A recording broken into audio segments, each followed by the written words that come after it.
Well, good evening, everybody. How are we tonight? Hopefully, everybody has had a great day. Happy Wednesday. We are back, and we're going to be doing more Subnautica. Fafo, it's good to see you, buddy. How you doing? Yeah, we're going to be doing more Subnautica. There is a little article that I do want to read really quick with you guys, because things are kind of unfolding pretty fast with it. And I kind of think it's really funny. I do. So let's take a look at it really quick, right? U.S. Congressman criticizes Call of Duty Black Ops 7.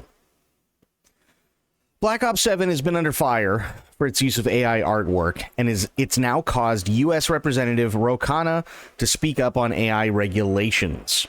The launch of Black Ops 7 has been quite divisive across the board, and the presence of AI-generated images in this game has frustrated many players even more.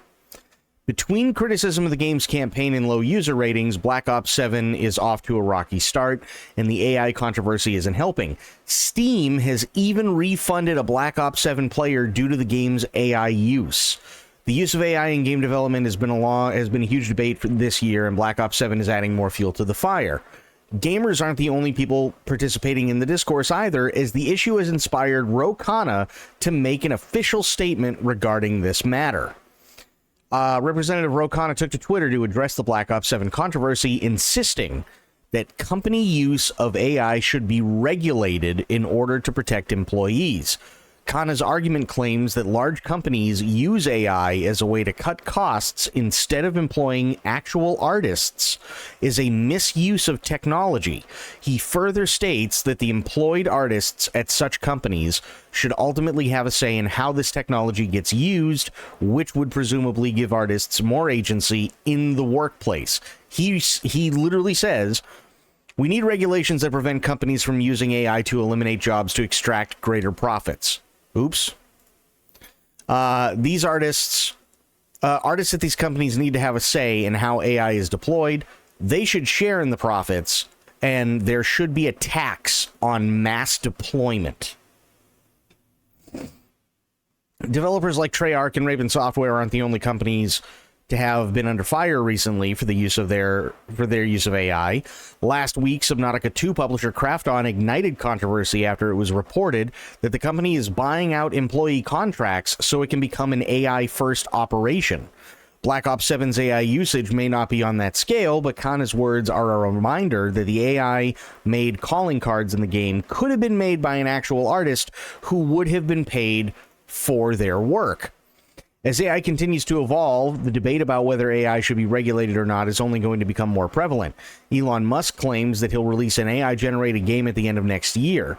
It's highly unlikely that AI will ever go away, but Representative Khanna's statement showcases what a key issue this is. There are a lot of feelings surrounding the AI topic, but it's important to have conversations about it in order to find a fair solution. So, I mean, what do you think?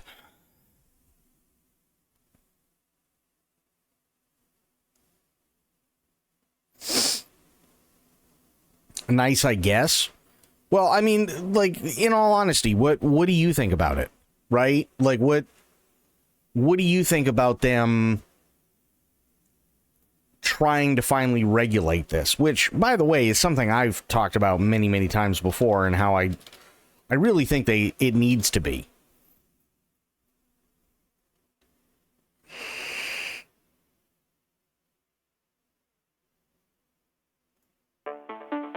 I gotta turn that down. There we go. Jesus.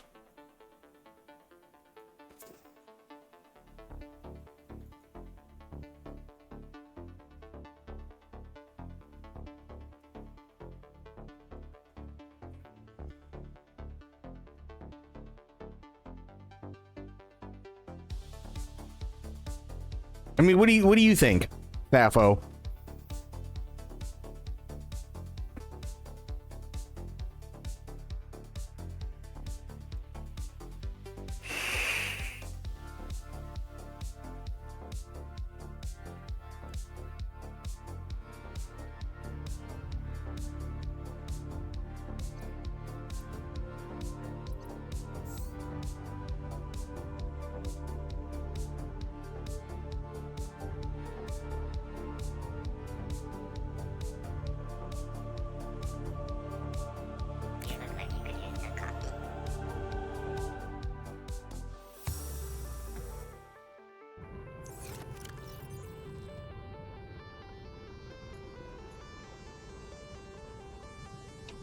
I feel like my radio isn't... It's just... Yeah. I feel like my radio is just not working.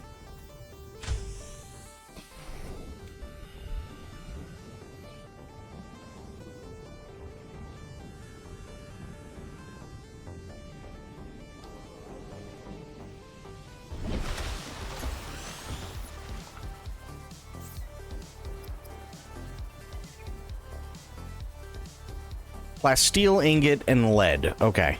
I can make another ingot. That's easy.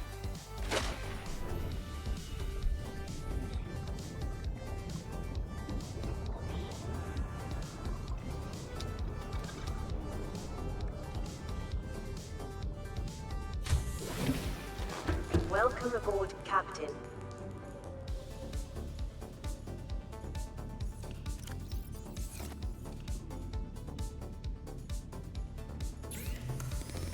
Okay. Lithium. Am I out? There's no way I'm out of lithium, right? There's no fucking way. Okay, so I do have lithium. I just need to make... Well, I have titanium. But I think I need to make more of it. I think that's what I need to do. Yeah.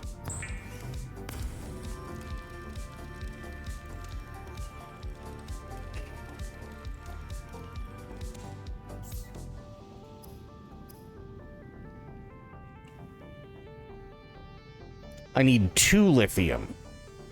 Do I not have 2 lithium?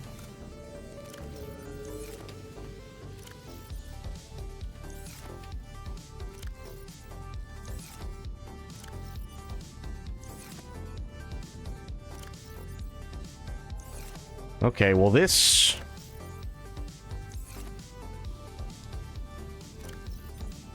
This is not good. Well, I guess I know what I'm doing. First thing.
That's copper.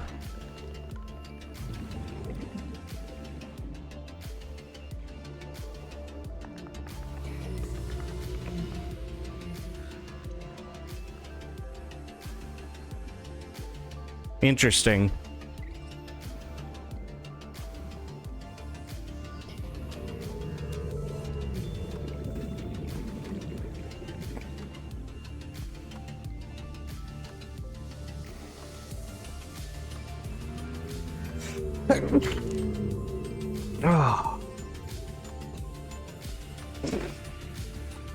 To be honest, the Congress is not going to stop the use of AI in game. The only way they can stop is by publishing a greater franchise like GTA that uses a bunch of AI, and people are going to be pissed at the big R.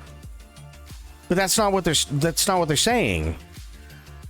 That's not what they're saying at all. They weren't saying to stop using AI in game. They're saying that AI needs to be regulated to the types of things that they can do with it. And the reason they're saying that is the same thing that I keep bringing up, which is the fact that AI is a streamlining tool. It's very good at streamlining things. But it should not be used to put people out of jobs, which is what companies are doing. That's what they're saying.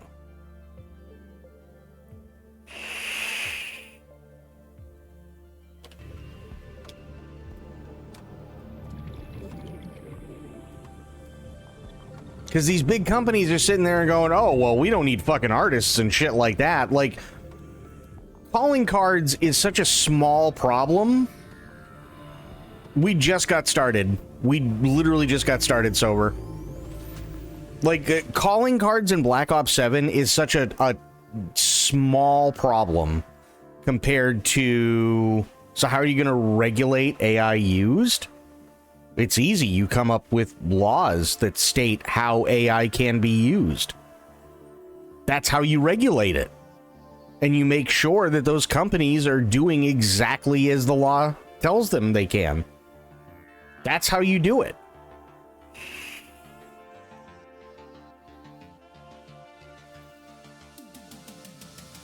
It's the same way you make sure that employees, for the most part, because you can't cover everything. I say it every time. I'm fine with AI use when it's good AI use. The calling cards are lazy work. Yeah. Yeah, what AI is allowed to be used for. Exactly. Yeah.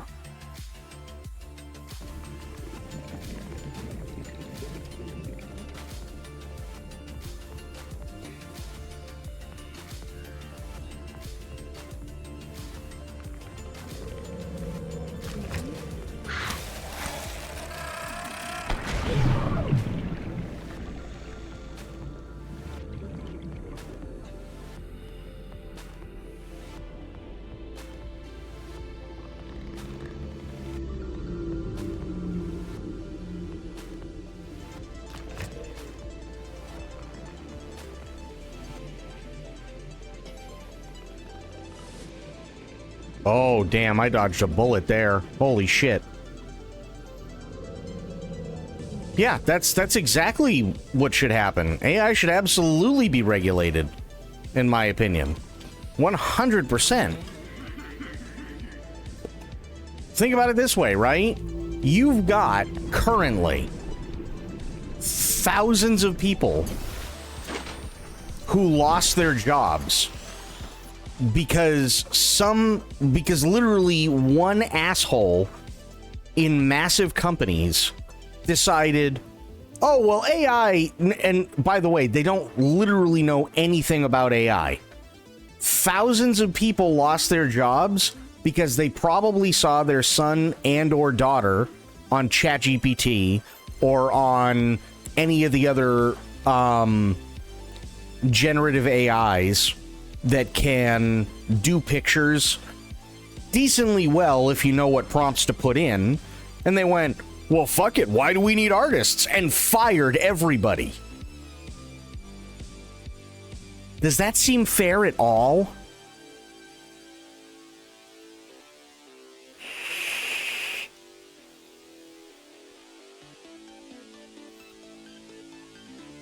Why isn't regulation going to work?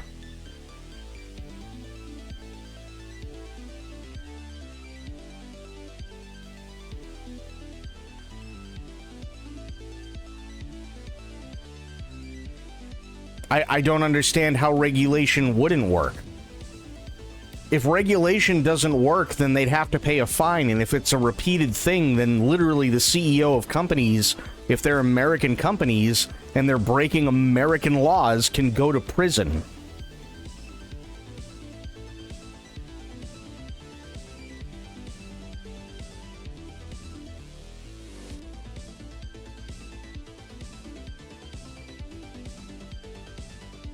But that's the thing. We're not talking about an AI arms race.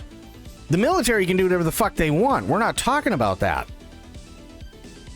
We're talking about, like, people losing their jobs en masse preemptively because companies are firing 90+% of their workforce because they think AI can do a better job.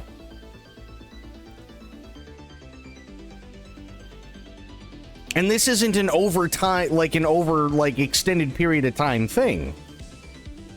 Tens of thousands of people over the last couple of years have lost their jobs, specifically because of AI.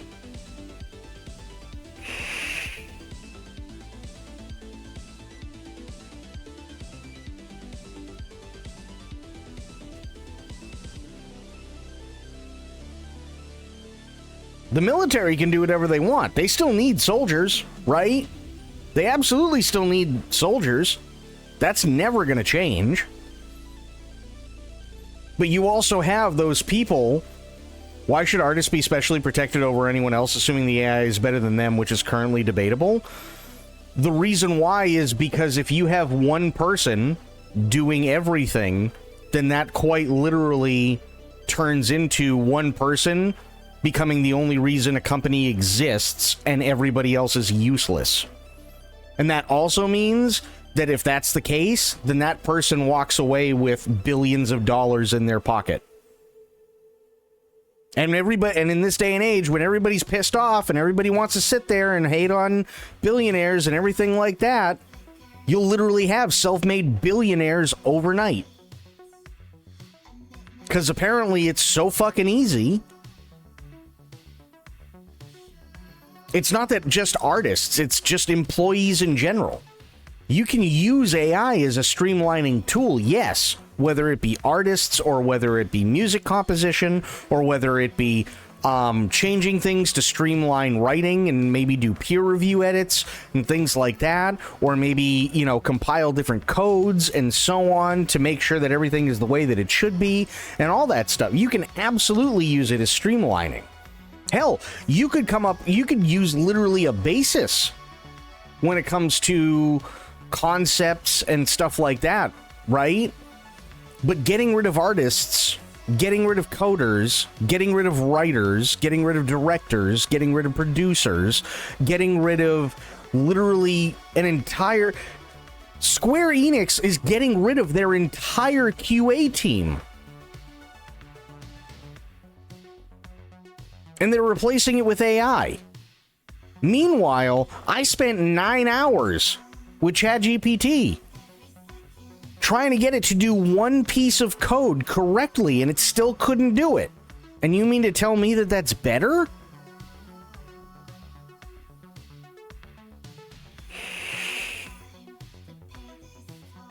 You see what I mean? Like, there absolutely needs to be regulation.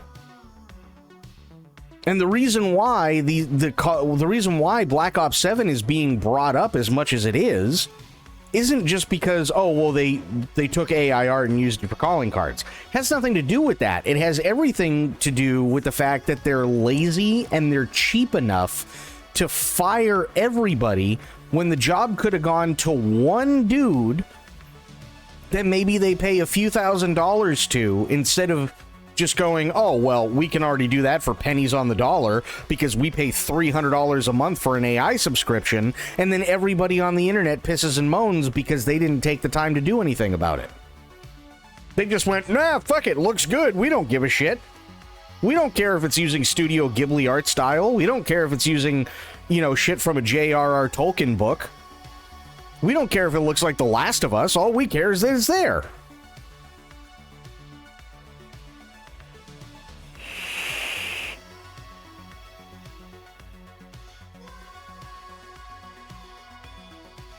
That's why it's such a big hot button topic.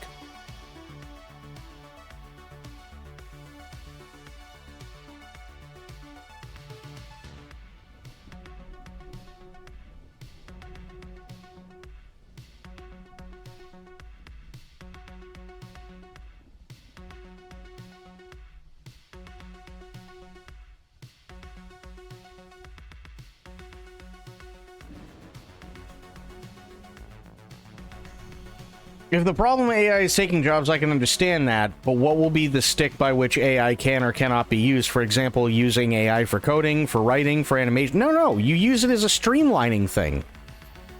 Hey, Itzy, how you doing? You use it to streamline, and I already gave examples of that, right? You can use it as concepts, right? Hey, somebody can't articulate exactly what they want to an artist. Okay, hey, listen, man, I'm just gonna throw this into ChatGPT real quick. I'll give you an idea as to what I'm looking for. I want you to take this idea and go with it. Oh, okay, cool. Now the artist is doing their thing, right? Hey, we've got all this code that needs to be double checked and triple checked. It's going to take us months. Can we just run it through our, like $30,000 a year AI system and it can double check and make sure everything's good? Yeah, you could do that. Bit better. Fever finally broke around 3 a.m. and I'm still very exhausted. I don't doubt it, Itzy. I'm glad you're feeling better, though. For writing, somebody comes back with a script and says, hey, listen, your script is kind of crap. It's written like a third grader. Or, hey, your script is a little bit too long. How about we cut things down a little bit?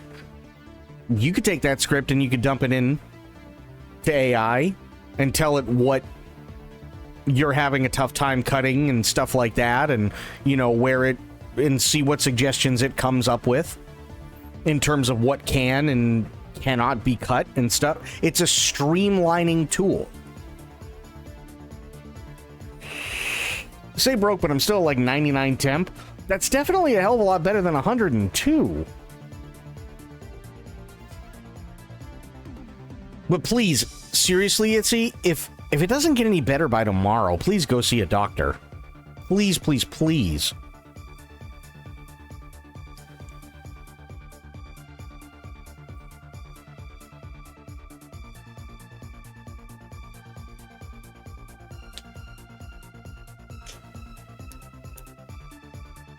And yeah, Sober, it's not just artists. It's never been about just artists.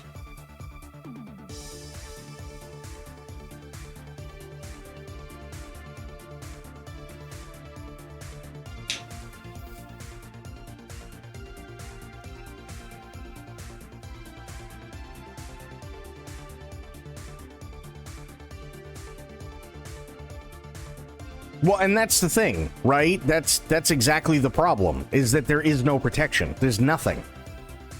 So you've got tens of thousands of people en masse losing their jobs preemptively, and companies who are buying people out of their contracts to say, yeah, you know what? Hey, you're really good, but we don't fucking need you anymore. You got other people, you got entire sections of companies that are being fired. Just outright. Because even though it hasn't proven itself yet, the bigwigs at the companies are too stupid to realize that replacing an entire QA team with one AI computer is probably a bad idea. But they're doing it not because they think it's going to make the product any better, but because it's going to save them money. That's it. That's all it is.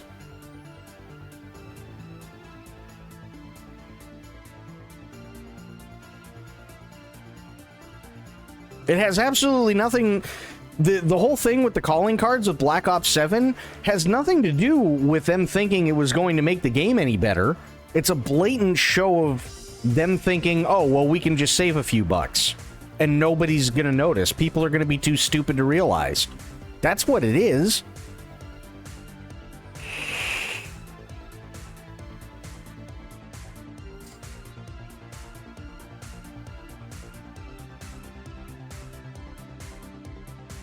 At this juncture, talent is being replaced with mediocrity. Yeah.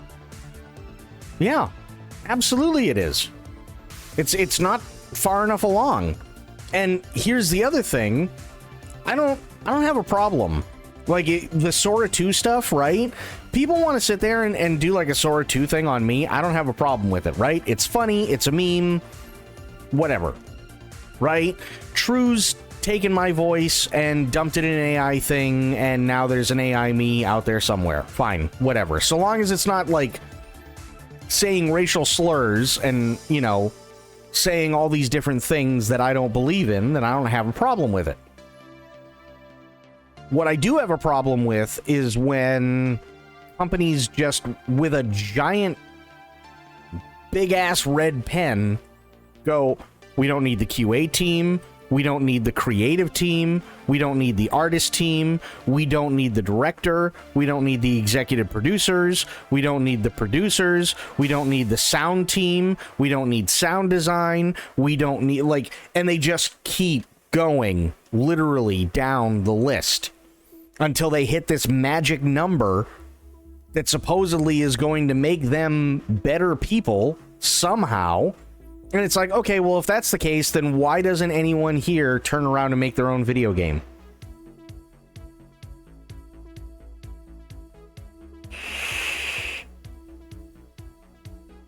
Shadow arguing with his artificial construct stream when? That would actually be kind of funny, I'm not gonna lie.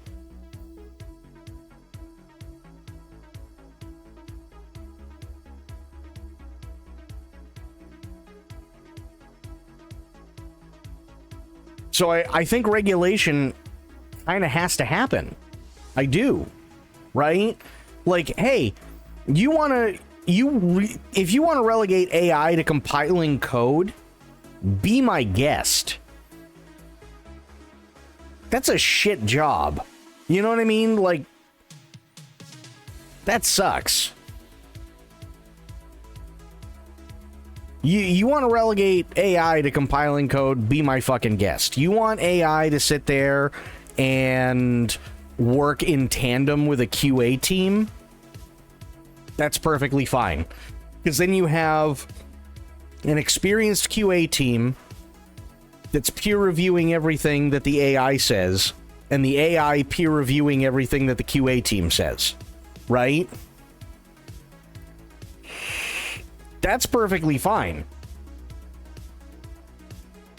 If you want, again, if somebody has like an entire story and you want to use AI to go, okay, cut this into 3 distinct pieces, because this whole thing is like massive and it's way too big for one game, right? Where would you cut it? Yeah, sure. AI could probably do a pretty good job with that. I'm against regulation largely for selfish reasons, but I respect your argument and position. It's not... It has nothing to do with me personally. It has everything to do with... Look at the people who are being affected by it.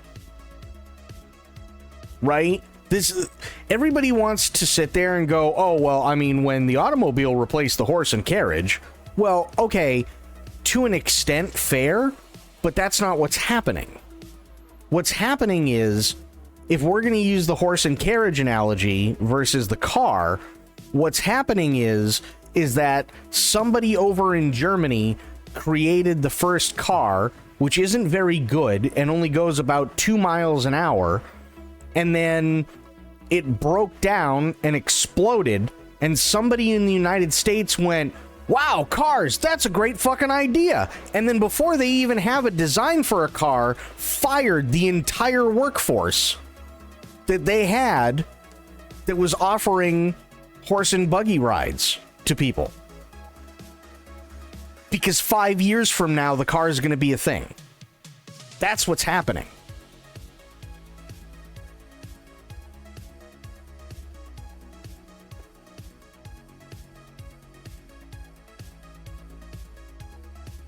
That's exactly what's happening. And that's not fair. I don't think... I know AI is here to stay.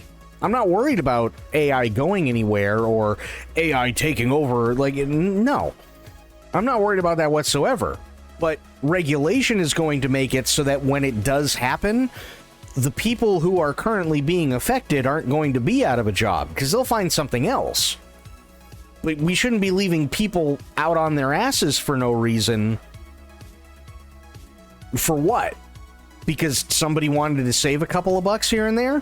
That, to me, that doesn't make any sense.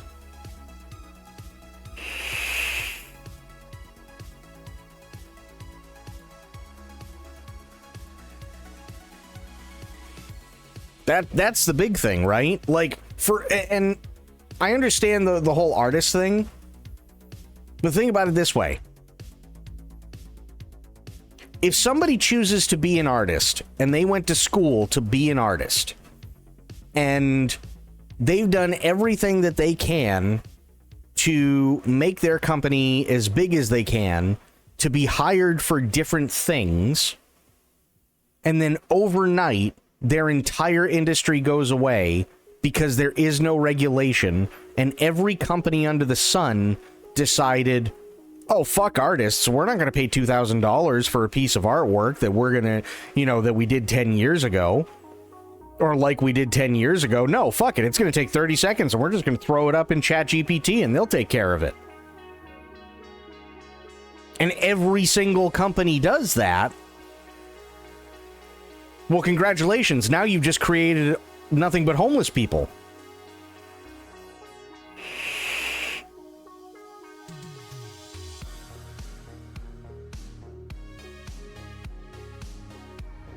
The wonderful person that I have designing all my D&D character portraits had a difficult time understanding what I wanted for my character about a year ago, so she actually had me plug in some relevant prompts into Midjourney so she could get a general idea of what I wanted.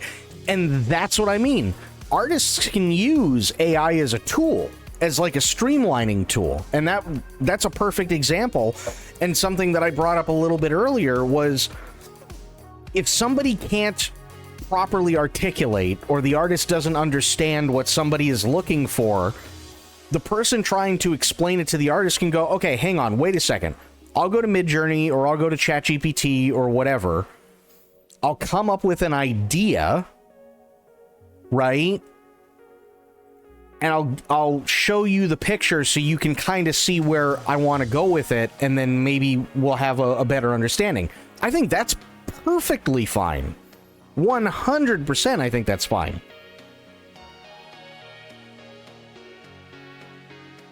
They'll have to do something one way or another. There'll be hordes of homeless, hungry, and very, very angry people. Oh, God, yeah. Absolutely. And again, it's not just artists because they're some sort of mythical protected class. They've never been. Right? It's artists, it's people who went to college for very specialized things that all of a sudden are just finding themselves the next day out of a job because some asshole decided, I can make a video game for $300 a month and it'll only take 2 years. And it only needs to be me. You know what I mean?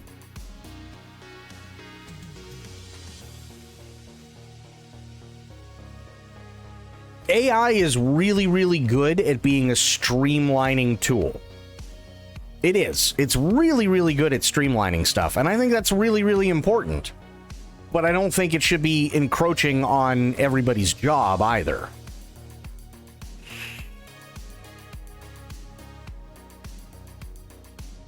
I really don't. Because I think that's going to be the thing that, like, if you want pitchforks and torches, if there's no regulation, that's how you're going to get your pitchforks and torches. That's how you're going to have data centers on fire.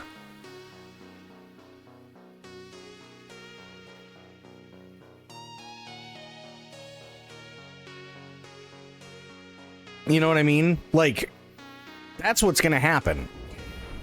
You're going to end up with all these data centers, and you're going to have people who are ready to bomb the place, torch the place, set fire to the electrical network, do whatever they need to do to sabotage the damn thing for even a day.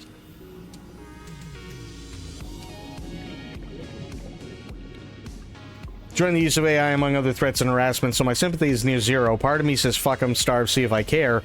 Smart side of me recognizes balance is needed. And I can understand that.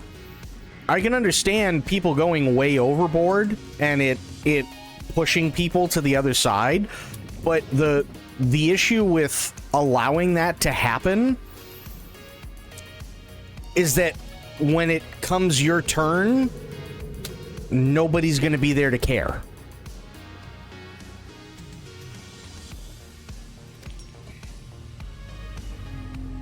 That's kind of the problem, right?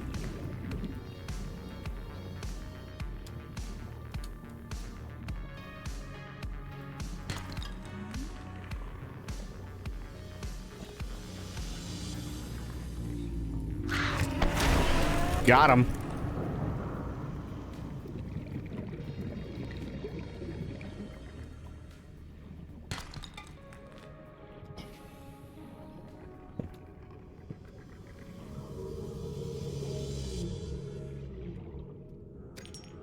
And like a perfect example is, And I'm not sticking up for actors, because I think there are a lot of actors who are some of the most pompous and, like... There's some of the most pompous people. A lot of them. There are quite a few that are, right? Because they can do a thing currently that, like, other people can't do very well. But they're also very out of touch with reality. So I'm not standing up for actors. There are some actors that are really, really good and really, really humble and deserve all the success that they have. There are other actors where, absolutely, I look at them and I go, fuck, they got lit on fire tomorrow, I wouldn't bat an eyelash, right? There are absolutely people like that in the acting field that I feel that way about. But think of it this way. Is it going to help the bottom line of a movie company whatsoever if that movie company hires that AI actress? And the creator of said AI actress is still demanding just as much money as a regular actor?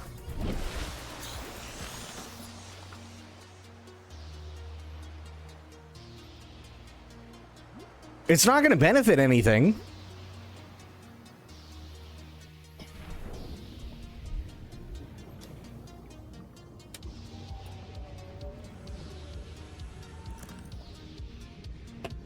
It's not going to benefit anything. And think of it this way, right?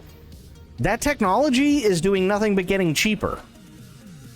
It's doing nothing but getting cheaper. So, bar work? Dude, here in the States, let me tell you something. McDonald's across the country has gotten rid of a lot of their employees by just putting in kiosks and having nobody work in the back because it's all just being run by computers that know exactly what need to be done. McDonald's is literally turning themselves into ghost kitchens. That's what they're called here. So the majority of people that you have in a McDonald's they're not the employees. Because there are barely any employees. There may be like 2-3 people in some McDonald's, right? That are just there to make sure that the system doesn't fuck up royally. That's it. That's their entire job. They don't have to flip burgers. They don't have to put fries in the fry-o-lator. They don't have to dope the buns. They don't have to make any of the Frosties. They don't have to, fry the nuggets. They don't have to make the chicken. Nothing.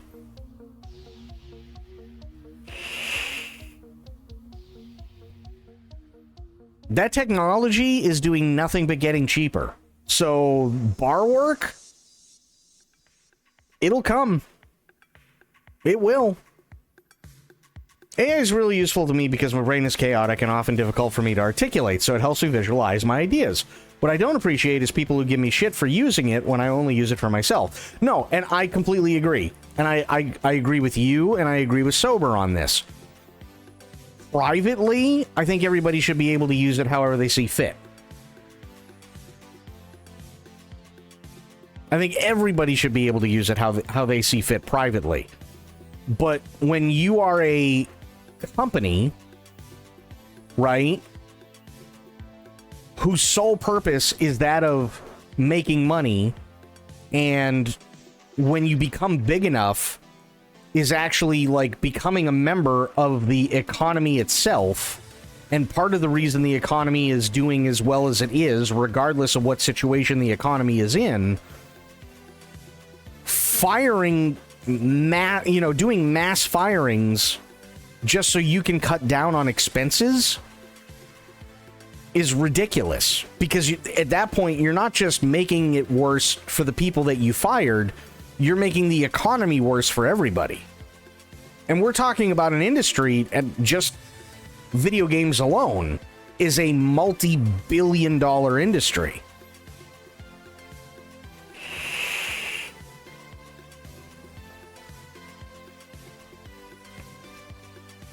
Like, I'll give you a perfect example. because I'm a Star Trek nerd, okay? We all know that I'm a massive, massive, massive Star Trek nerd. I was looking up something the other day.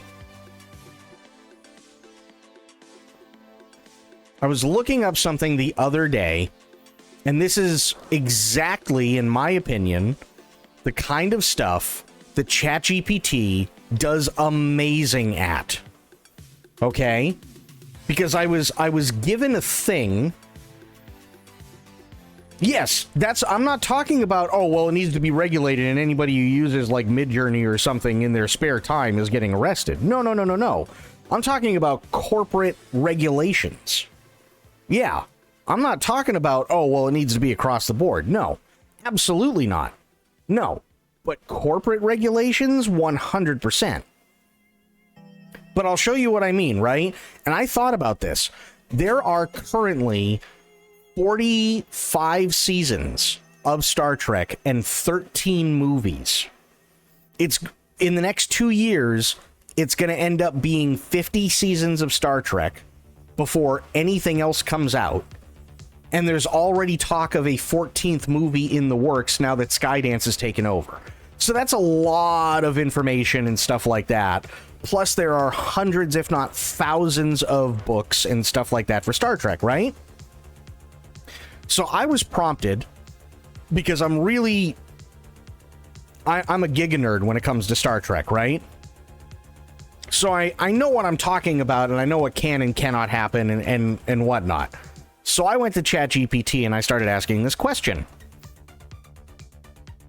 In the 23rd century Star Trek universe, if there was a Klingon bird of prey cloaked in close proximity to a nacelle of a Federation Miranda-class starship with a warp field that was stable but being powered by a warp core that was 153% over standard for power output, would this allow for neutron radiation present from the cloaking device to bypass the duranium-tritanium alloy hull of the Miranda? If so, how?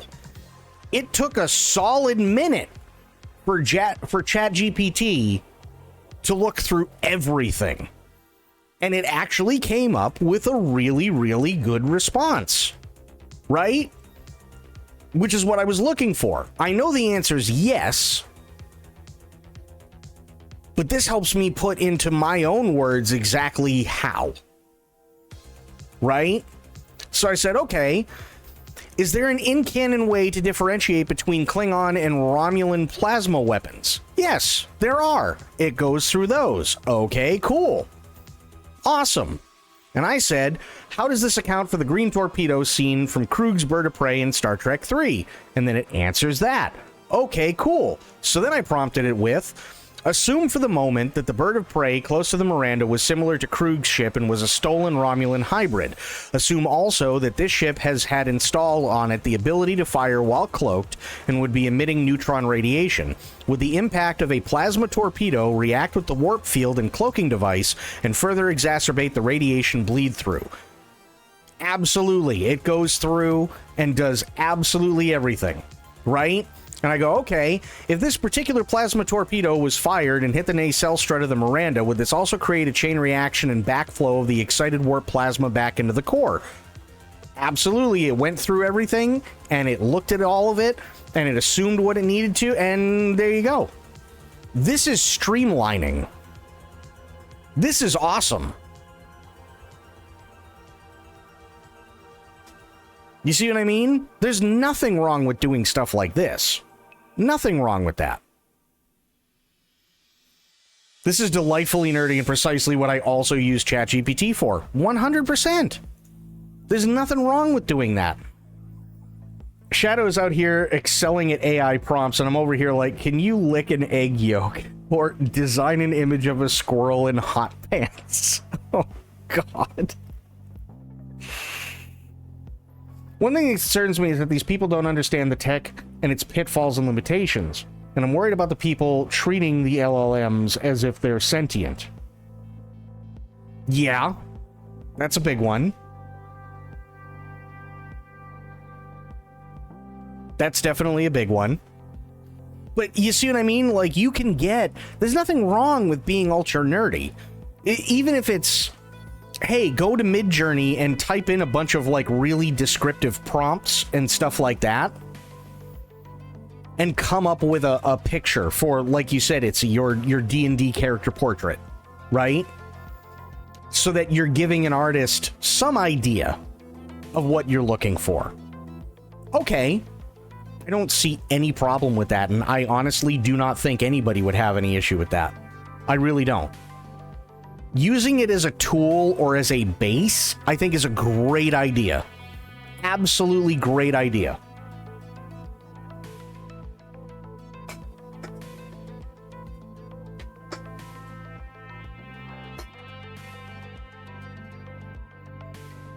I argued with Google AI for 2 hours last night about early Chinese bone script meaning. Yeah. I think using it as a base is a phenomenal idea. I love that idea.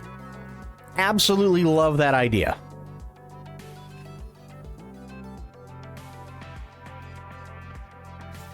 I wish my potato of a PC hadn't died, because I'd be able to show you what I did for a character for D&D, but it's gone now. But yeah, I mean, there's tons and tons and tons of things AI can actually be used for. And I think it's a tool. And it should be a tool. It 100% should be a tool. But the thing that absolutely needs to happen is the people that are using the said tool can't also be tools. Give me 1 second. I just gotta fix something. I gotta fix my fan.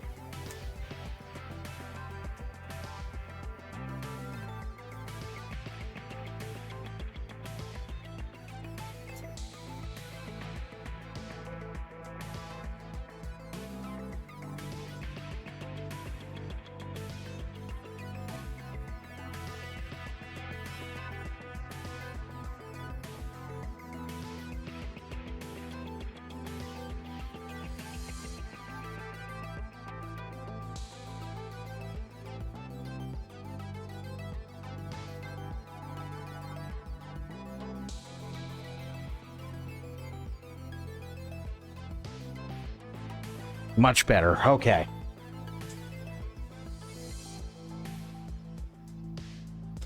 I had a metaphor for AI use, which is, think of it like a wizard's grimoire. In the right hands, you can make magic, but it doesn't do to become too reliant on it and forget your own magic. True. You have officially started your VTM character notebook. Fuck yes. Hell yeah. I'm still waiting on Spoiled to put up that stuff. I know she's been busy, but I'm waiting for her to put up that stuff in Discord, and then I'll give you guys all the resources that you guys will need. So we definitely have time. Yeah. And I'm not shitting on Spoiled or anything like that. I know she's been busy. So also, don't read the page called Spell to Turn On Nutsack into Day Old Jello. Yeah, I could see that being a problem. When am I going to run a D&D campaign?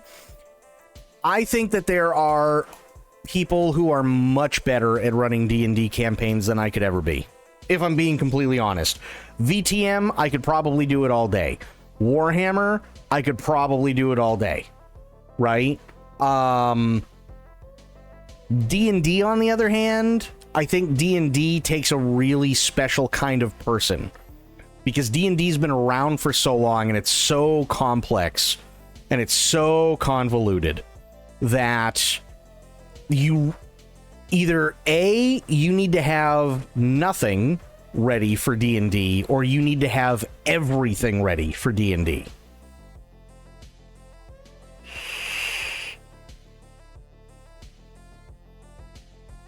True, what's going on, buddy? And thank you. Appreciate that. I'm stoked for VTM. I'm special, if you know what I mean. Oh, God. But yeah, no, D&D, I think, is a special category, which is why I stray away from it. It's not that I don't like D&D. I do. I love D&D. I cut my teeth on it years ago. But I feel like The problem with D&D is you either have to have everything ready to go or nothing ready to go for it to work. And there's no way I couldn't have nothing ready to go, so I'd drive myself insane getting everything.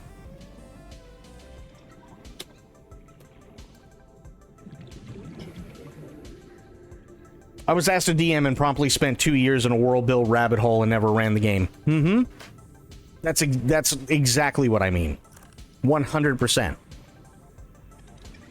My buddy Mark, he was the first person, well, he was actually the second DM I ever had. First one, it lasted like a day. But he was the first like real DM that I really had like any experience with for any like lengthy period of time. He spent 5 years on his world before it ever came to fruition and he ever started running campaigns on it.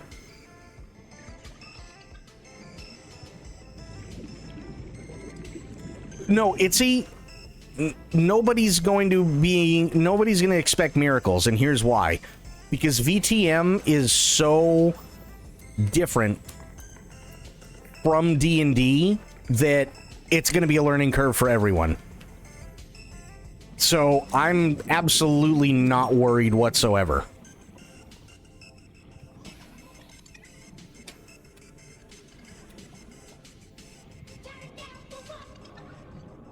Yeah, it's going to be a huge learning curve for a lot of people. So don't think you're the odd one out.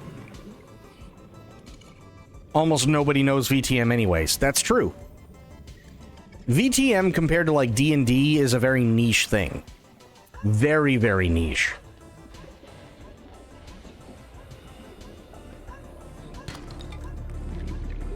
So I have my character fleshed out. Would it be okay if I sent it your way so you can make... Yeah, so what I'm going to do is once Spoiled gets the Discord like rocking with the channels that are needed, I'm going to put the resources that are needed to make characters and all that stuff in those channels, and then you guys will be able to do what you need to do to make the characters, and then what would happen is we'd go over it. 30 seconds. Like, I'd go over it with you and stuff like that, and kind of get like a feel as to exactly what you're looking for, and so on. All clans available for character build. So we went through it. I think you might have been busy that night. We went through it, but let me bring up the thing. I actually do have the thing for it. Give me a second.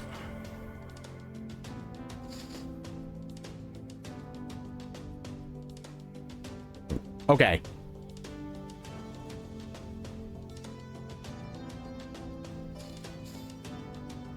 So we have Daughters of Cacophony, the Banu Hakim, Bruja, Gangrel, the Hecate, the Lasombra, the Kiasid.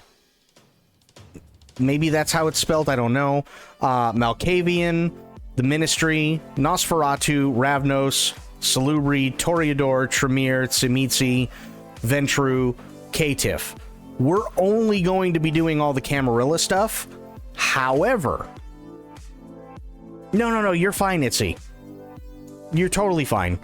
However, the other stuff that we are going to do is I am going to be bringing back stuff from what they used to call the Ebony Kingdom, which is the African clans, and Kindred of the East as well. So if you wanted to, you could take a look at those and figure out what you wanted from there too. The African stuff is super cool. The Kindred of the East stuff is really cool too. So yeah, I mean, there's going to be quite a lot of choice, I guess would be the best way to put it.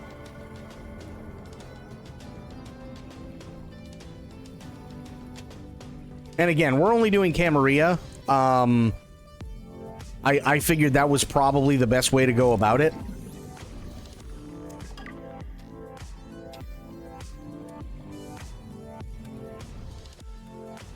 Because the problem with doing Sabbat is you're going to have, like, if one person picks Sabbat, you're going to have one person role-playing by themselves and doing almost nothing the entire time. Passing 100 meters. And that's not going to be fun. Efficiency decreased.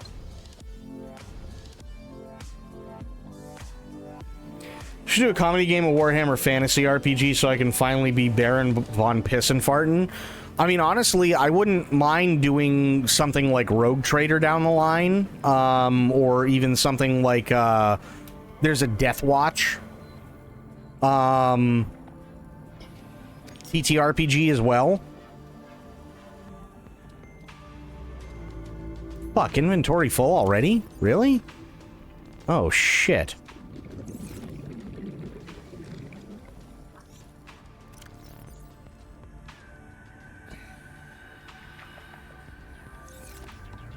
Wait, have I not been in here? Oh, fuck, I haven't. Integrating new PD. What are you doing?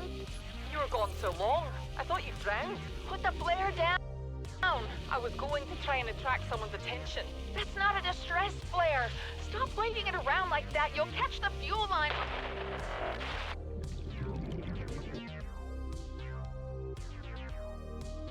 That Scottish? That sounded like Ember. Didn't it?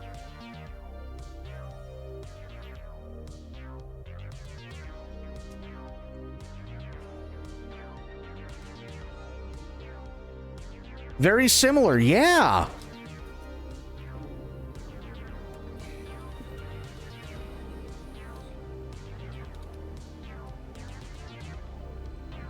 That sounded a lot like Ember. Not a bad thing, by the way. I love Ember. She's amazing.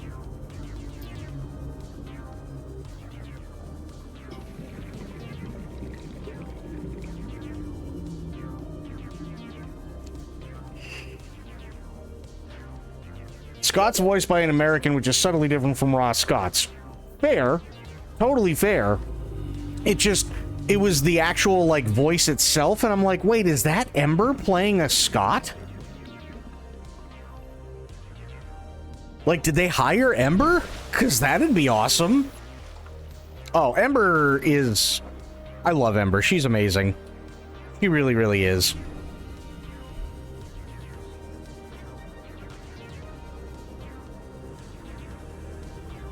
Could be. Maybe she did a sneaky bit of VA on the slot. I mean, she's really good.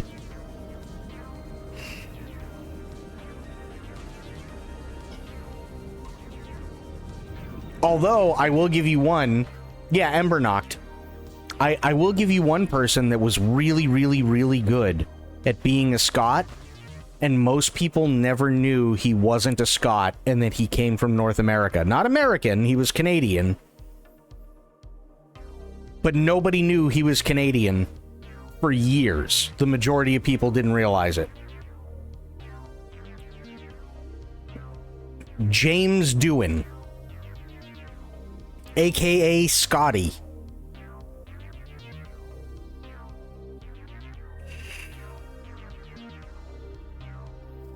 I could have sworn up and down one of the salsa dancers tonight was an actor from NCIS, like Spinning Image. No shit, okay.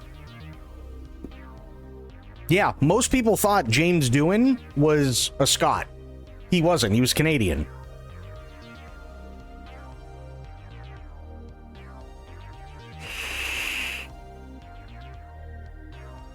He just did it so well. It can't possibly have been her, but it was uncanny. Every once in a while, you'll run into people's, like, doppelgangers, basically, and it's just like, my God. It's amazing, isn't it? I remember telling Ember about how my Scottish accent sounded like a combo of Shrek and Meredith's dad from the movie Brave. Oh boy. There weren't enough women tonight, so I also danced with men. Hey, nothing wrong with that. It happens. It's all good.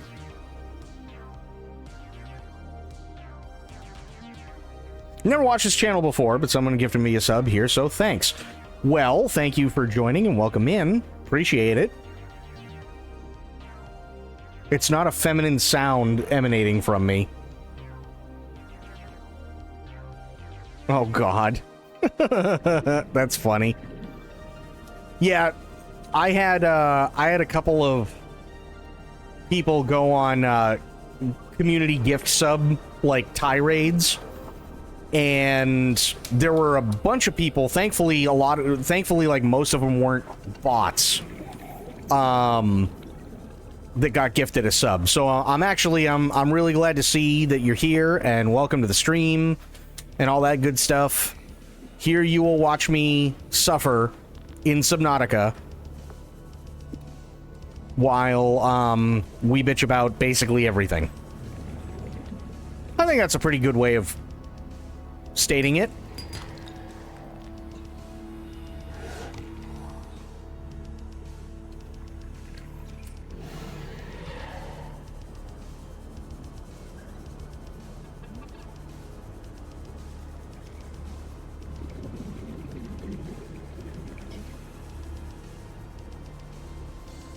It's pretty cozy in here.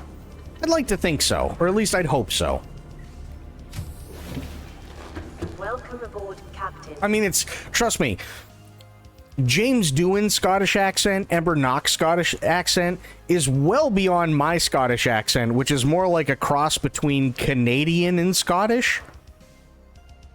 That Sober absolutely just fucking dies laughing at the entire time.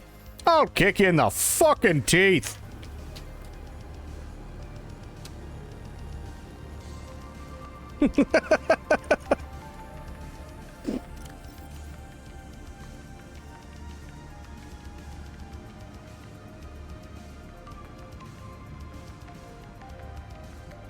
There's nothing like it.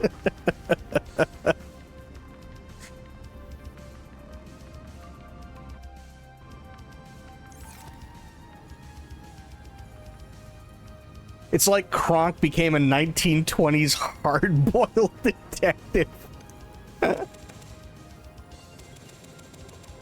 You'll be spitting teeth out your arse halfway down the street before you realize what happened to you.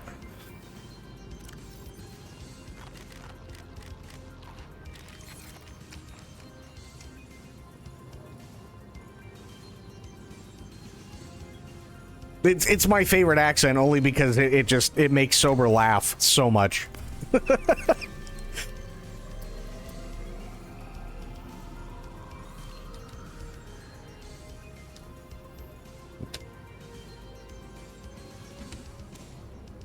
Okay, I need a drink. Ta-da! I have drank. Oh shit! I forgot to put the stalker teeth in there. Can't do Spanish for top. You know what? Funny thing is, there are, and I hate to put it this way, but it's an unfortunate truth here in the States. When people want to, unless they are Hispanic, but traditionally, when people who are not Hispanic try to do some sort of Hispanic accent, it either comes out like Speedy Gonzales or it comes out Chicano. And that's it. There's no in between.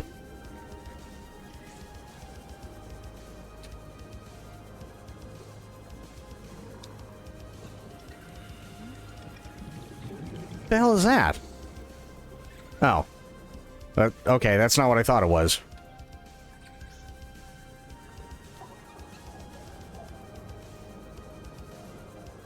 It never fails to make me spit my tea out. I mentally envision like Nick Valentine, but Kronk wide and forehead.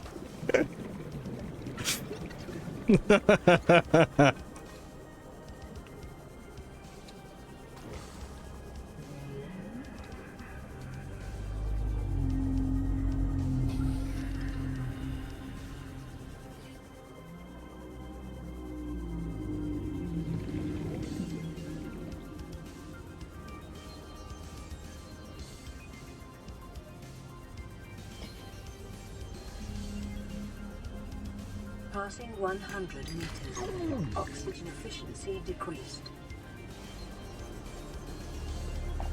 Yeah, Spanish accent depends on the place, but even then, like, Spanish is a tough one for a lot of people.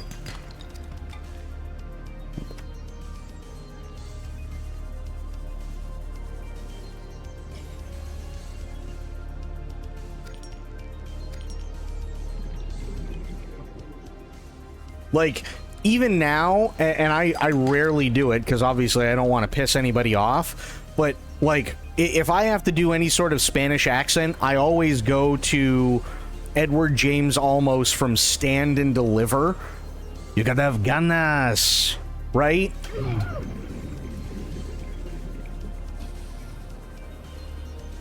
That's where I go.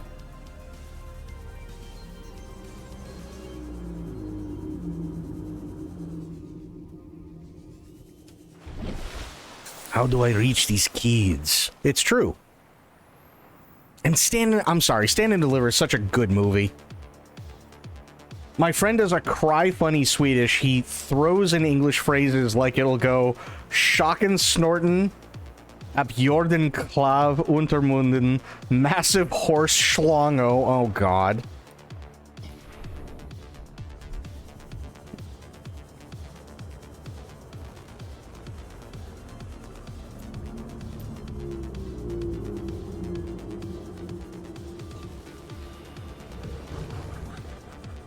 Helvete.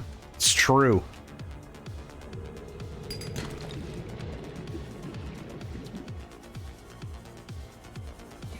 I want to learn Finnish. Finnish is such a colorful language, and it makes me smile. I want to be able to talk like Ahti.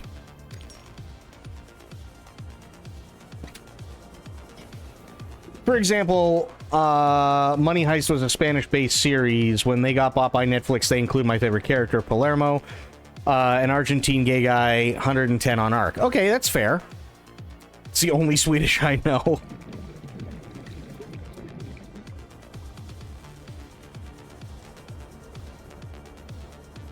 Hey, there's nothing wrong with that.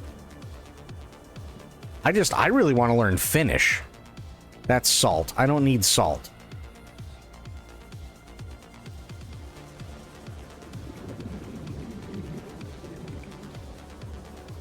I speak passable French, conversational Ukrainian, and I'm fluent in dickhead. I'm conversationally fluent in dickhead as well. For sure.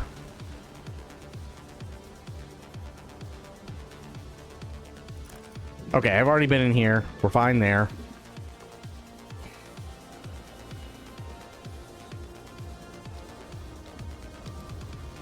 Passing 100 meters. Oxygen efficiency decreased.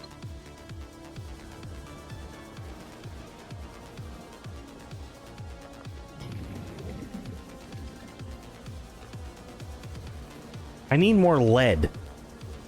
Ah, wait a minute. Okay, you're not lead. What the?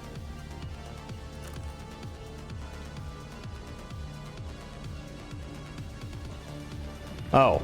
Okay, well that's bad.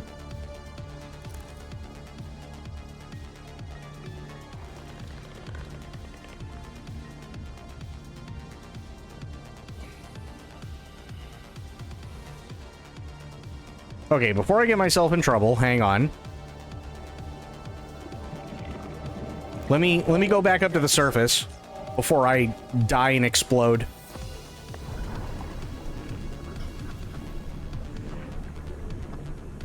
I know high school Spanish, my Mima's Cajun French idioms, and I'm fluent in cuss words in many languages. That's fair. I know, or at least I used to know how to say I am a pineapple in French.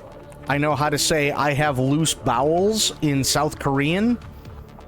Do you want my sausage in your mouth in German?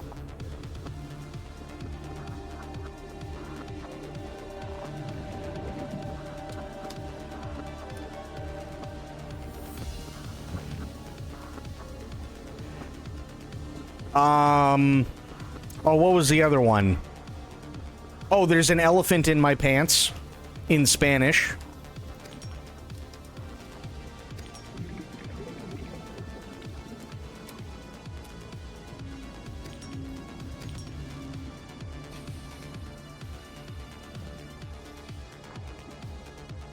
I would like a lawyer.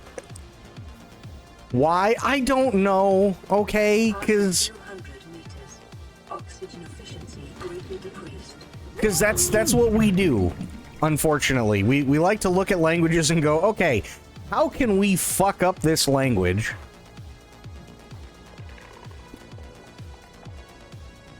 Hay un elefante en mis pantalones. Yes, exactly.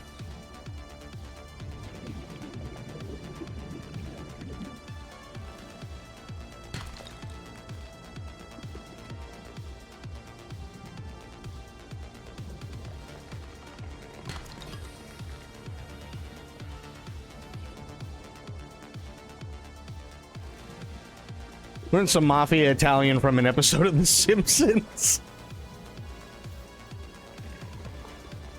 Why? It's not.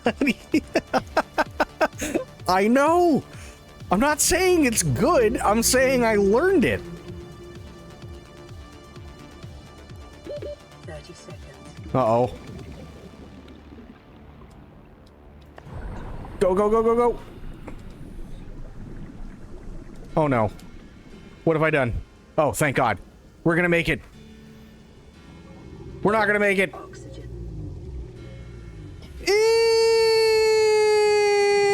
Okay. I'm just glad I acquired English as my mother language because it is a stupid language with no rules. Oh, it's got plenty of rules. It's just no one follows any of them. What music they Why, it's not even written. Okay, but Fafo, you have to understand. I came from a time where learning things like that didn't have to be Riz because it was dumb enough to the point where it would be funny.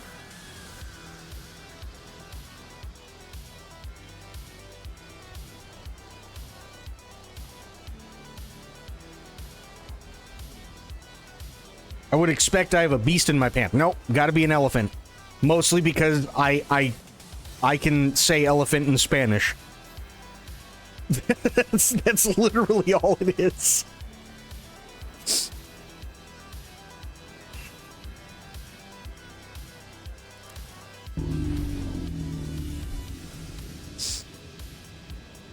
Oh, and it's raining monkeys in Spanish. That's the only other one I know.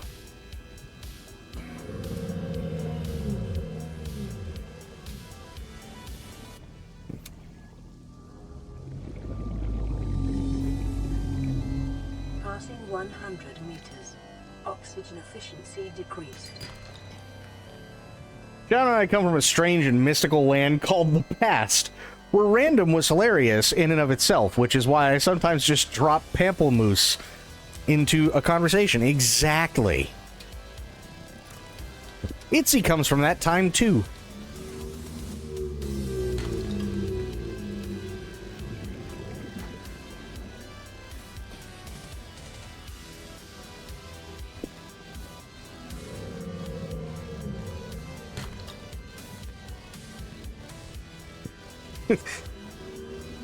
It's okay, Itzy. It just means you know exactly what we're talking about. Or, like, here's a really good one. Here's a perfect example of the humor that Itzy's familiar with, and Sober's familiar with, and I'm familiar with, right? I will give you a haiku. Haikus can be tough. Sometimes they don't make sense. Refrigerator.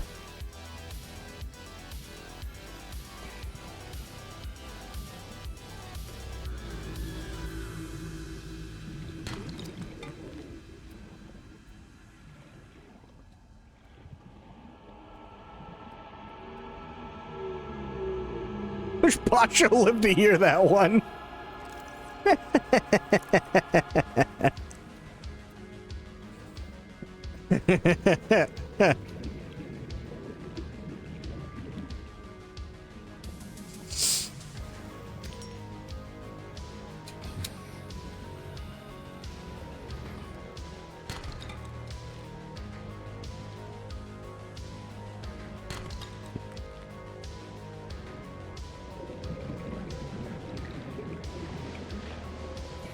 Inventory is full. Okay.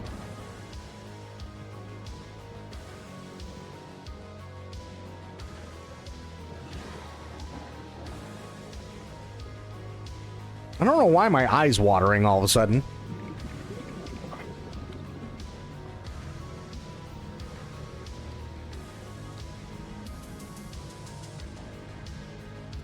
What do I have? Okay, got some lead, got some copper, a lot of quartz, some silver, thing of gold. I'll drop one of the quartz. There we go. Go over here. 30 seconds. 30 seconds. Got it. That's gold. I'll take it.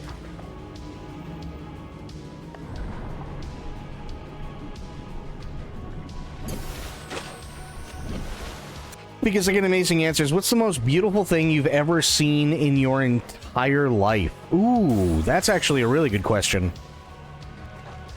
Really, really good question.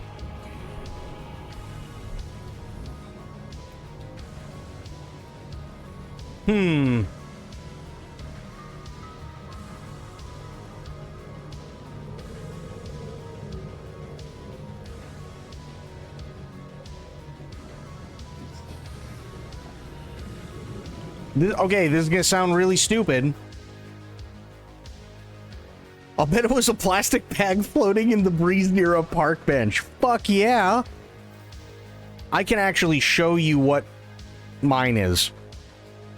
And it's been this way since I've been a kid.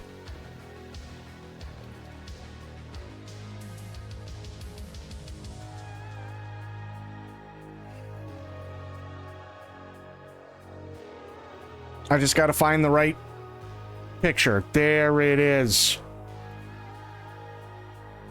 Well, actually, no, that's not... it'll work. Yeah, it'll work. I was hoping for a little bit better of a picture, though. Ah, there she is. There she is. My kid when he was born, but not like right after, because that was gross as fuck. That's fair. Are you ready for the most beautiful thing I've ever seen? I'm not even kidding, by the way, because it's gorgeous. This is something that's been with me since I was a small kid.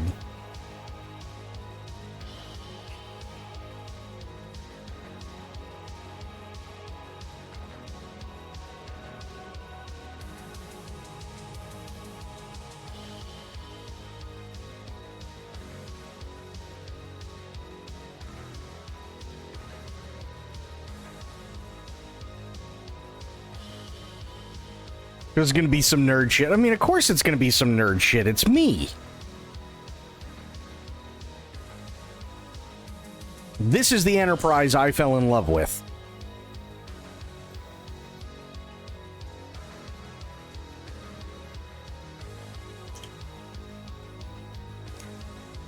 That's the one that I fell in love with. That's what started it all for me.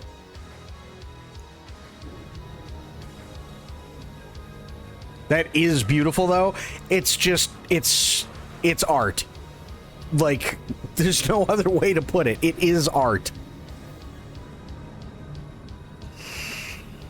That's why in the motion picture they gave it a 7-minute intro. You know, like, that's a tough one to beat. That's a really tough one to beat. I like its really rounded edges. Well, that's the thing. It's like, it's supposed to be like this, like, 5 million ton thing. But it's really graceful at the same time.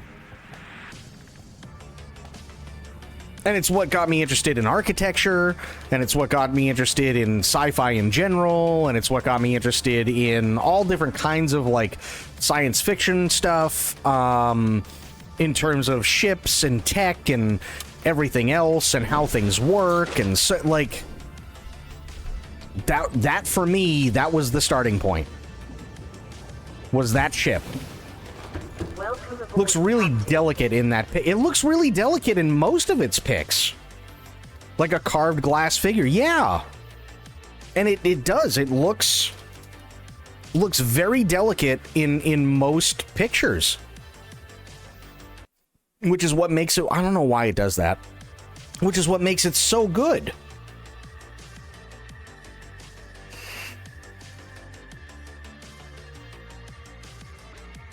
He said New Orleans at night, which, fair. I could see that. I could totally see that. Absolutely.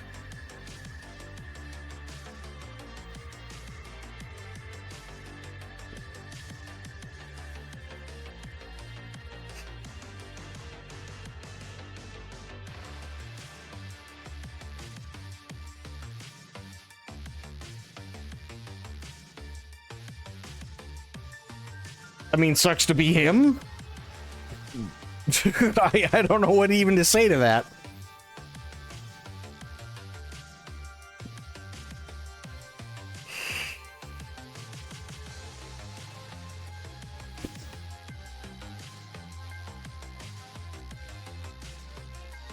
Here's this, and then... Oh, Lemony Dick, yeah. Like, how does one respond to that? Exactly.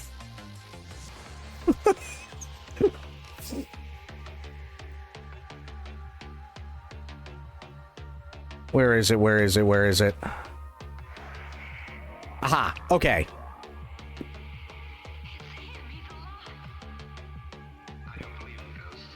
So you saw that one image, right? Looked really, really delicate. Really, really interesting. And then you have this, where it looks very strong, looks very masculine, right? This one, it looks like you don't want to fuck with it, and it's like, it's literally everything simultaneously. It's elegant, it's strong, it's imposing, but it also has very effeminate qualities. So it's very sleek.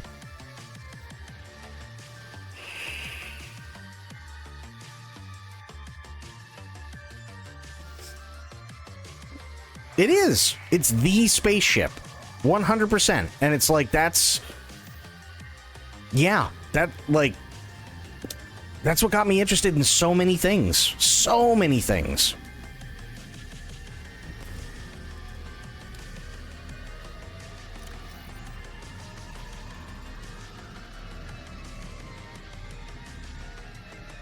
You forgot to eat today. You need to eat. Eating is good. You must do.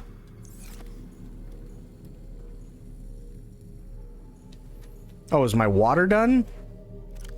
Kind of. But I must drink. There we go. Oh, shit. I must also make batteries.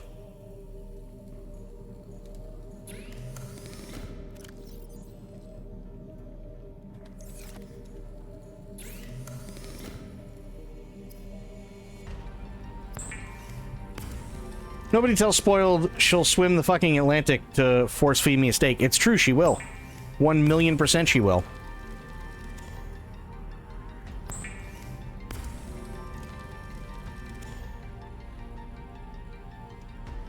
Okay.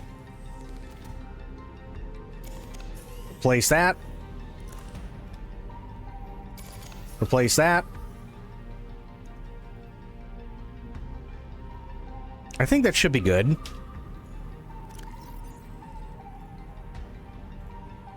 Good. Those three can charge.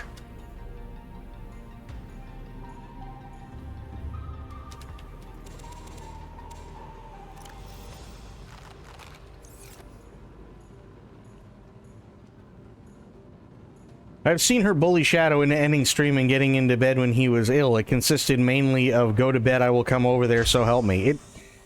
You're not wrong. You're definitely not wrong. Moms be momming. It's true.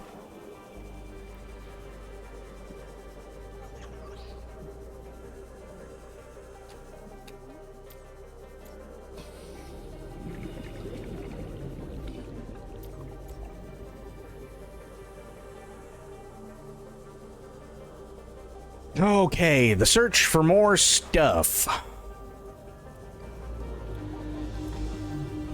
Although I think I should be getting to where I have most of the stuff needed, which is good.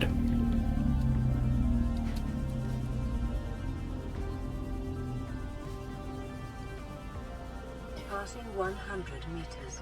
Oxygen efficiency decreased.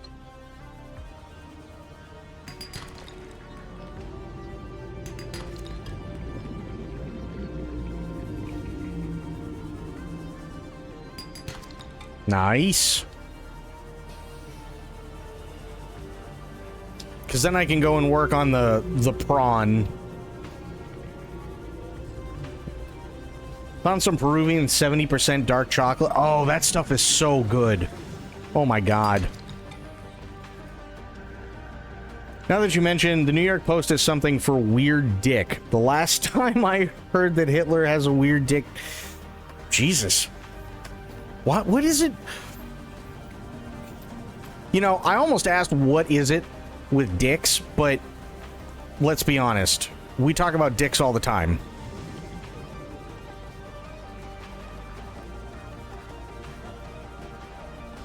It's a probability of us needing backup characters for this campaign. The probability... I mean, there's always going to be a risk, but I'm not going to, like, actively put anybody in a position where they're going to seriously need to consider another character. I'd never do that.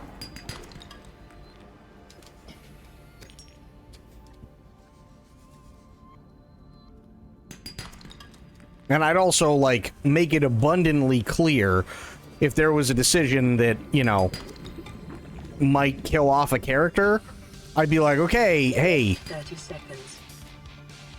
just so you're aware, you know?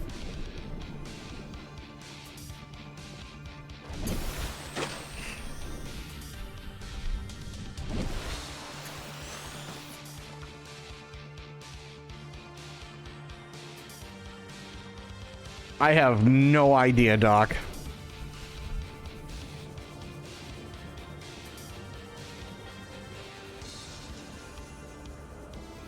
Passing 100 meters. The chocolate, not Hitler's dick. Decreased. That'd kind of be a weird one.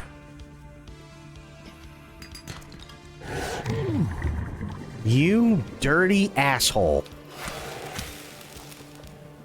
There we go. He didn't like that.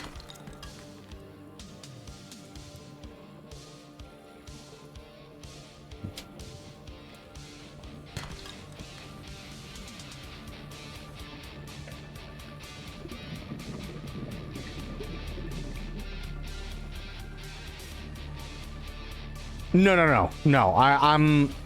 My job as a GM is not to sit there and try and kill you guys. My job is to help you guys tell a story.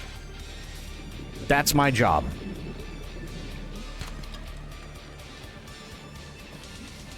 Now, if you come to me and say, hey, I'd like this character to be killed off, we can make that happen. Sure. But I'm not going out of my way to do it.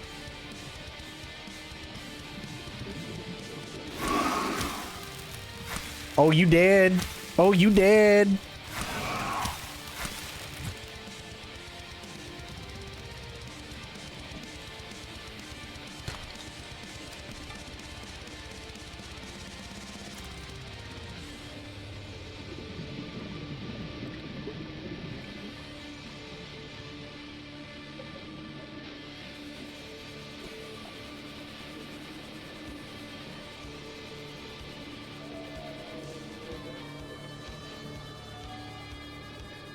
I've never been a fan of chocolate oranges. I'll be honest with you. I've never been a fan of them.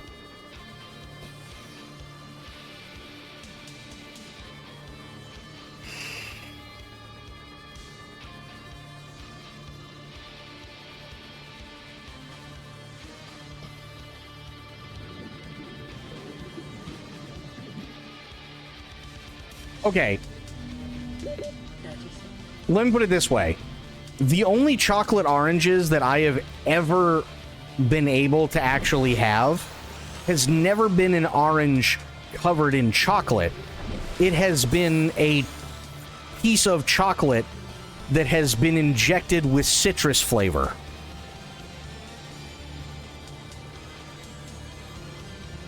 And I don't like those.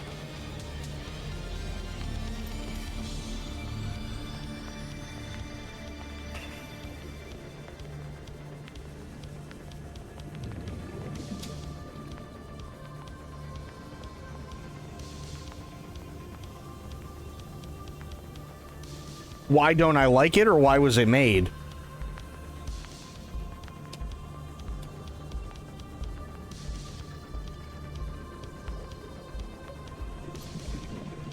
Mustard and chocolate equals good?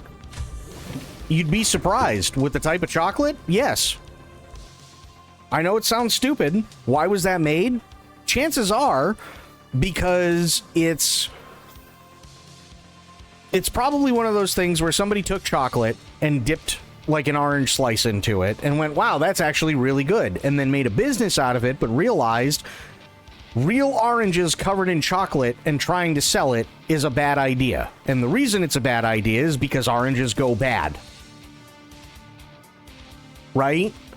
So instead, what they did is they came up with an artificial citrus flavor and put it in chocolate, and then made the chocolate into wedges like you would have in an orange.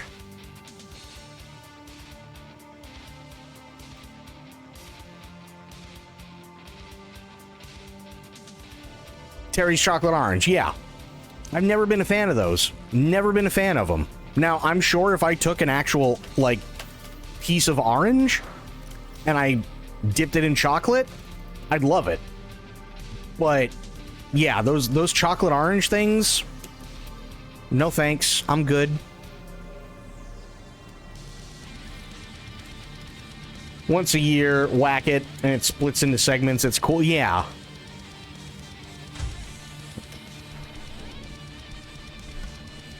Yeah, it's there for the novelty. And how you doing, Deranged? How are things?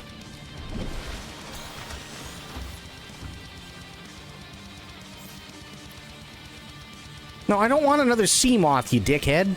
Okay, I need another plasteel ingot. Damn it. Saw a raspberry one that I liked much better. I could see that. I could totally see that.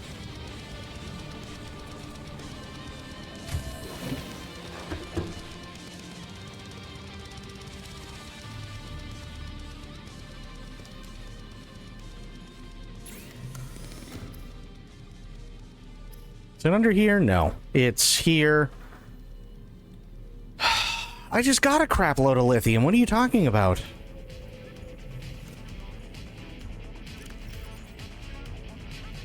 Lithium!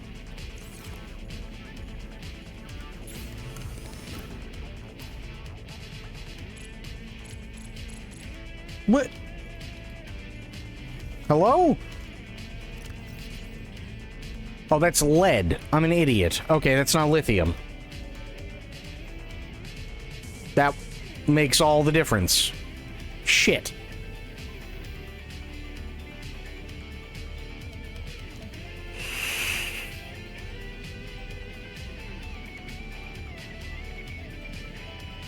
I'm not going to USA ever. Is that your if that's your definition of sweet? What's next? Fried chocolate? So here's the funny thing. It's funny you mention that, Fafo, because there are places in the United States that take Snickers bars and fry them.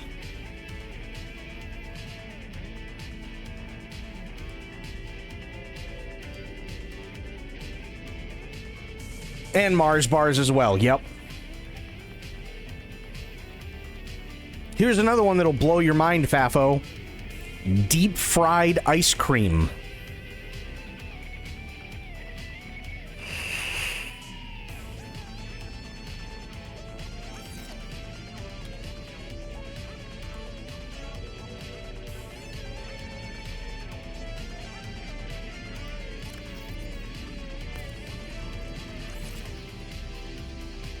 Lithium is on the island. Okay, I'll have to go to the island.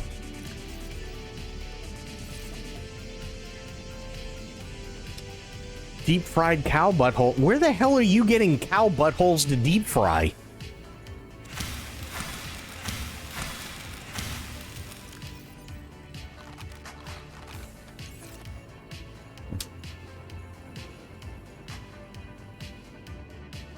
In the caves on the island.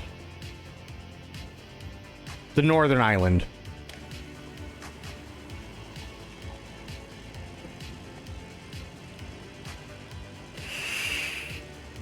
Yep, I've had fried pickles. Fried pickles are great.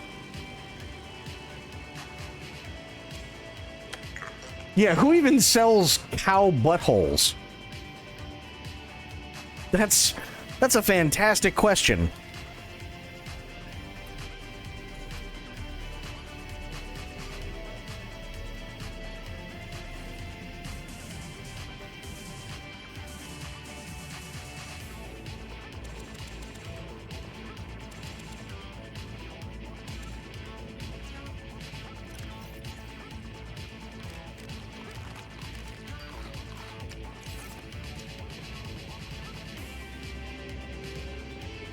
Cow vagina. I hate that.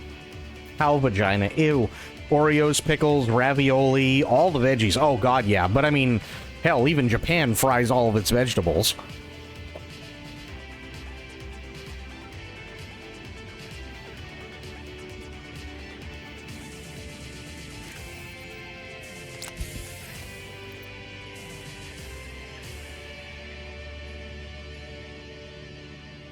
It's super niche in Western countries. Yeah, I would think so.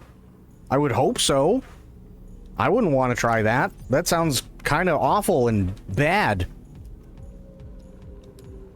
Okay, I do have water on me. I'm good on food. And I also have a cup of coffee. Going to the northern island. Maybe.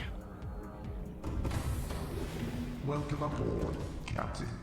All systems online. Sometimes deep fry apple slices. I could see that being good.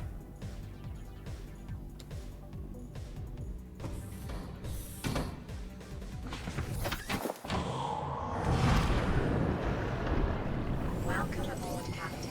All systems online.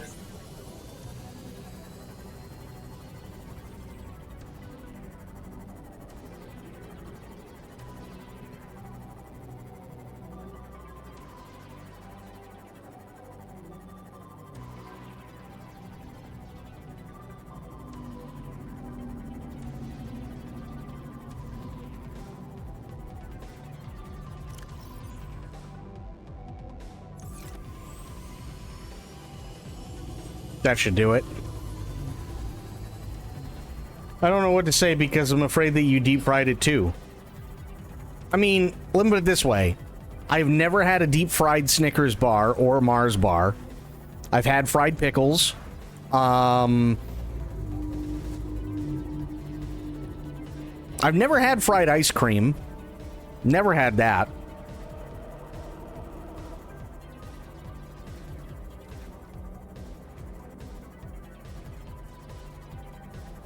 I've deep fried turkey. Deep frying turkey's really good. Same thing with chicken, fish. Obviously fries or chips, depending on where you're from. Those are always good to fry. Usually I stick to the more savory things than sweet.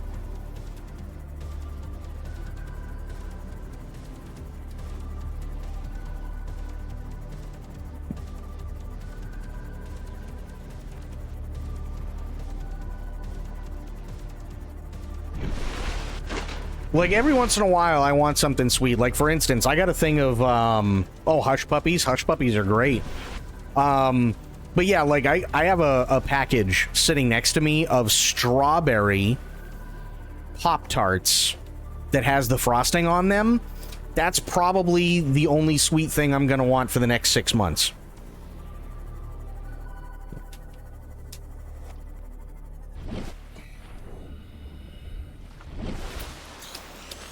No, I'm not gonna deep fry. I'm not gonna deep fry my Pop-Tarts.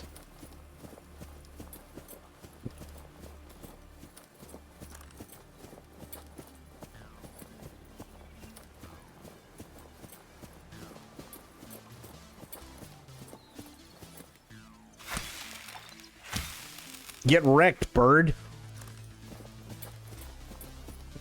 Deep fry them, you coward. No! They're so good. They're so good. You just pop them in the toaster, and oh my god, the goodness that comes out of it. Why would you do that?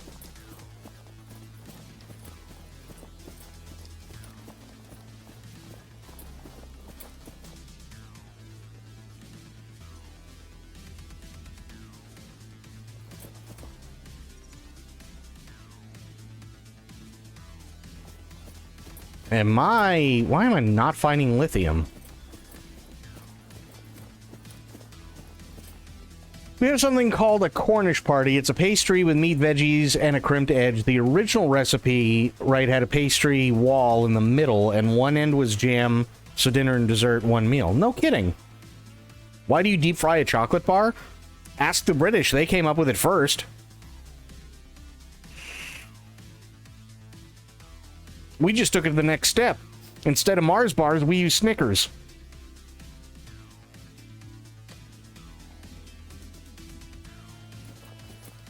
Oh, shit.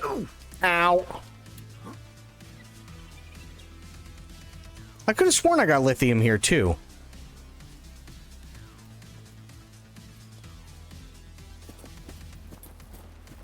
Because the island you're talking about is the southern island. I'm in the northern island.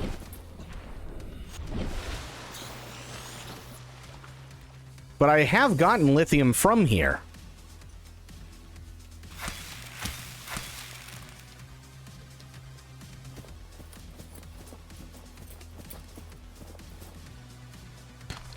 Well, that's gold.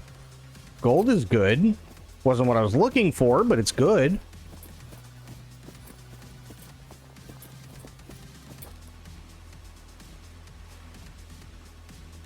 Yeah, I went through all the caves on here, and I got a pretty good amount of lithium.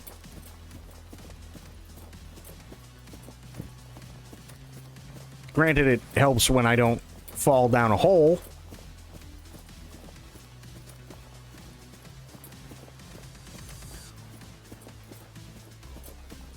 Gricko, my fucking legs?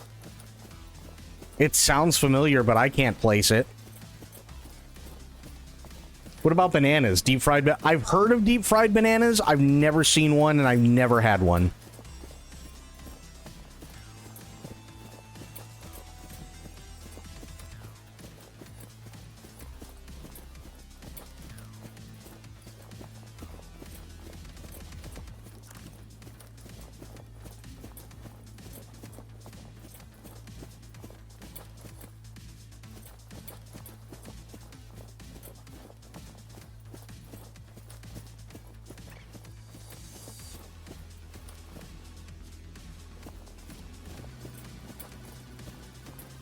Chippy doesn't usually stock bananas. That's fair.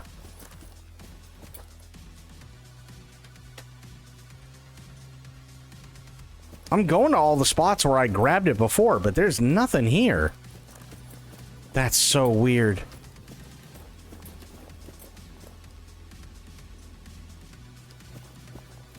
I know it's not here. But if I go down this way, maybe?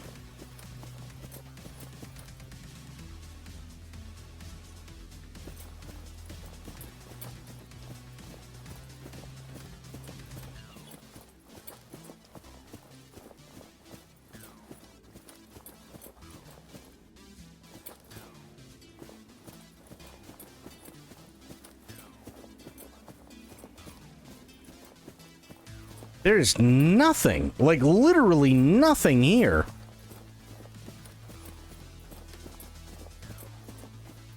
Oh, there's lithium, finally.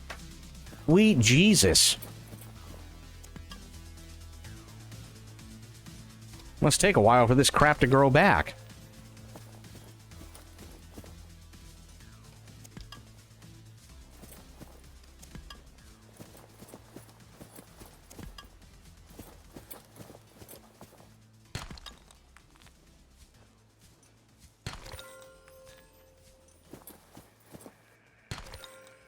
Nice.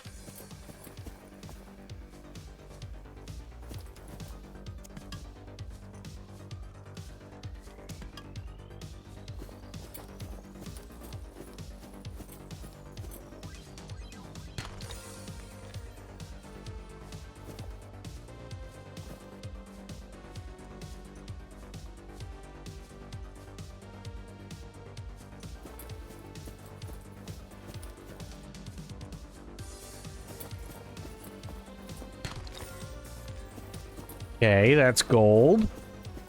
Not what I was looking for, but I'll take it. I do like gold.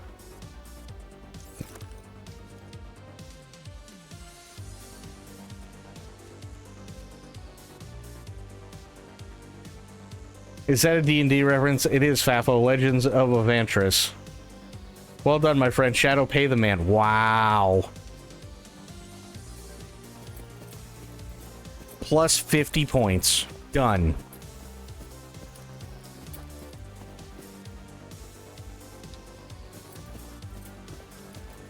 I'm always a fan of gifting arbitrary, meaningless currency.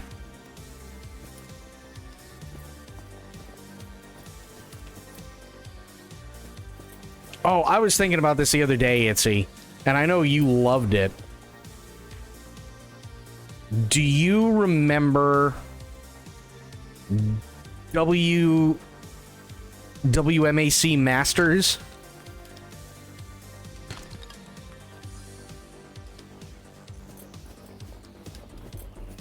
And how we got screwed out of a second season?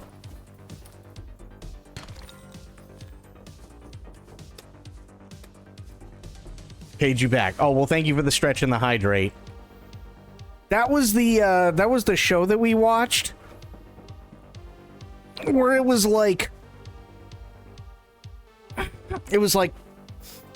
Power Rangers storylines, but Mortal Kombat tournament.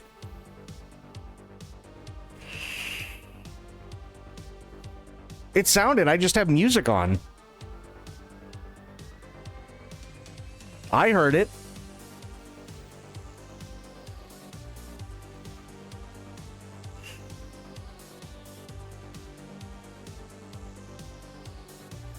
I can't remember if Sober was there for that. It was the greatest, stupidest thing. Sober, were you there for WMAC Masters?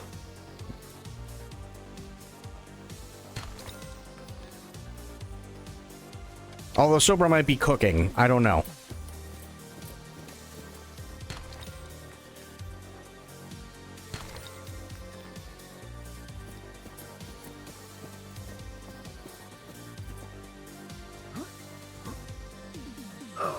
Ow.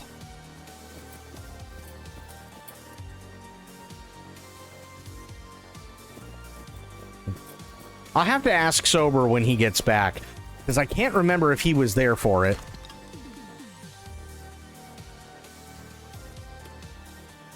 Every once in a while, I still think about that show, and I'm like, man, that was such a great, stupid show.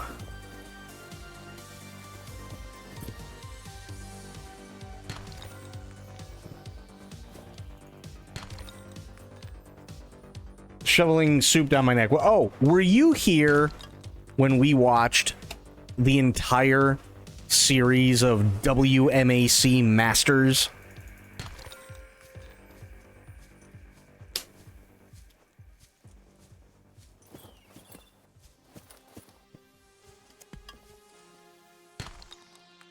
Oh, dude. Hang on. You'll be able to find it on YouTube, no problem. But let me show you a little bit. Just a little bit.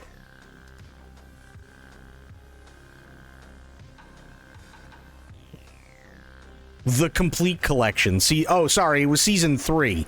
We got screwed out of season 3. That's what it was. Okay.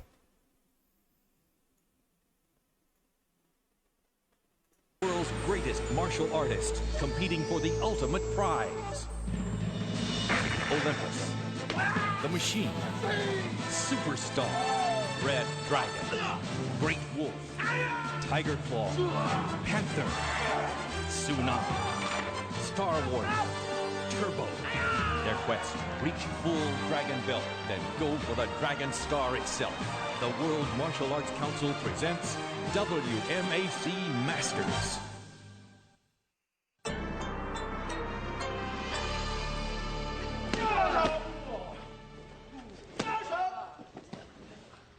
And again, it like all this story stuff, it's shot like it's an episode of the Power Rangers, right?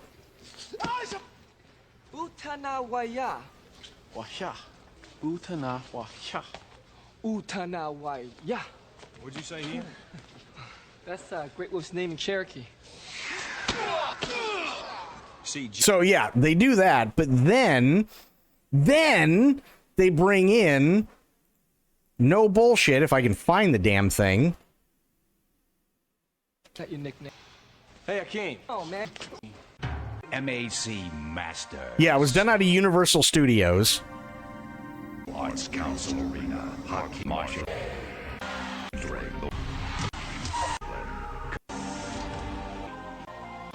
Takes on Great Wolf, Jamie Webster. At So the announcer is Bruce Lee's daughter.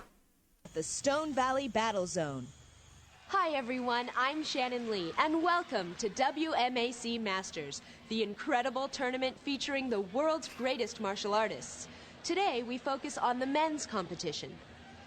There will be 2 preliminary matches leading to today's finals, inside the amazing Battle Dome. The winner there will move one step closer to full Dragon Belt status and a chance to challenge the reigning champion, Mike Turbo Bernardo, for the Dragon Star itself. Match number 1's just about set to begin. The athletes will first take on Kabuki Warriors from the WMAC Academy. The Kabuki Warriors. I feel so bad for the Kabuki Warriors. We came up with an entire backstory for this show.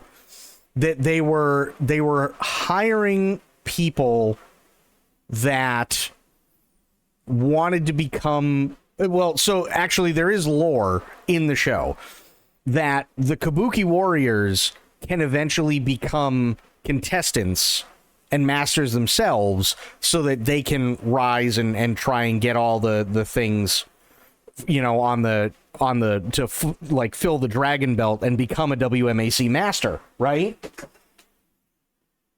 Now that sounds all well and good, except for the fact that there are more than a few that end up dead.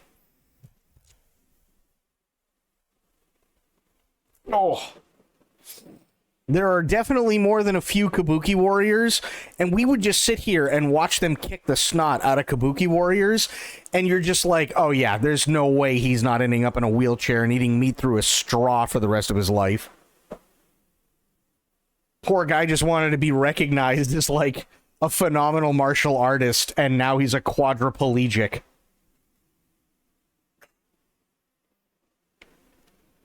Like, we came up with this whole Then, on thing. a signal from the council. And You gotta, okay, here we go. I feel so bad for the Kabuki Warriors, because here we the go. Academy. Their job is to test the abilities of the athletes. Watch the power bars at the side of the screen.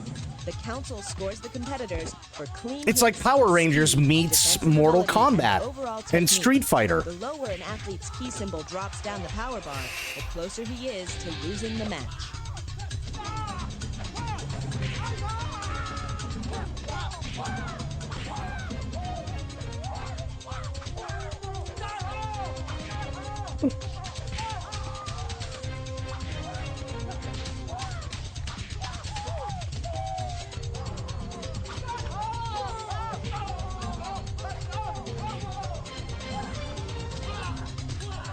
Hakeem has made his way near Jamie. The machine is ahead on the power bar. God, I wish I could find, like, one of the most excellent. Oh, okay, this might actually be really good. Hang on. This might actually be a really good one, because they have all these different things in the Battle Dome. We spent like a week watching this in Gladiators, and it was glorious. Oh my god, yeah. The Kabuki Warriors will get thrown through these sets and everything, but sometimes the way they land, because obviously they're stuntmen, right? You're just like, okay, yeah, in canon, that guy's dead. The rules for this preliminary match.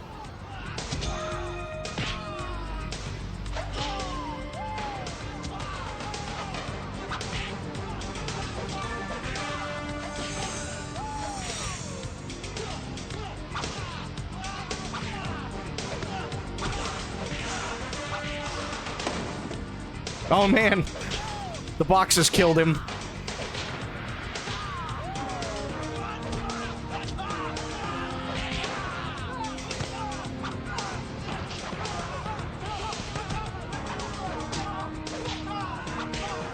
that hit against Superstar drops his power bar to the same level as Red Dragon, but it's still way early in the match.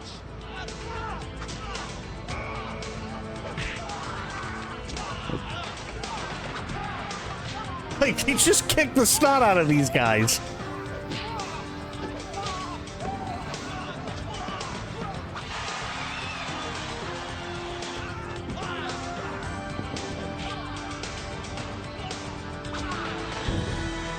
Black ninjas disengage. One-on-one. Begin.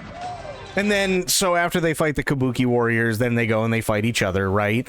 There was, I think most of it was during the second season where they all really started to die, and there was a subway area, and the subway started to break apart and flood, and like these poor Kabuki warriors are like trying to help each other out and get each other out of this really, really shitty situation that they find themselves in, because now they're getting their ass handed to them, and now they're being made paralyzed by these people who clearly don't care for their safety, and now some of them are on fire, others are drowning, others are getting buried in rubble because the subway is breaking up because there's an earthquake, and they get up to walk away, and then one of the masters just turns around and like snaps one of their necks. And it's just like, what the fuck? It's really, really, really funny. It's really funny. I'll tell you what, here. That should be all of season 1 and 2. Unfortunately, there was never a season 3. They canceled it after the second season, but it was really, really good. I know I'm watching on Sundays. It was really funny. We were taking bets, by the way. That was the best part, is I had everybody going with it. I was literally taking bets with channel points as to who would win and so on.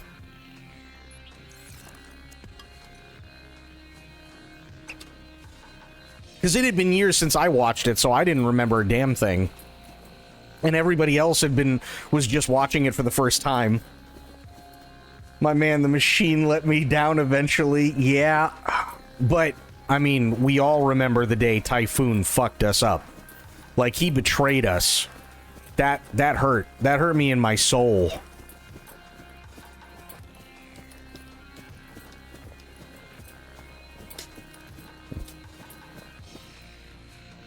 For real.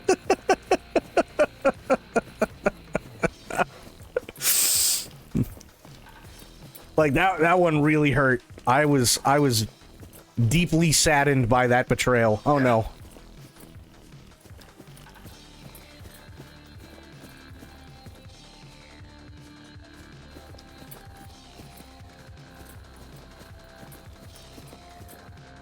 Yeah, I can make it. I was so invested at the end of season 2. Me too. I wanted to see what was going to happen. I really wanted to see what was going to happen with it. And I had like so badly wished that somebody had picked it up for a season 3, but it never happened, which was a massive bummer. Welcome aboard, Captain.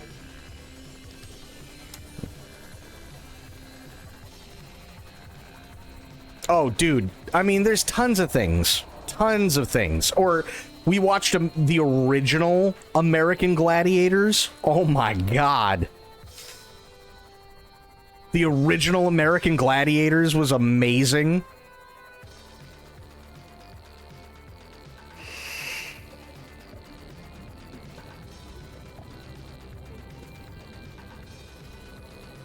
And then I think we watched, what was it? I think we watched British Gladiators, and we also watched Australian Gladiators. I think we watched them as well.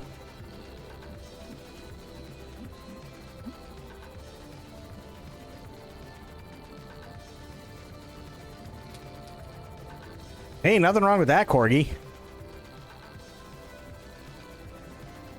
Dude, WMAC Masters was just such a gem. It really was. It was so good. The yellow crayons are the most delicious. This is true.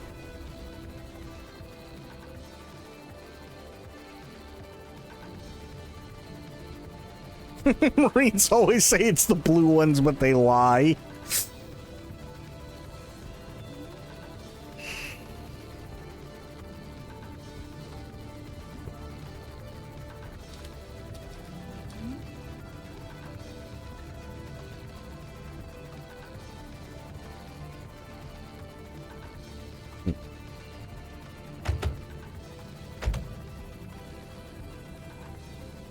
Okay. Go in here. Drop off the lithium.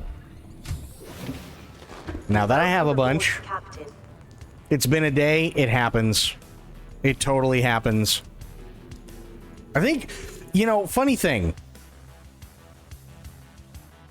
What was that WWE football thing? XFL? Yeah, XFL. Yep. So, funny thing.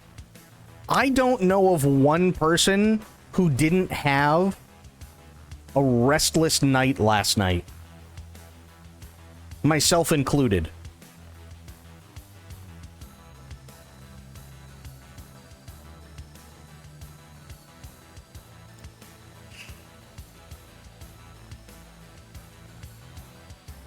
Like, I'm running on maybe 4 hours of sleep because I tossed and turned. I couldn't stay asleep. And everyone I've talked to today has been the same. For one reason or another, whether it's because they've been sick, or stress, or they just couldn't sleep, or some other bad stuff happened. Like, everyone it's also was like, yeah, what the hell did I just hit? Okay. I keep hitting F1 sometimes instead of escape.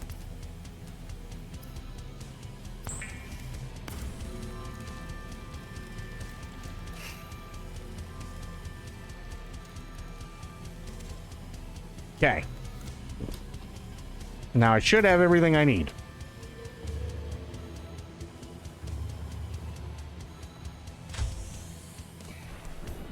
Let's go make that prawn suit.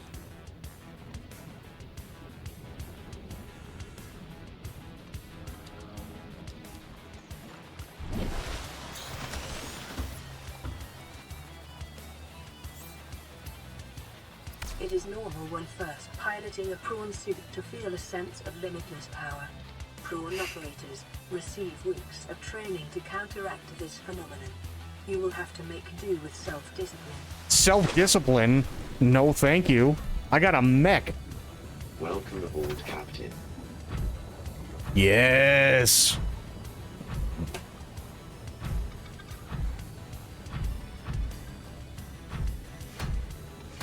Oh shit, I got punchy arms?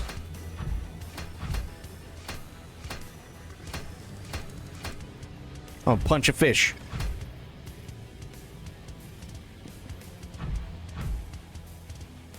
Yeah, blaming a particularly big solar flare I think is acceptable.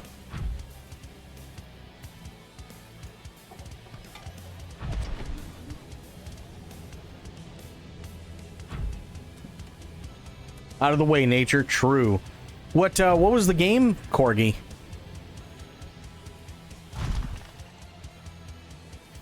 Huh?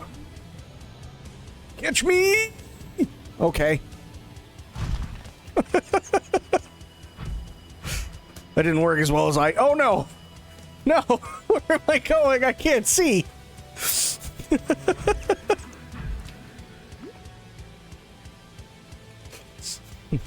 Where winds meet. I've seen that Ko and... Oh, there we go. Co and a couple of other people were playing it, and they really enjoyed it. And I've also seen some other people say that they're not entirely sure what to think of it yet.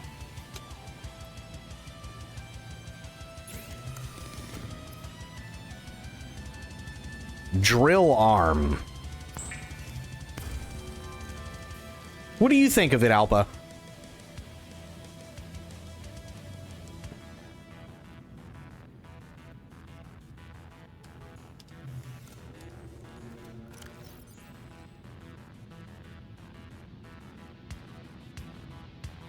Pretty unique game, I would say. Okay, it's weird. So, I know the obvious thing people are going to say is it's a Souls-like.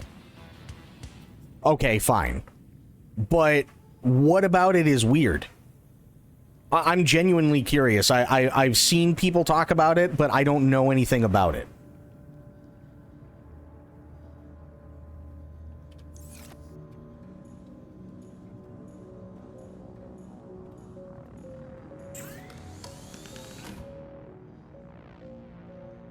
Oh, that's right. I need to get all the prawn stuff, don't I? Shit.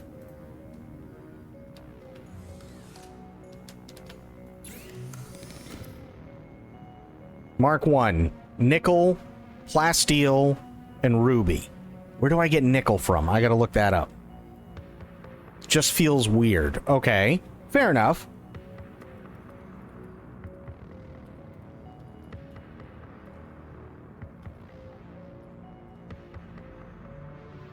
Lost River and inactive lava zone. Typically near the tree cove or in large caves with the green acid brine, which are only accessible with the prawn suit. You can also find it on cave walls near brine waterfalls or as loose chunks in the seabed.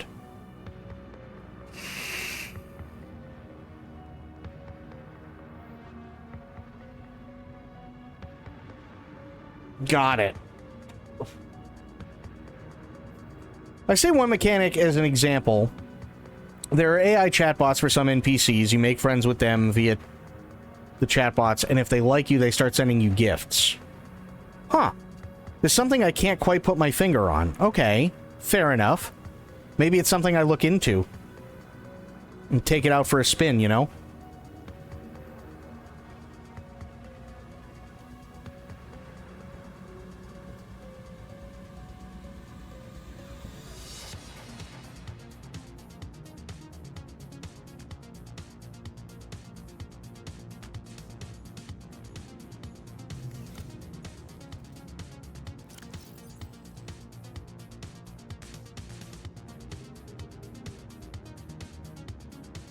Where'd the drill arm go? Well, you're not it. Did I or did... Oh, okay, I did make it. I was like, wait, what? Yeah, no, I made a drill arm. Okay. We're fine. Jesus. Okay. So here's what I gotta do. Get back in here.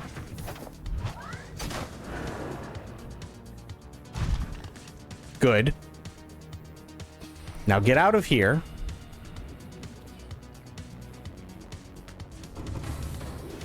Welcome aboard, Captain.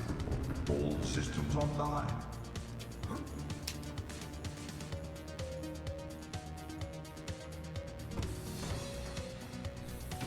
Okay. So the prawn's ready to be put in here.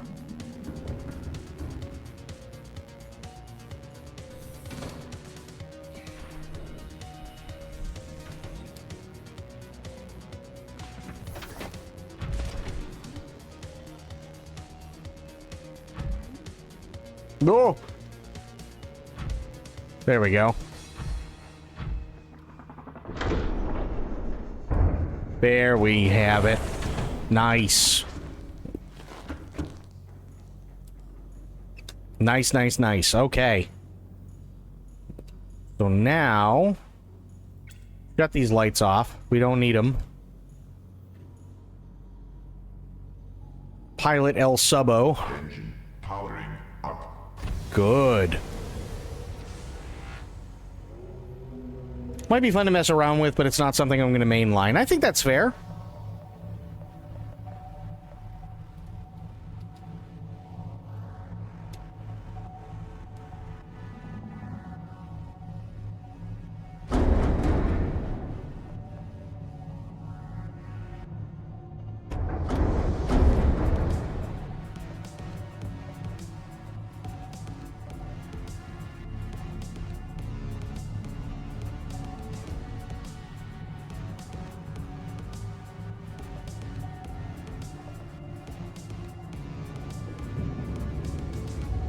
Or what's going on? This is not heroin. You lost me on that one, Mongo. What's not heroin?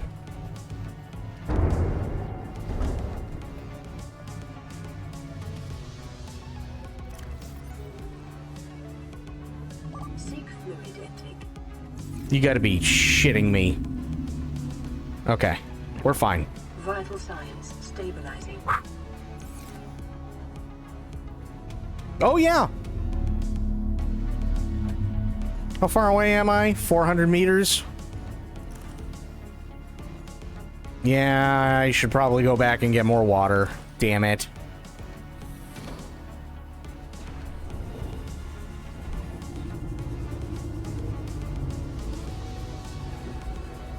Oh, gotcha.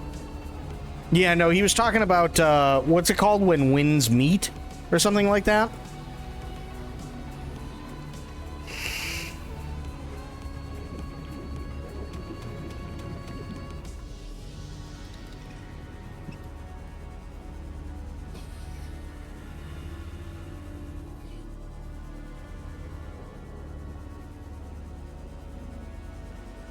Where winds meet. Okay, fair enough, yeah.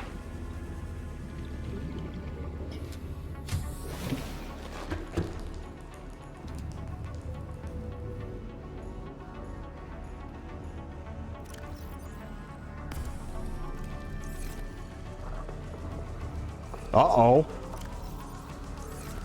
Oh, that's bad. I gotta go get fishies.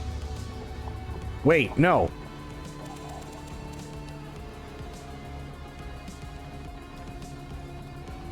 I can use this for biofuel.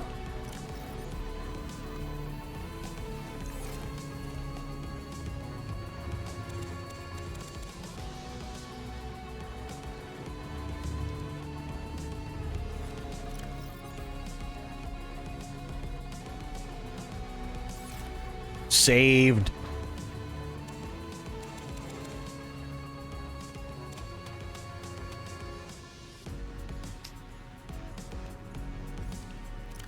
How you doing, Mongo? How are things? There's that. And then I'm good on water. I'll grab another coffee.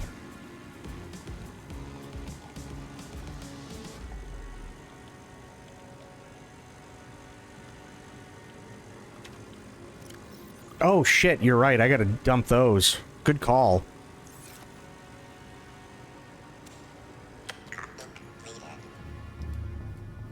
I do have to dump those.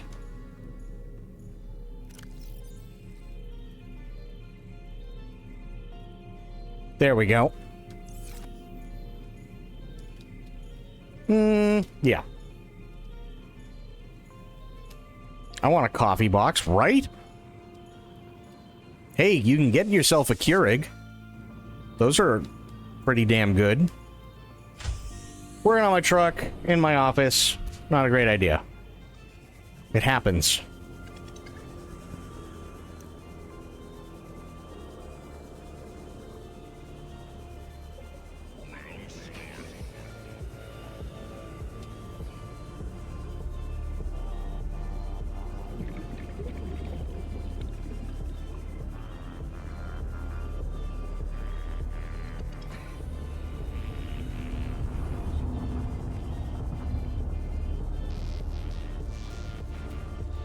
We have a Ninja Pod thing, and I swear it mocks me sometimes. What do you mean it mocks you?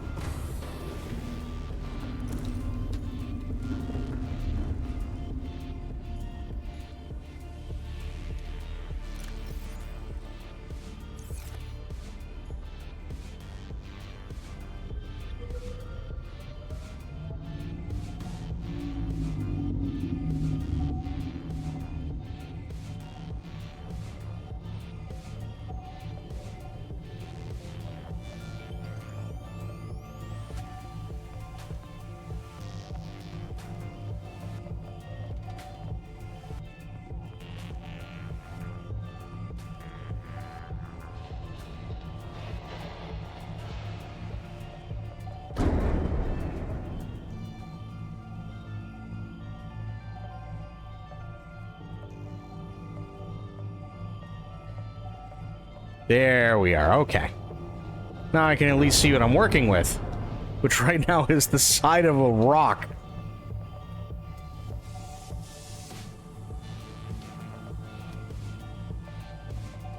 No, damn it.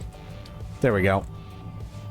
The other day, it beeped and stopped pouring the coffee like it's supposed to, so I cleaned up, and then it decided to piss out another stream of coffee. It's actually kind of funny, I'm not gonna lie.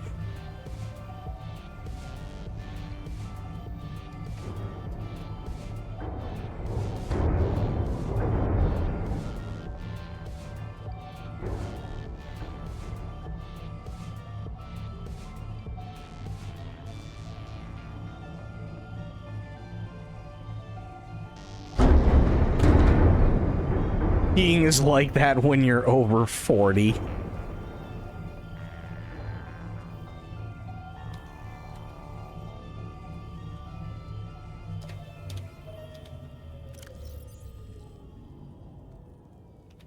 Okay.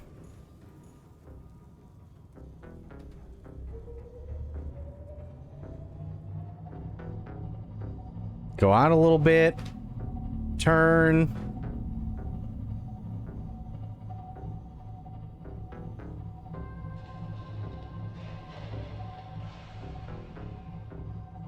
This way I can see what the hell I'm doing and where.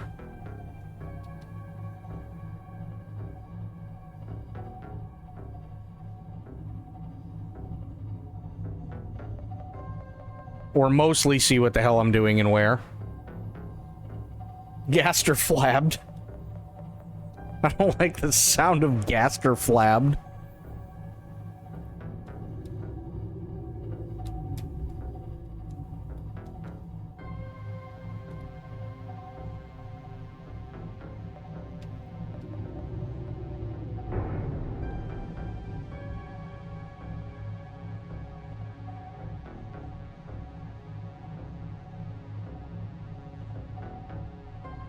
I said that out loud, and all the lights flickered. Oh, dear God.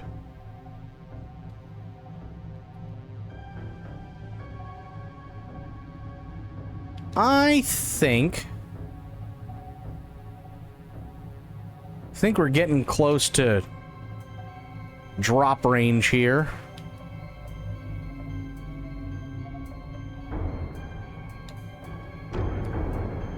You know, assuming I don't hit literally everything.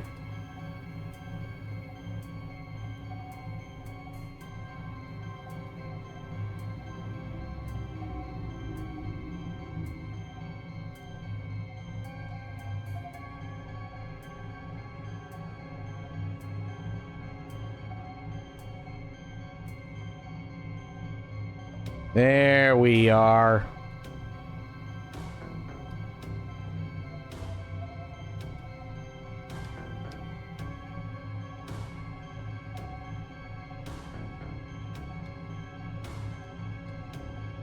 Well, actually, wait a second. Hang on.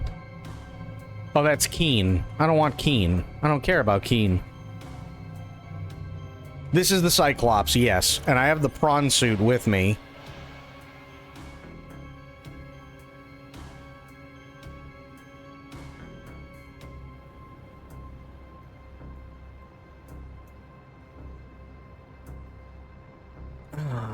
Balls.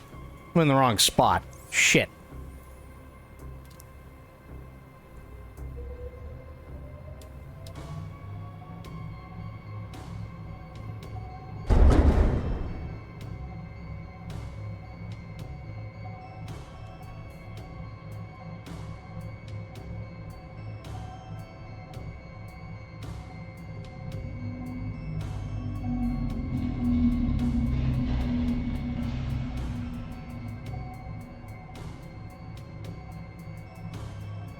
Okay, exit.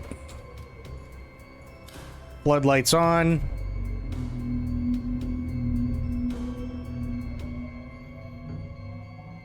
Ahead flagged. Emergency speed. Warning. Vessel counterfeit. Excessive noise. Your excessive noise.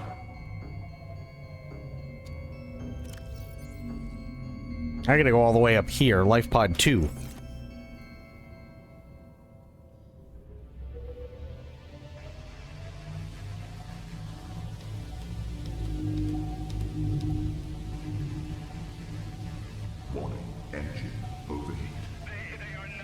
expand. Warning, fire detected. What?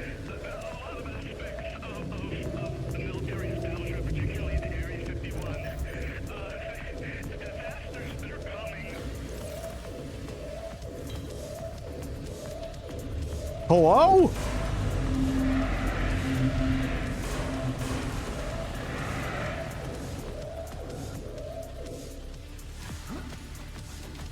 Well, that didn't take long. Extinguished.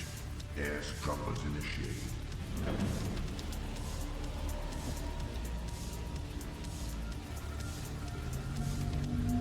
Okay, don't put it on flank speed. Got it. Jesus. Was not expecting that.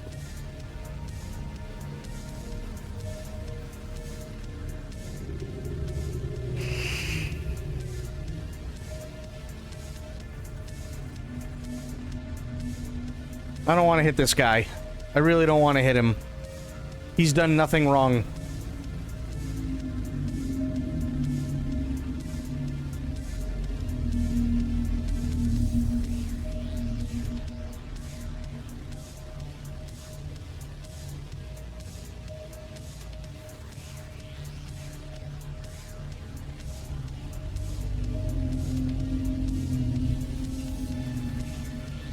I feel like our Cyclops hates us. It's a very temperamental vehicle, I'll put it that way. Very temperamental.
Okay, now we're getting down there.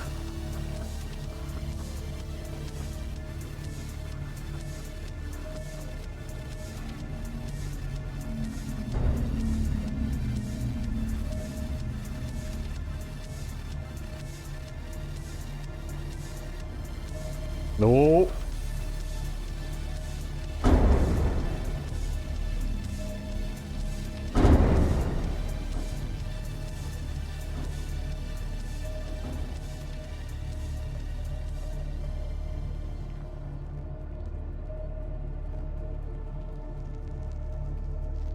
Son of bitch. Move. Idiot.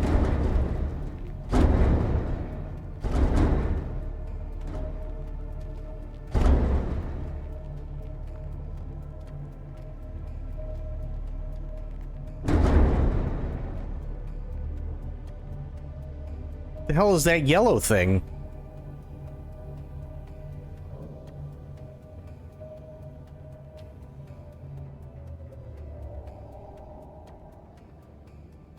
Whatever it is, it's moving. And I don't like it. It's not these guys. I don't know what it is. I have a horn. Nice.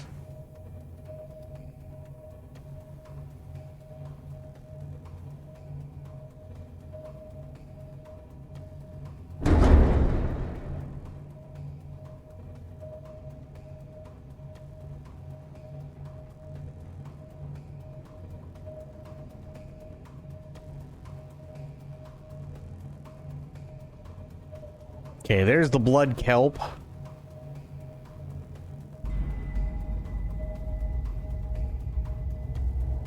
Come on. Get us down there.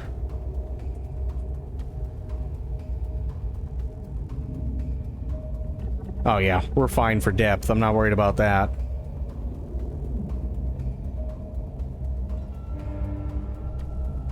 Oh, I hit a ledge.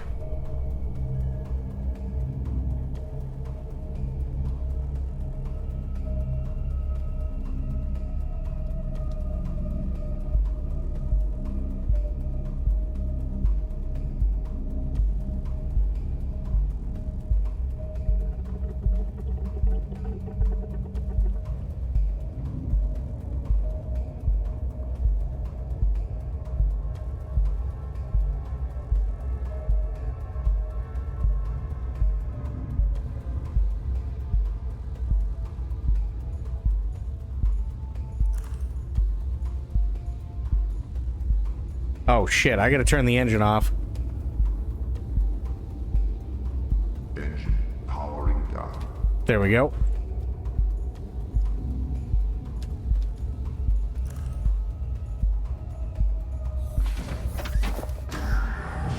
Welcome aboard, Captain.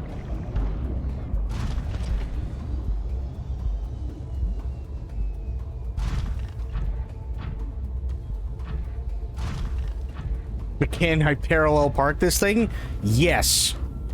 Assuming there's nothing in front or behind me.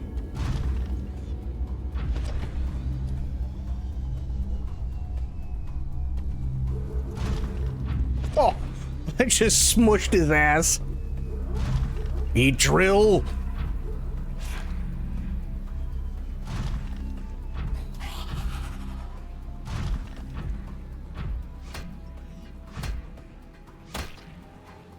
Fish punching.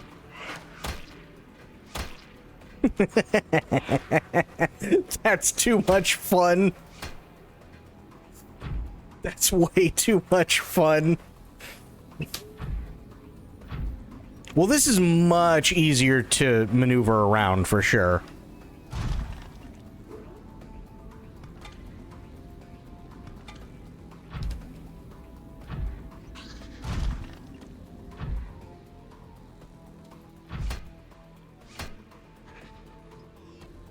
I will punch fish all day if I need to. Ooh. Crystalline sulfur. Probably gonna need that somewhere. Don't you do it. I will punch you.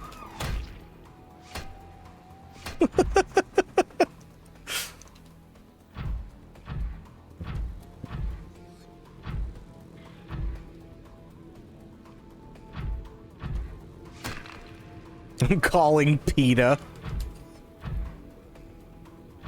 Give me a little fucking asshole crab.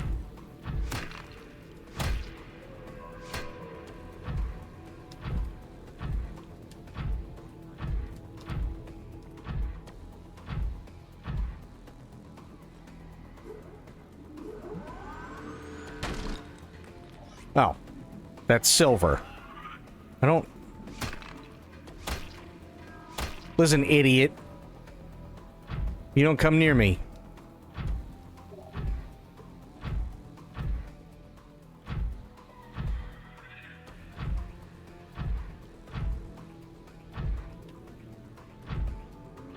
This is so dumb. Listen, sometimes you need to punch a fish. It happens.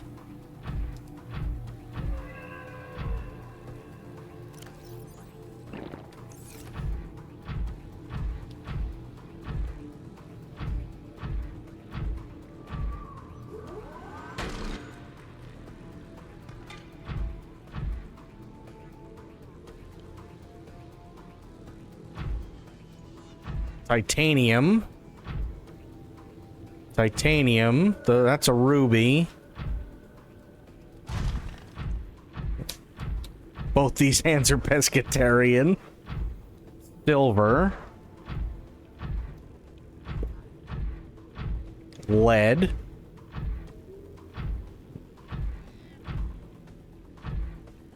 More silver.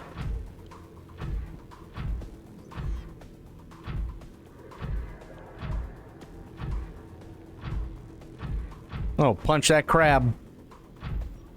Come here, dickhead.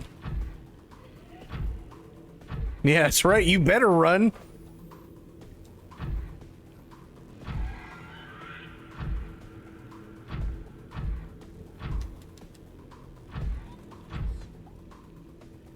That's titanium.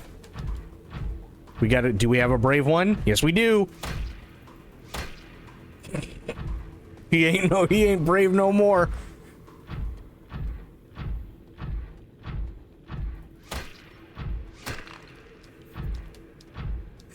Damn. I'm just throwing hands with crabs.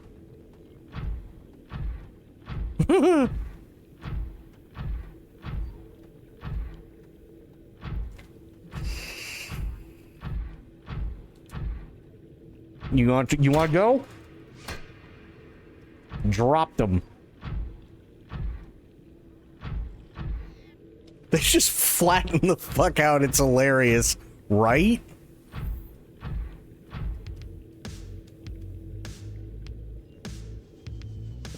Oh boy.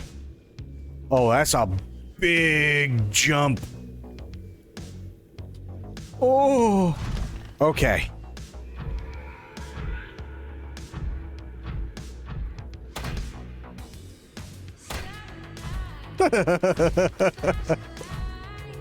I love doing it.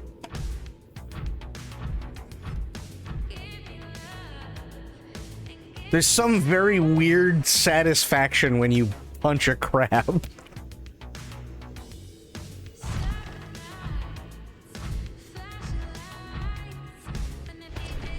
Silver. Ooh, what are you? Hang on. Gold. Damn it.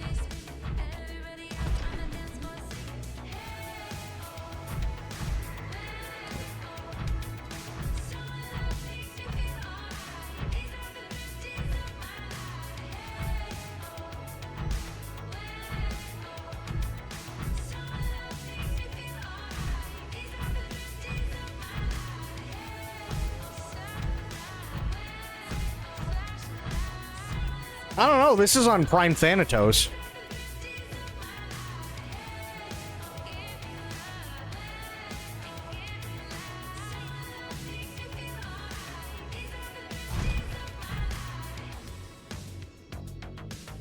Oh god. I didn't realize it was that deep. Copper. I don't need copper. That's a lot of quartz, but I don't need quartz right now. I don't need copper.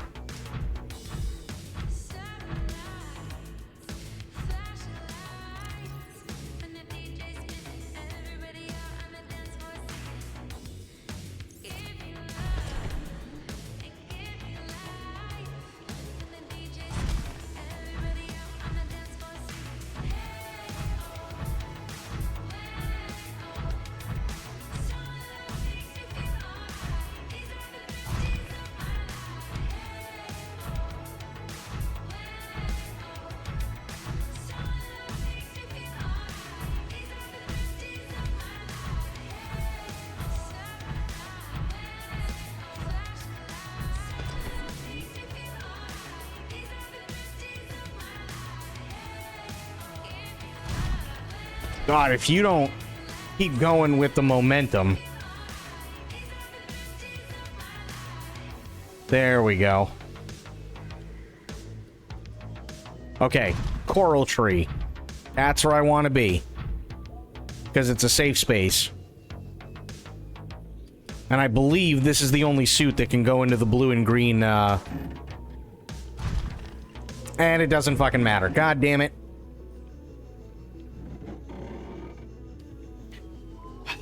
Balls. Okay, jump. Okay, so I gotta stay out of the blue for now.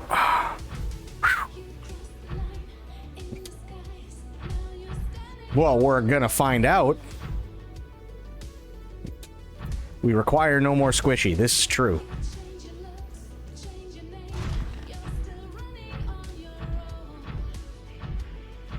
What was it I was looking for again? I can't remember. Oh, nickel. That's what I was looking for, is nickel ore. So I can make a, Don't... Fuck you.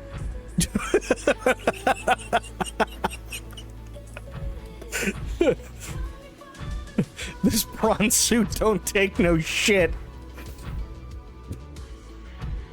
Yeah, I need nickel ore so that I can make the dive module for it.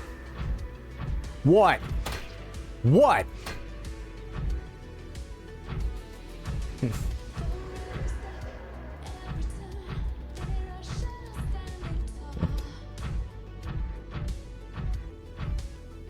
There it is.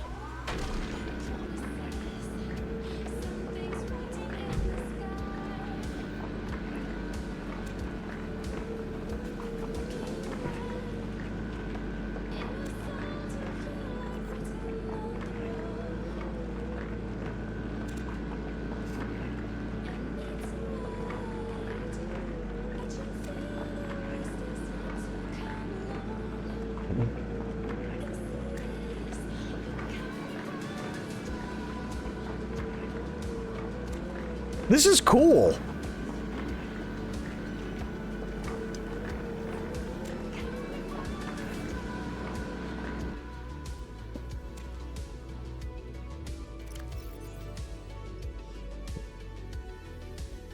Oh, is it in the storage bay? Okay. Fair enough.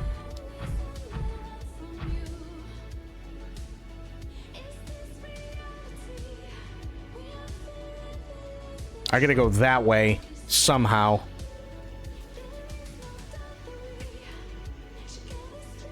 Because I think I might have enough nickel ore right now, which is fine. I just needed enough to make a diving module. Or depth module, rather.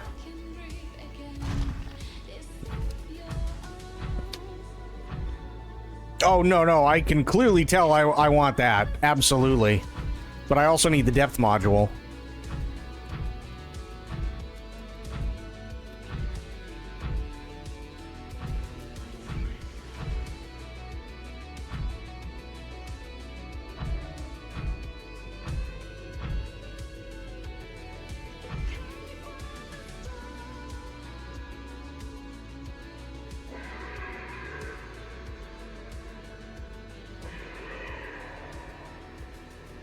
Ooh, just. Not... Okay, that might be a bit of a problem.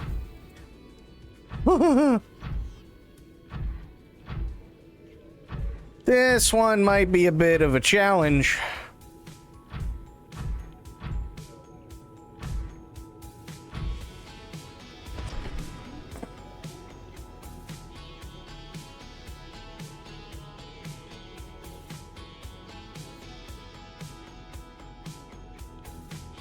Oh, boy. Prawn suit does need uppies. It's true.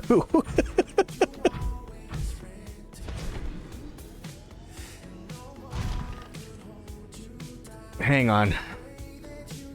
I'm gonna do a dumb thing. Passing 100 meters. Oxygen efficiency decreased. Passing 200 meters. Oxygen efficiency greatly decreased.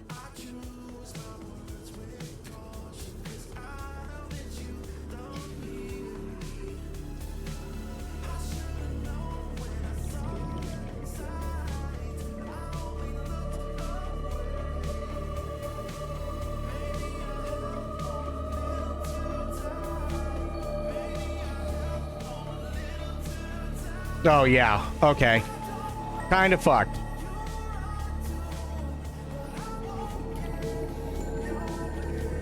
So let's try and find another way around.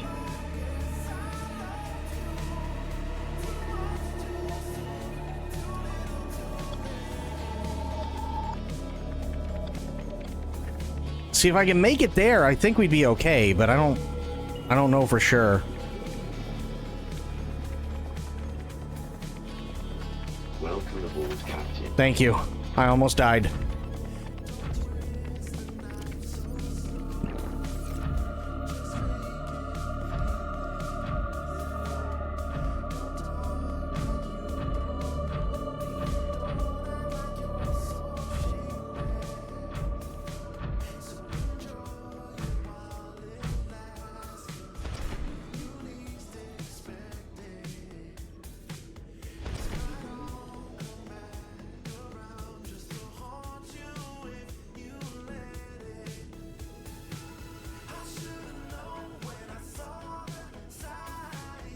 Uh-oh.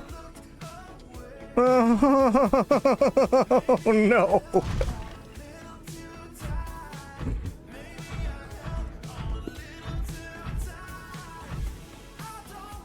Well, I mean, how would I make a grapple arm right now?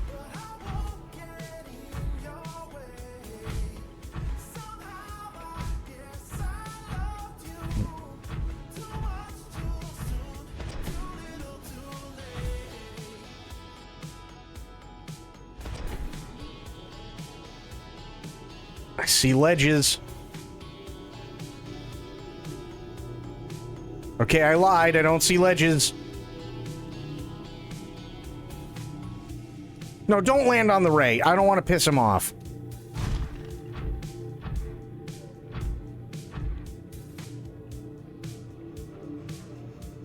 Okay, there's got to be another way out of here. We know this.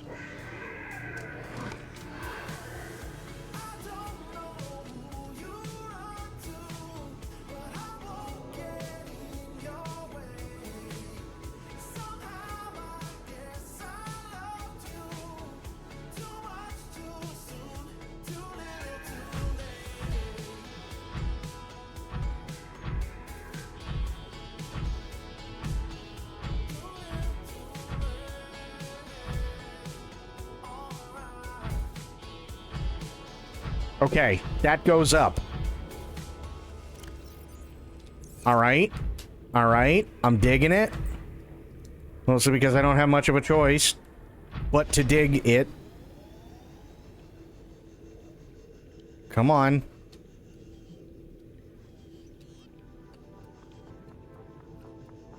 I have no idea. If I have to, I will punch that motherfucker right in the mouth.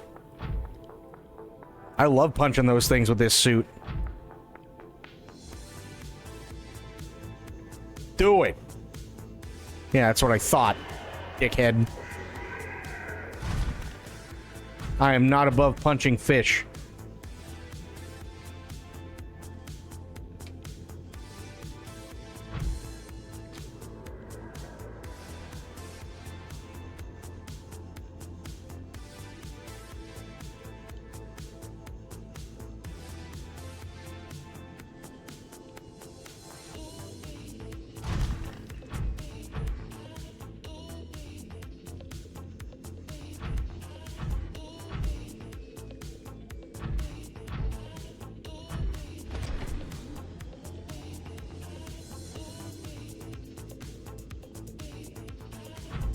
That doesn't go anywhere, sadly. Look at the map. Where's this? That's 19? If I can make it over there, we might be saved. If. That's kind of a big if. Calorie intake recommended. Your mom recommended. Shut up.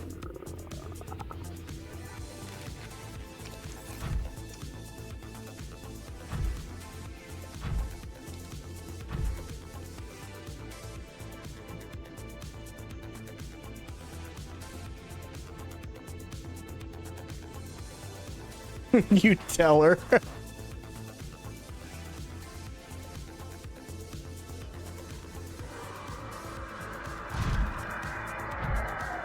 What? I got a fucking drill arm and I got a fist.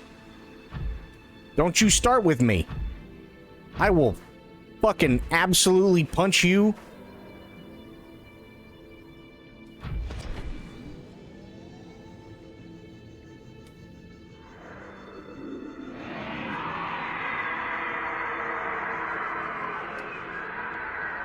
Yeah, nice try, asshole.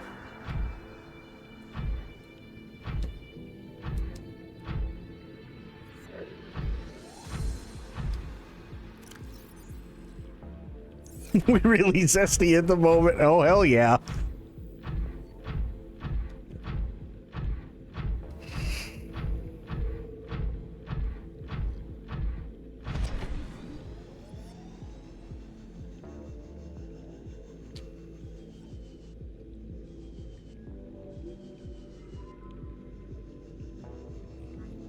Yeah, I'm gonna need that jetpack. Sweet fuck. Okay, there's a way up. I go left.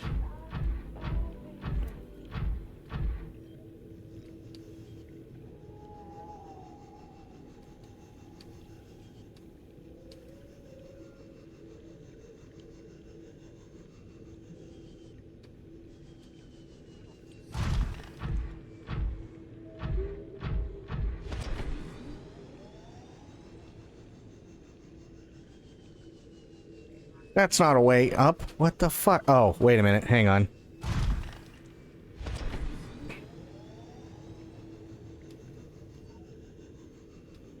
Okay. Good start. Good start. I'm digging it.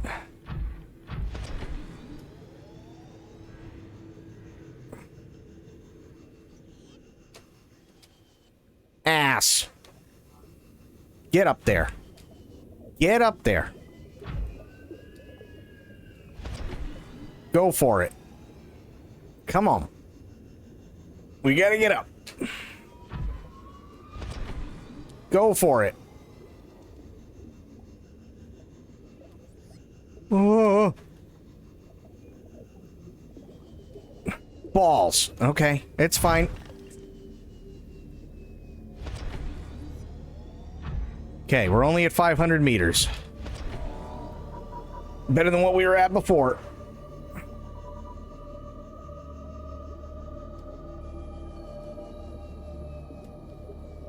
Okay.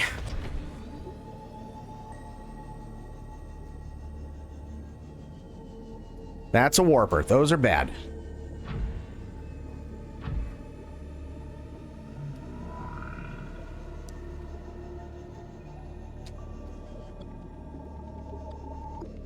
Come on. Get me to that outcropping. Nice. Not nice. It'll work, but not nice.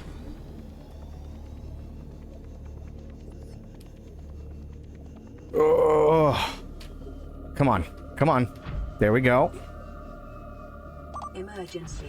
Starvation imminent. Seek calorie intake immediately. Oh, I don't think we're going to make this. We're going to get close, but we're not going to make it. However, I can make it over there.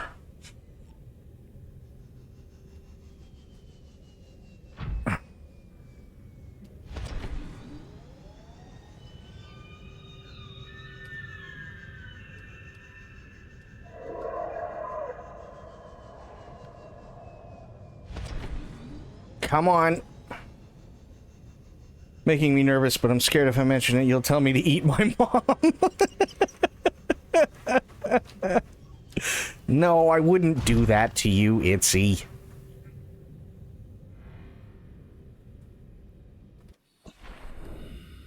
I'm sorry, Fishy. I need you. Okay.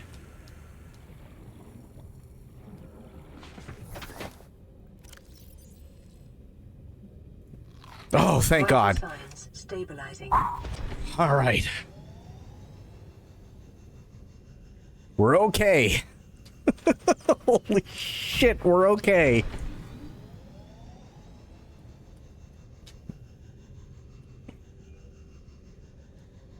Oh.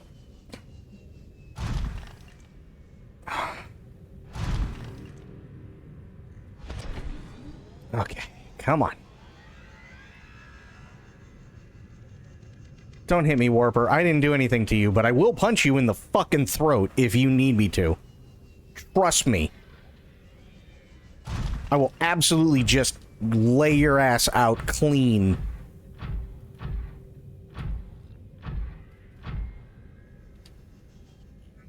Okay.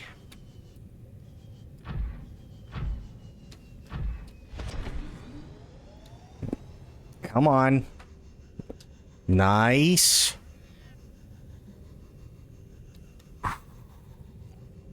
Starting to feel a little bit better about my chances.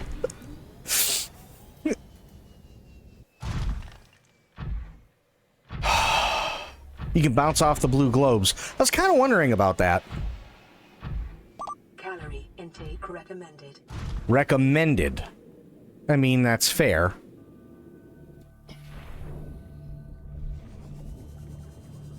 I'ma get you. I'ma get you.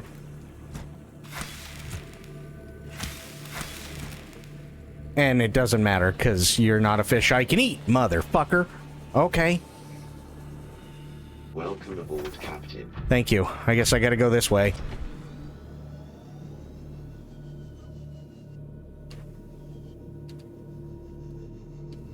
Yeah, I'm gonna need that jetpack.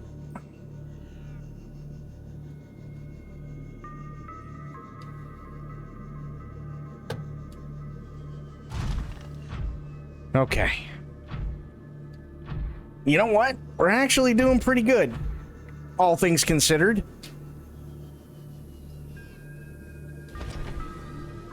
Definitely gonna need a fish here sooner rather than later, but...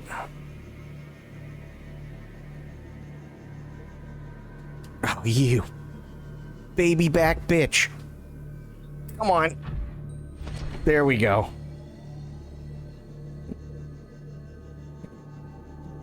There we go. There it is. Okay. All right.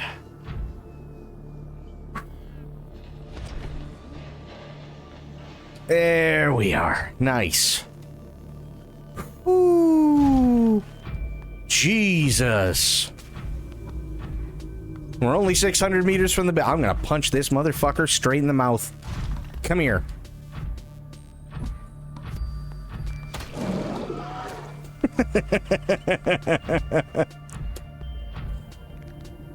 Oh God, I love doing that.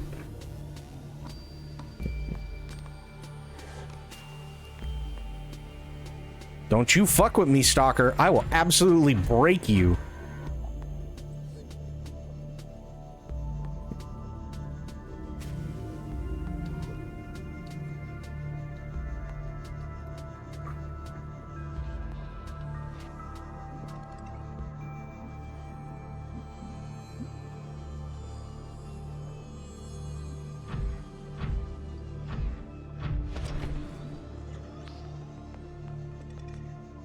I mean, all things considered, we're actually making some pretty decent time.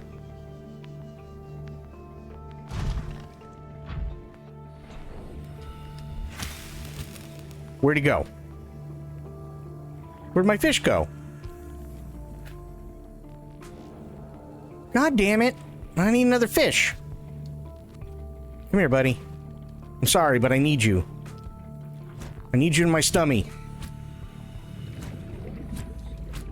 Get over here! There we go. Vital signs stabilizing.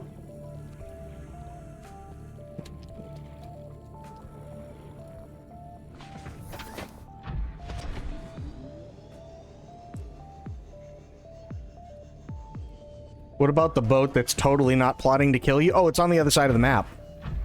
That's how far we traveled.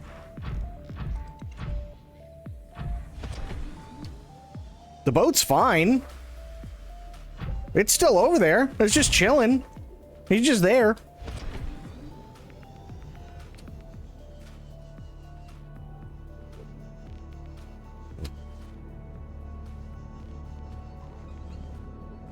Holy shit, we did it.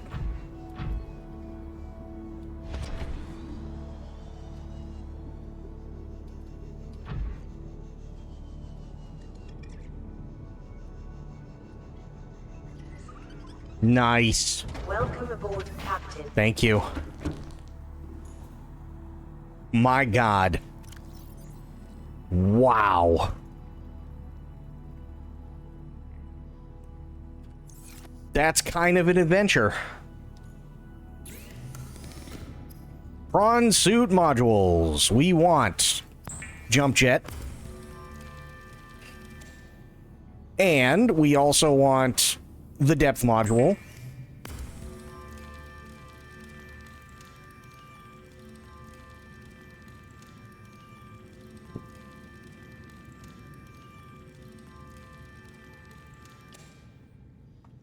Nice. Okay. Boom. 1,300 meters, and we got jump jet. Sweet shit. But wait, actually, hang on. Take this out.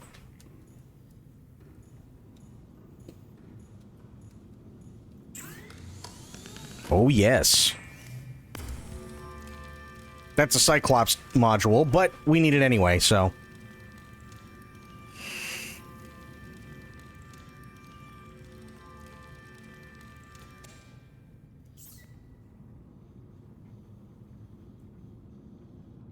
I need titanium. Oh, kyanite. Okay, so that's the other thing I need for the Mark II depth module for that is kyanite, which I'm assuming is further down. And that's fine.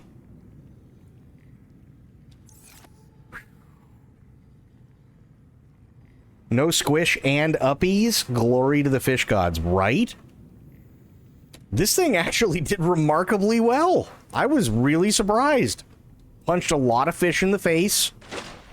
Which was awesome, by the way. I love fish punching. It should be a new sport.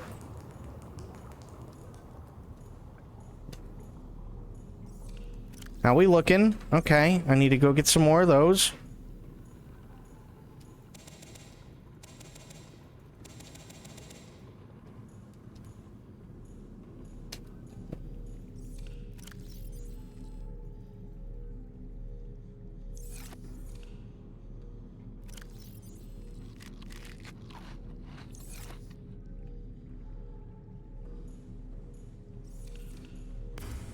Oh, God.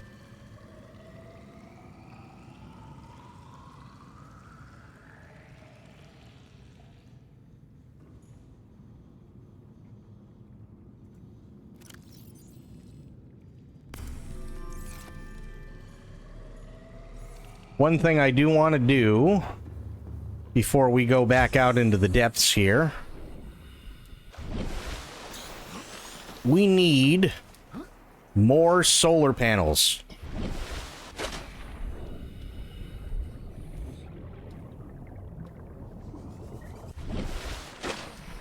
Damn it, how did I do this last time?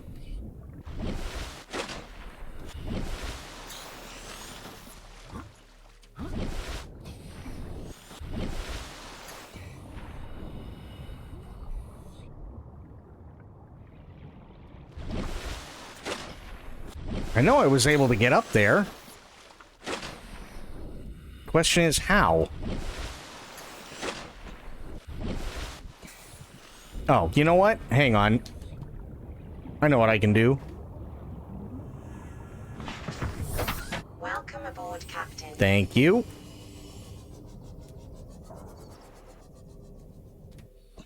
Perfect.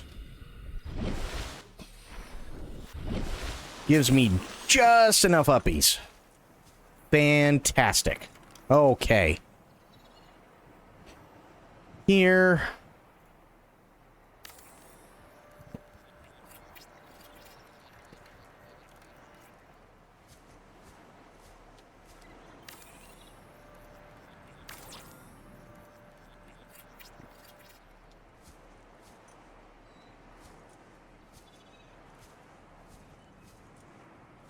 Oh.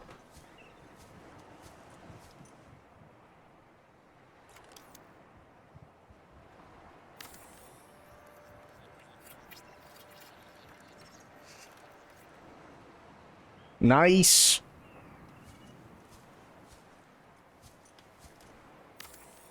Gotta soak up all them rays. And hopefully that'll also help with the charge. We're about to find out.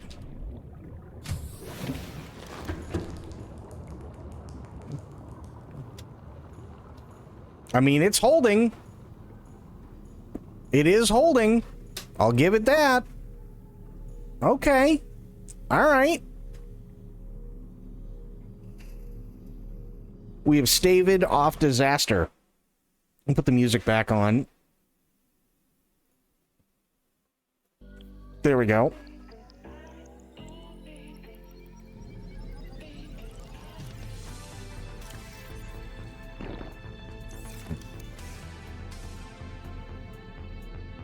I'm gonna store the Cyclops module in here for now. Probably the best thing to do.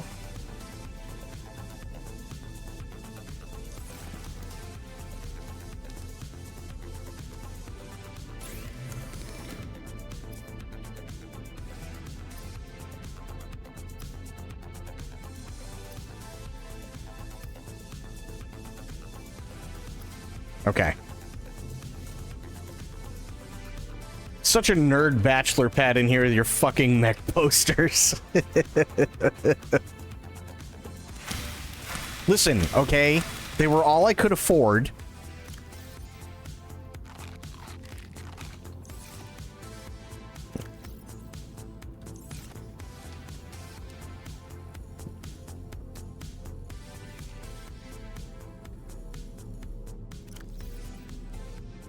Table coral, I don't need... Okay, good. Besides, hang on.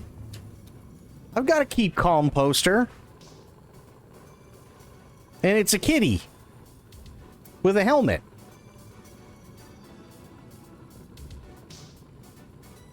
That's pretty awesome.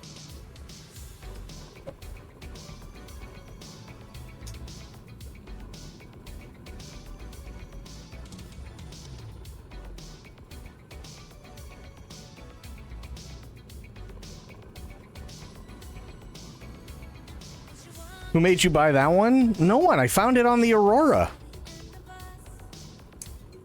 And I was like, that's a cute poster. I need it.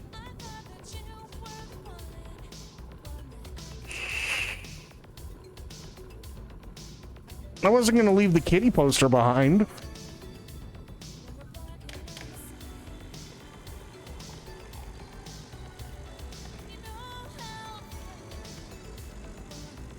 Waiting on my coffee. Both of them.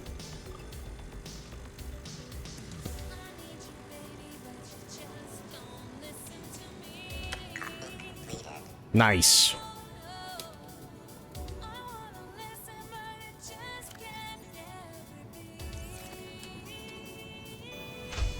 That does sound really, really good.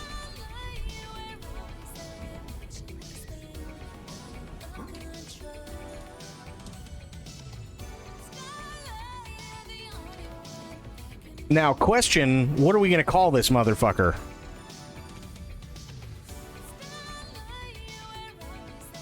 Nighttime coffee absolutely hits different. I love it.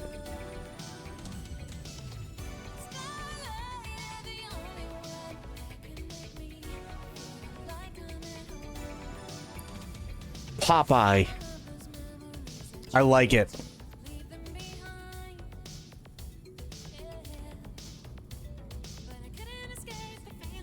Yeah, I like Popeye.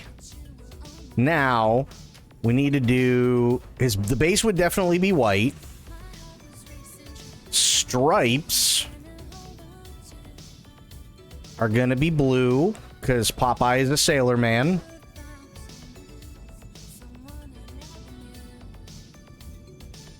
And then the interior can be a darker blue, like so. We'll crank that all the way up. Fuck it. There we go.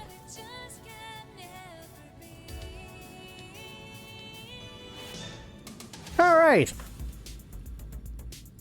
Oh. I don't know what's going on with my eye today. Squidward. Oh, God. I like Popeye. Popeye's good. Welcome aboard, Captain.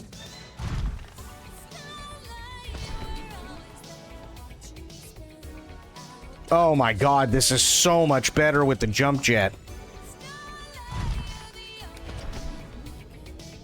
Holy Jesus.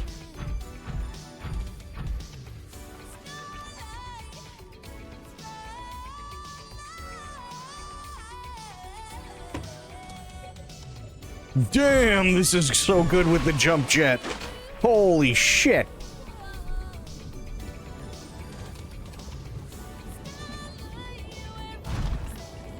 Wow. Try it, asshole. I will fucking... Futurama that is... Oh, I can't remember his name either, but I know exactly who you're talking about. That's the worst part. Zoidberg, yes, thank you. Okay, so let's do this. Let's turn around.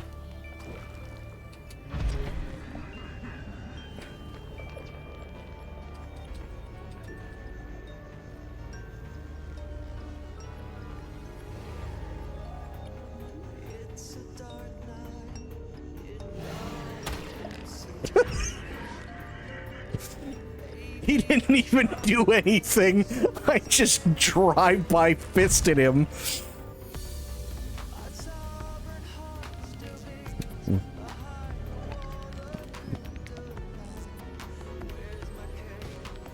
Well, yeah, probably because he's like, all right, well met, asshole. Well met.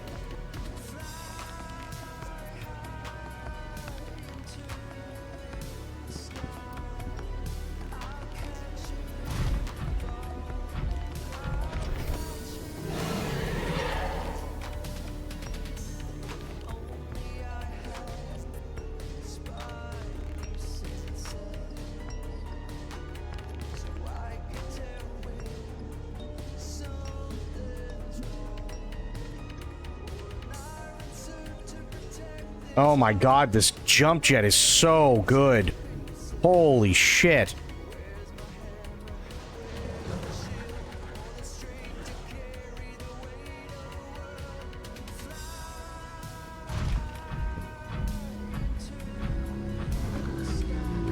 Do it.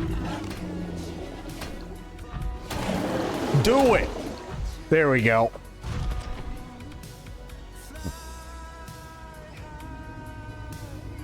Punch that fart right out of him. Hell yeah, I did.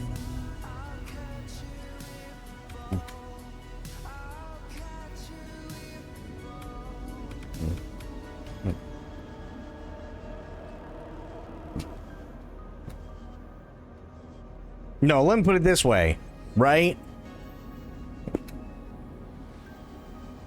Chuck Norris's dick has a dick. And that dick is bigger than this prawn, but this prawn also has a dick, and that dick is bigger than most people's.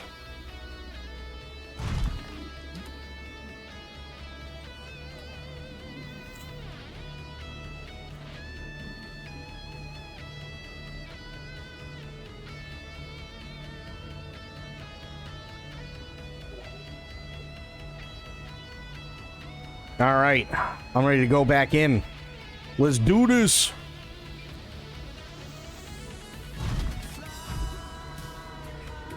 Actually, wait a second. Let's repair our dude a little bit here. There we go. Oxygen efficiency greatly decreased.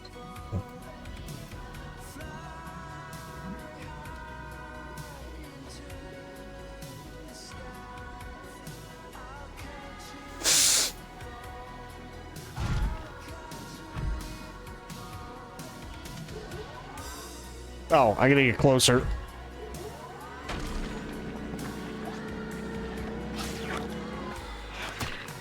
Dumb shit. Try it, bitch. I'll punch every single one of you to death.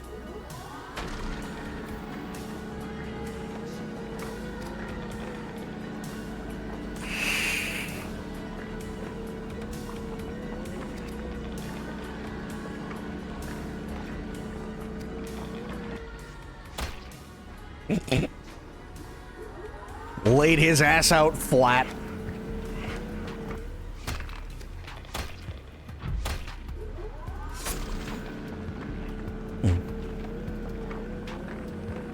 That is the best thing ever.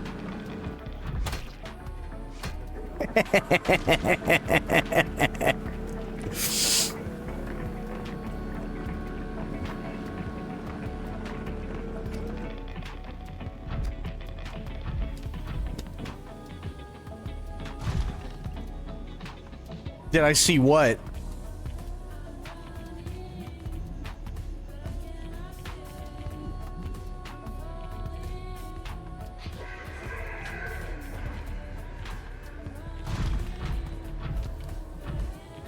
Your silver ore.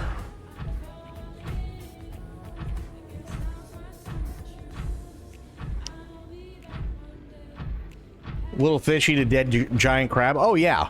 Yeah, everything down here except for the rays is incredibly hostile. And aggressive.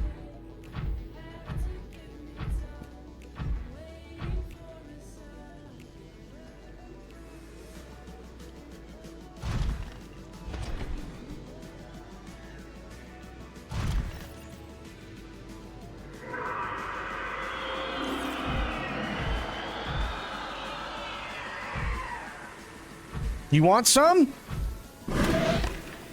Bitch? Is that it? You fucking want some?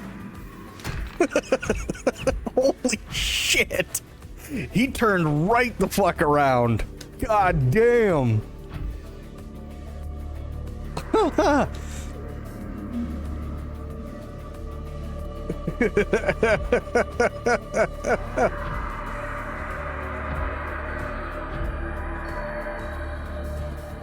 That was awesome. He seemed so upset. That was amazing. Man was not expecting something so tiny to hit so hard. That's what you get, dude.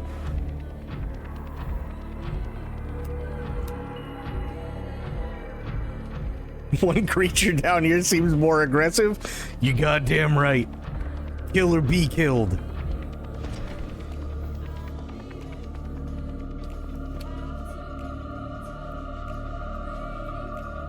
Fist fighting leviathans, that's right. At the end of the day, he's just a big fish.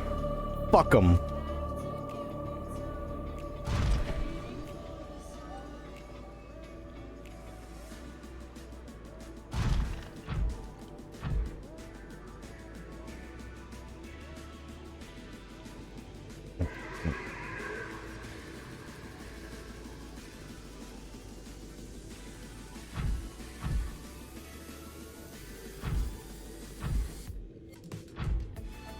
That's how we roll.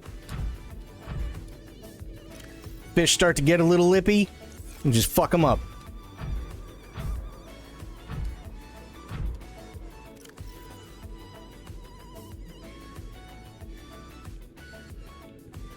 I think it's over here. So I gotta go right. Yep, there we go.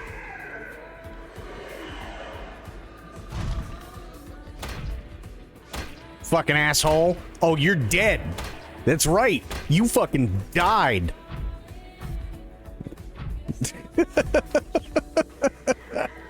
Holy shit. I love this suit.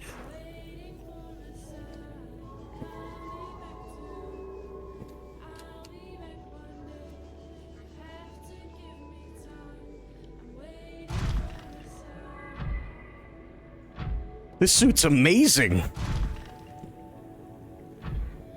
Is that gold? I don't need gold right now. I do have quite a bit of gold. This is lead. No, that's lithium.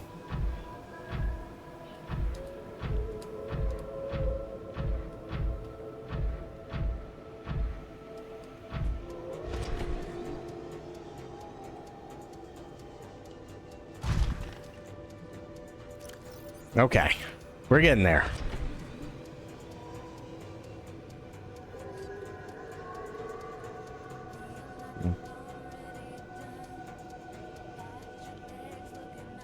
See, I don't want to mess with the rays, because the rays are cool. They've never done anything to me. But literally everything else, it's fair game.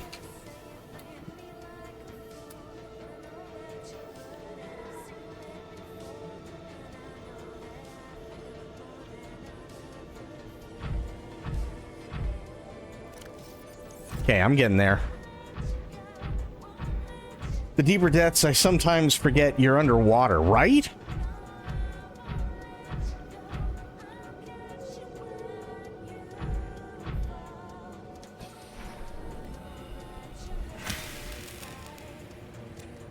Nice.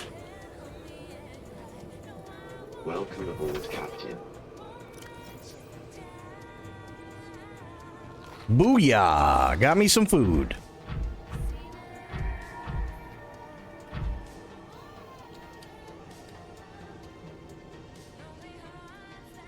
I think this is the way down. Oh, yeah. Oh, yeah. Oh, yeah, you betcha.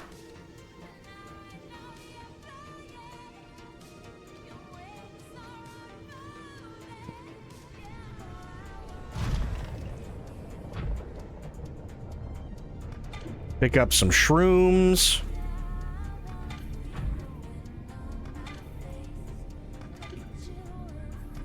There we go.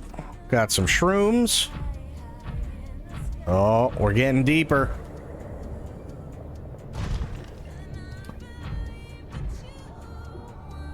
Oh, shit.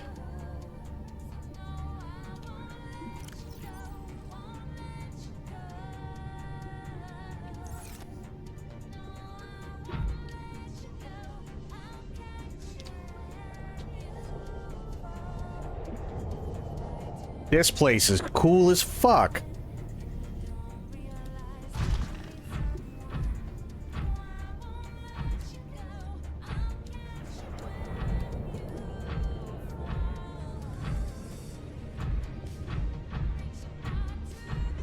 Titanium?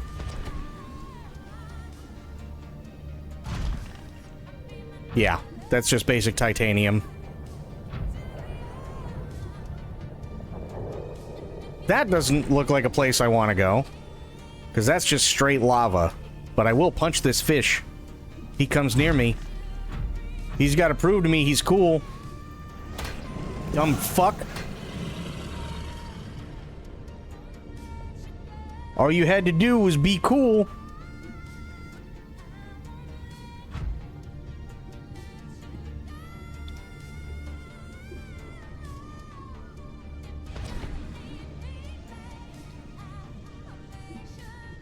Just like Tim Roth said, be cool, honey bunny. And you didn't. That's your own goddamn fault.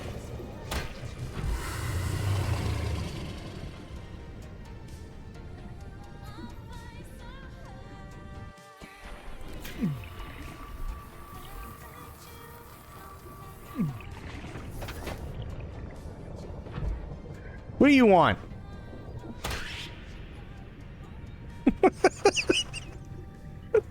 Jesus. I think he got obliterated.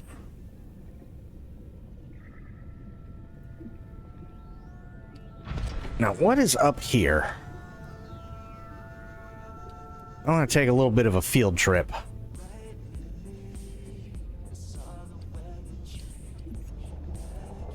No cold callers. Cold callers get the hands. You damn right.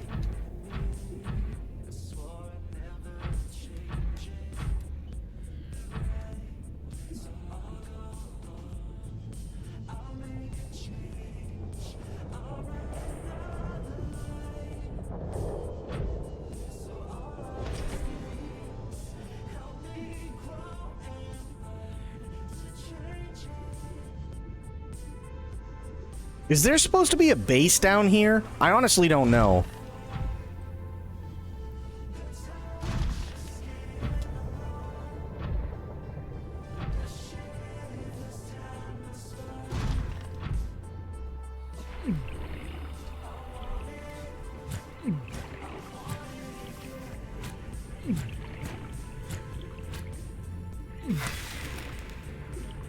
I need you. Thank you.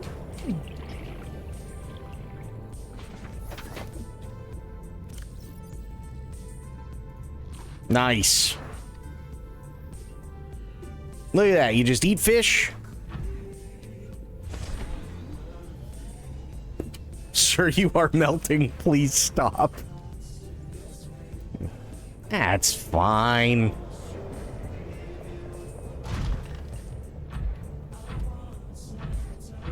Isn't there supposed to be like an alien like base down here somewhere? I think. Maybe.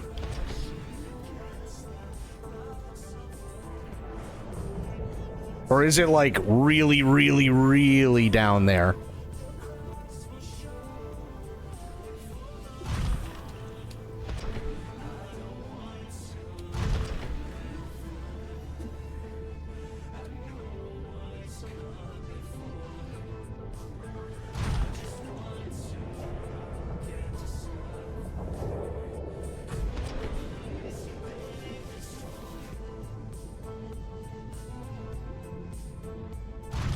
You are just a big-ass lava chunk.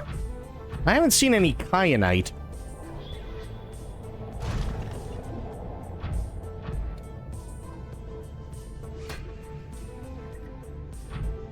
Come on. Come on. Fucking asshole. Yeah. Sucks to suck, doesn't it?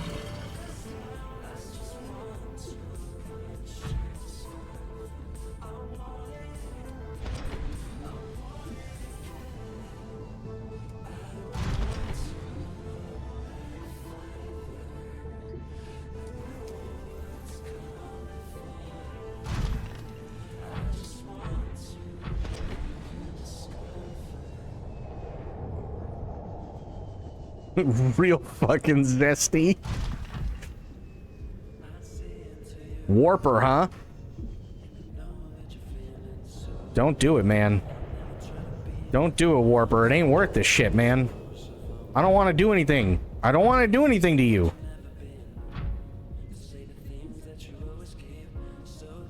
There's a big-ass crystal over there, though. I'm getting close to crush depth, too. I gotta be real careful. I think that's kyanite. Yep.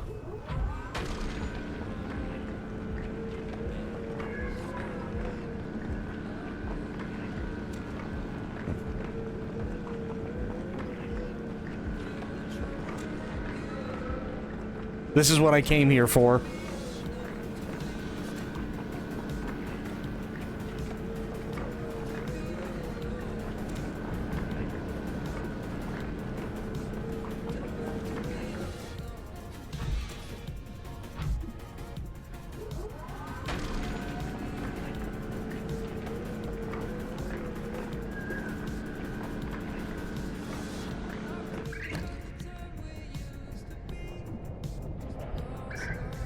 Somebody chewing on me?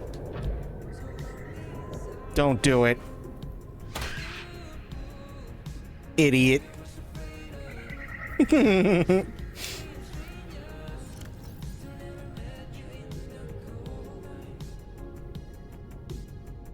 Near cave system and under attack.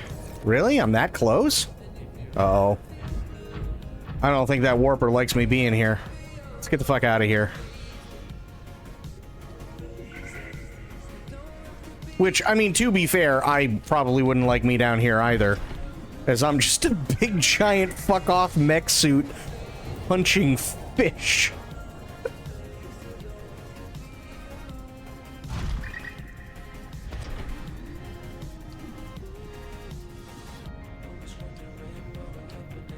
Like, even the Warper looks at that and is like, bro, come on.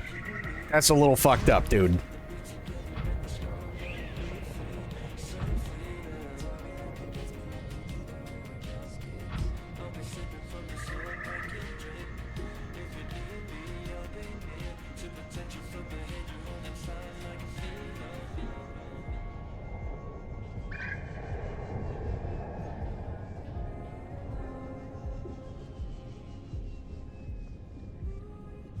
Okay, nice and slow, nice and slow. There it is. Prawn Suit is a fish urban legend at this point, right?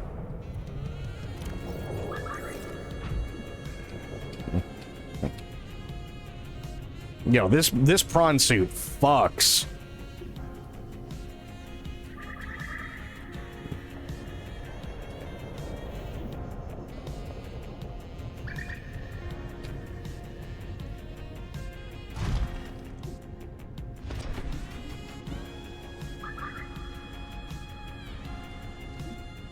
Oh, no storage room.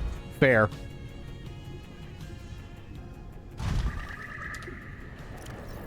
Okay, I gotta go left, which is up this way. Oh yeah, nice and easy, dude.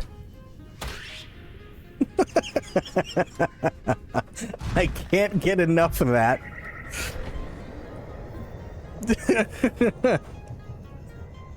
That poor thing was minding his own business and I punched him because I could.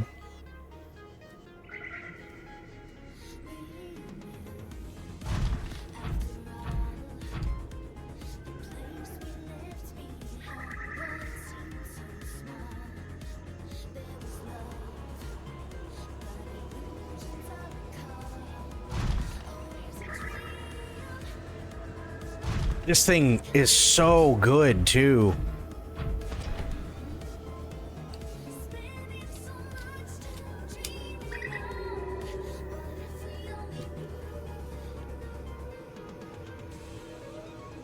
Hell yeah. Look at that. I'm not even afraid of that ghost thing. The Ghost Emperor, or whatever it's called. That thing's a bitch.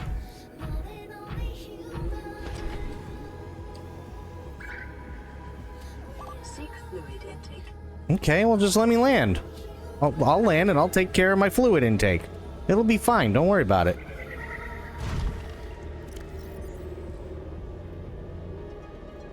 Boom. Vital signs stabilizing. I already punched the ghost thing, which was awesome. I felt so powerful. For literally the first time ever. This is the first time the whole game.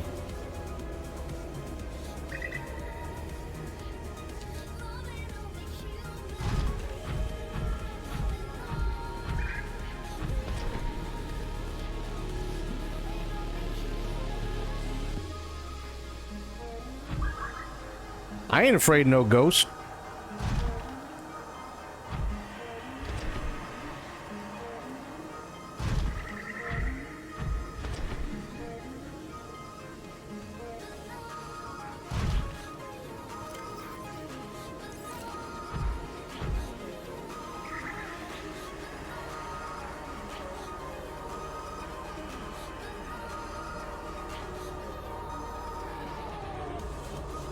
There we go. You come at me, bro. I'm gonna punch you so hard, you gonna wish you never got punched.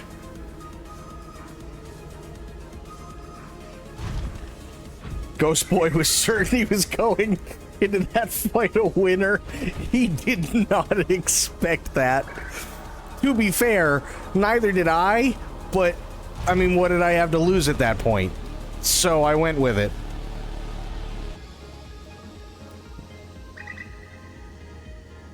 First we were barely surviving, now we have undergone metamorphosis into Fist. That's right.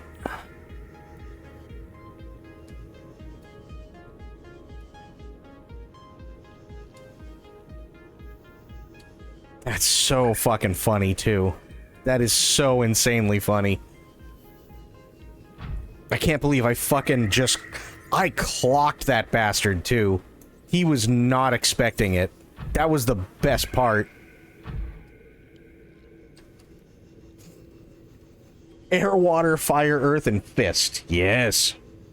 Well, you forgot the sixth element, and it's a very, very important element. Hate.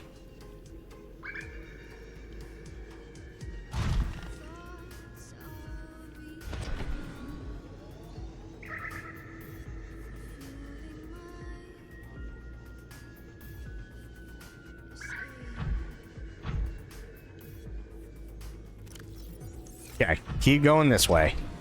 We got this all day. Darth Popeye. Hell yeah.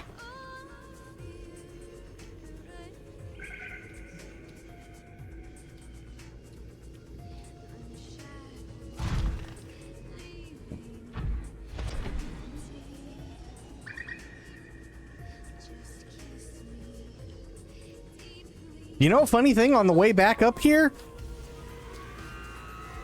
Haven't seen that fucking ghost asshole at all. He just pieced out, which is fantastic.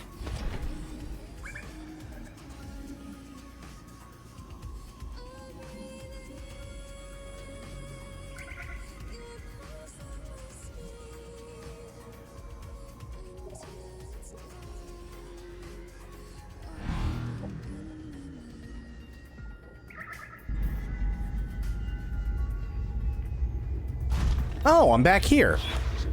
Hell yeah, bro. Nice.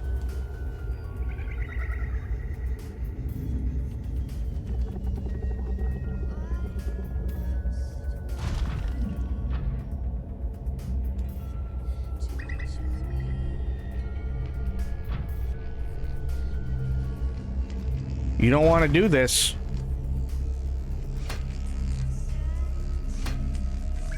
I will fuck up your day.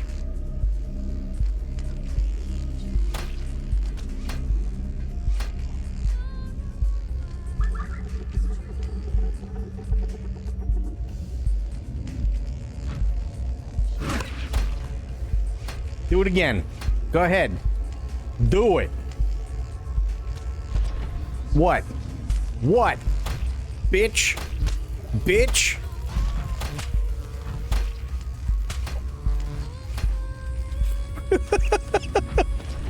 What? What? You can start a fight, you can't finish it?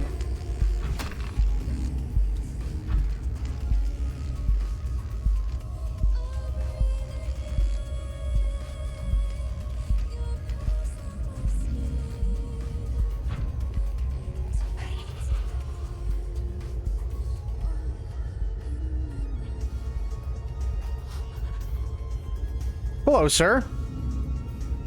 You missed. Oh!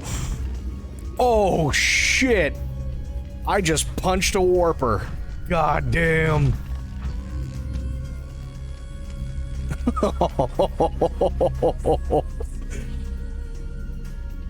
He wasn't expecting that. I like this suit. You've become a Chuck Norris elemental. So fucking funny.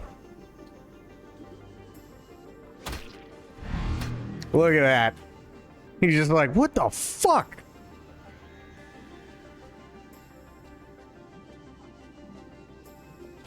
That's amazing. I love every part of that.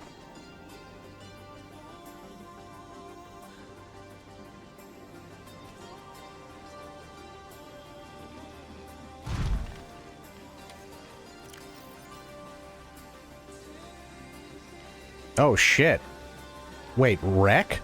341 meters? Oh, okay, I see why. We're in a deep, deep, deep place. Okay, fair enough. Wrong turn.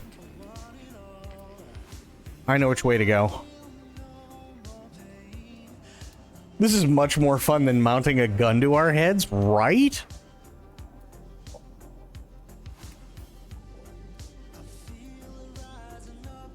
I love the Leviathan and the Warpers were just not expecting it whatsoever.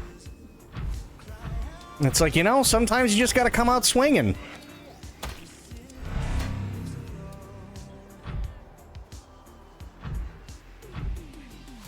It's prison rules down here. That's how it be. Okay, if I go in here, right? I might actually be able to get up. I don't know.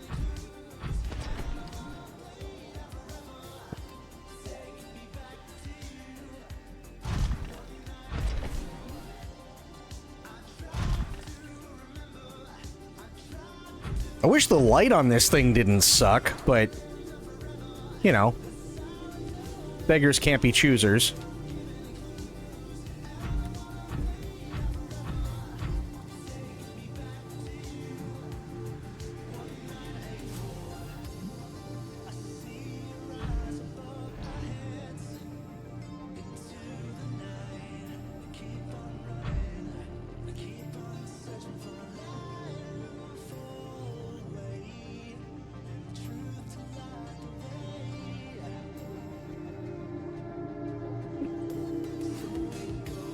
Ooh! It's not what I wanted.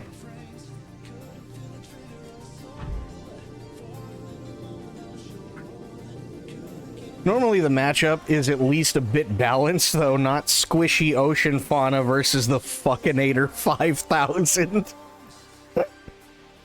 True.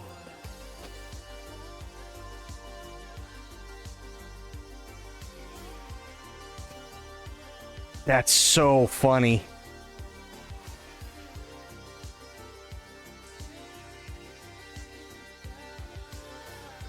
The Fuckinator.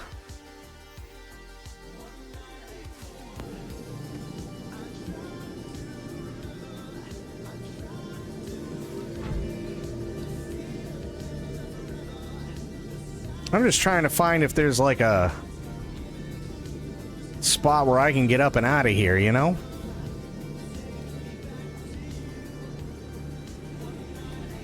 Damage to plant life on the seafloor suggests this may be the migration path of a huge, bottom-dwelling life form. It's true. I know this. I know this to be true because I punched him. Punched him right in the mouth. And that bitch ran. Hello, sir. Bitch.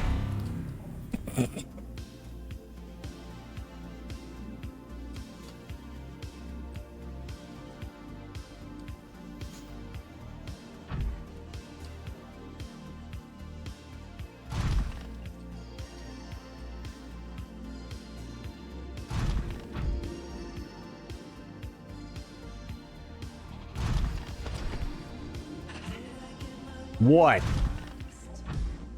Who wants a piece? You?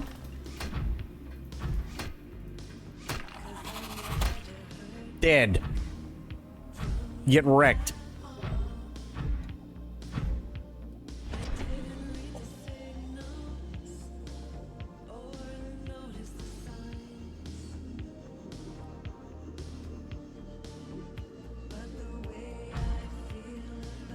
I love this prawn suit. Holy shit.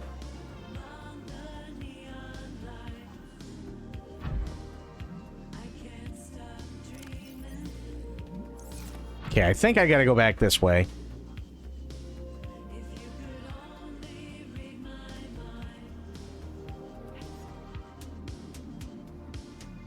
Or not. Well, maybe.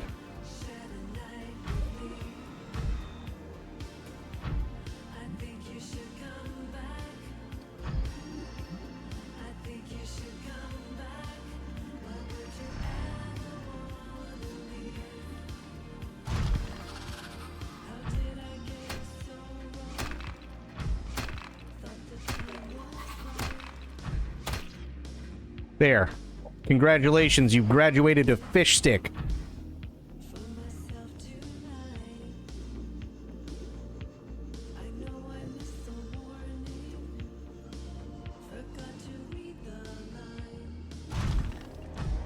God damn, this thing fucks hard. And I love everything about it.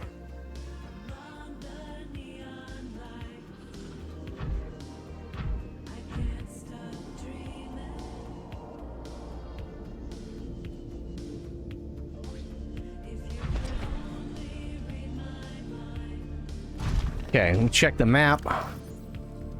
Okay. What? What? Anybody else? Didn't think so.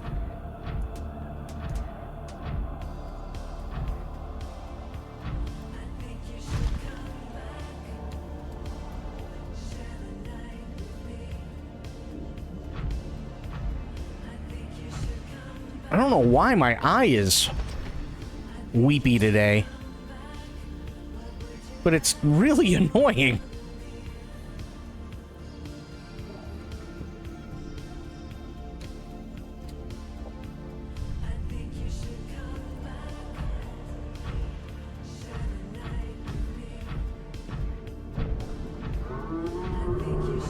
Oh, shut up.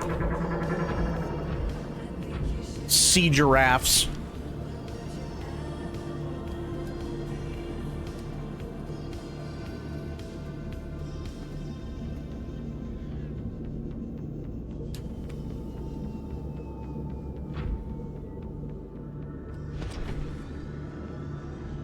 Their poop makes really good biofuel? Ooh, good to know, actually. Really good to know.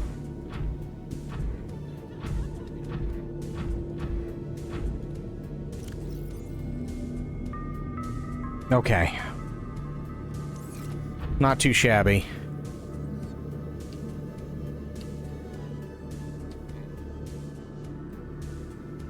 How did the hay? Feels like I won't sleep well. Whatever weird anomalous field affecting us is all still here. But I have to try to have fun with the aggressive marine biology. Yes! Absolutely will do. Have yourself a good night, Sober. And we will absolutely see you next time. Time to retire and farm sea poop.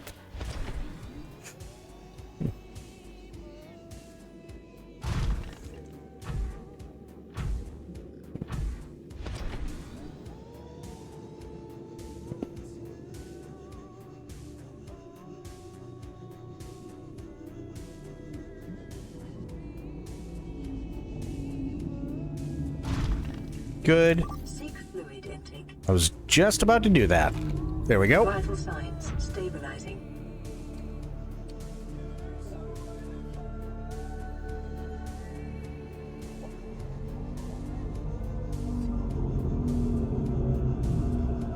Damn, this thing with the jetpack can go at one hell of a clip, too. My God. And we were down, what, like 15 minutes ago at 1,300 meters? This is an insane piece of equipment. I like it.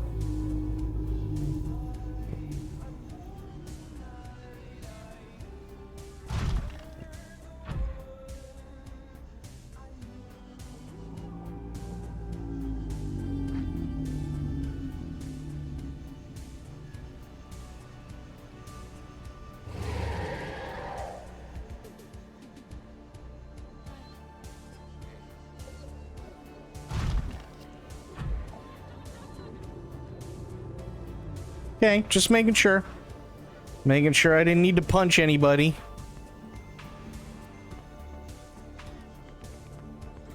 See you tomorrow, bye! Yes, have a good one, buddy.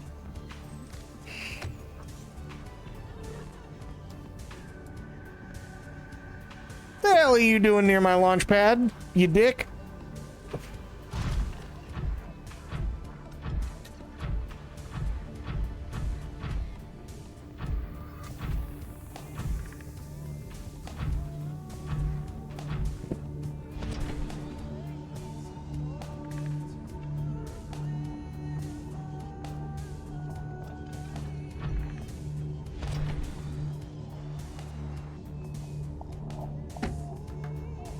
There we go. Welcome aboard, Captain. Thank you. Okay, I will take this out.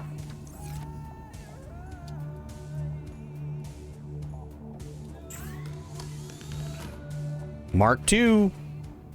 Hell yeah.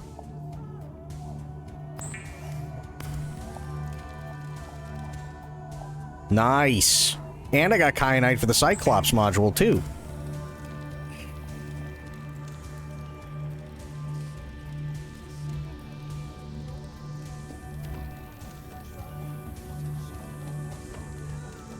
All right. Yeah. Just I'm home, so it's fine.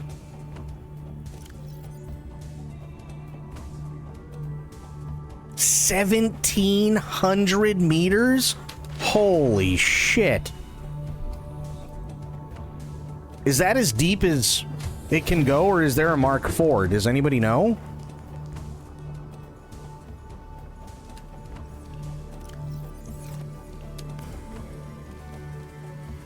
That is the deepest. Wow. Okay, fair enough.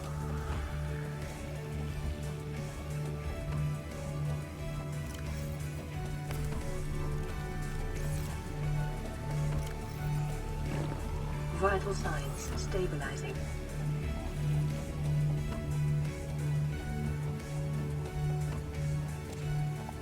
I'm gonna be completely honest, I really just tried to punch this lantern tree.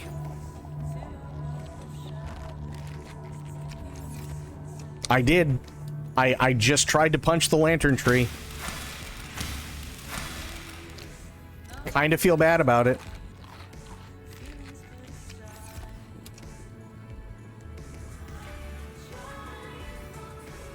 You're out of control.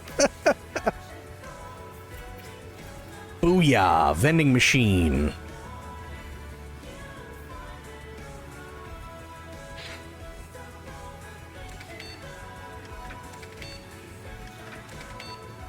Nice. I have chippies.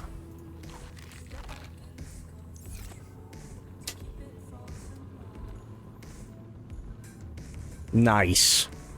I got coffee, I got water, I got fish outside, I got fruit, I got a tree, I got chips. I'm set.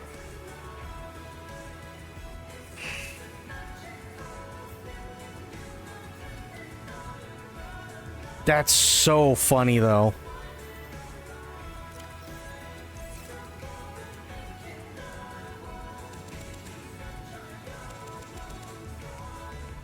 Screw the Neptune. Just live it out here, right? That's what I'm saying.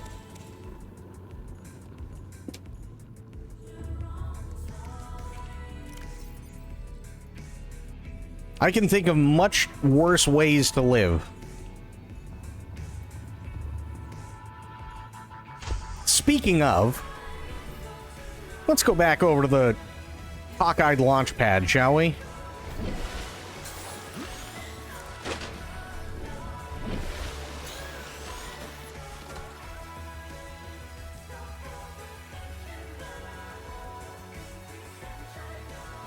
Okay, I got the nickel.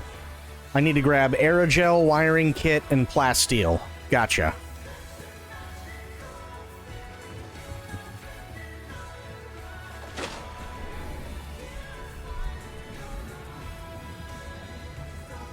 Wonder how the internet connection is. That's a good question.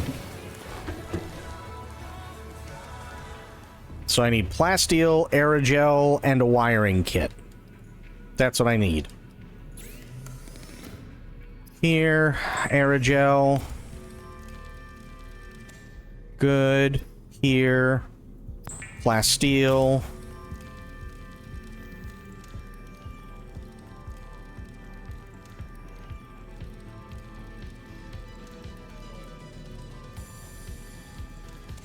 Good.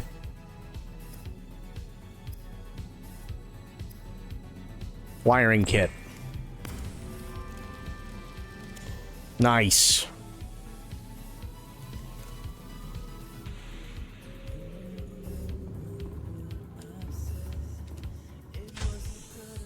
Sulu, look! The sun's come out. It's a miracle.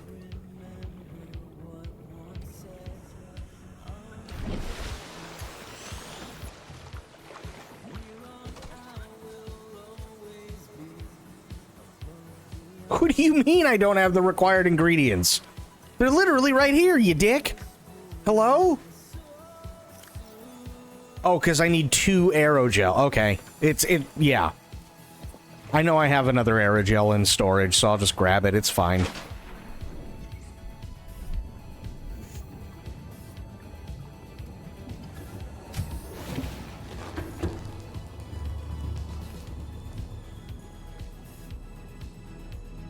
Think it's this one, maybe? Nope. It's in one of these. There it is. Boom.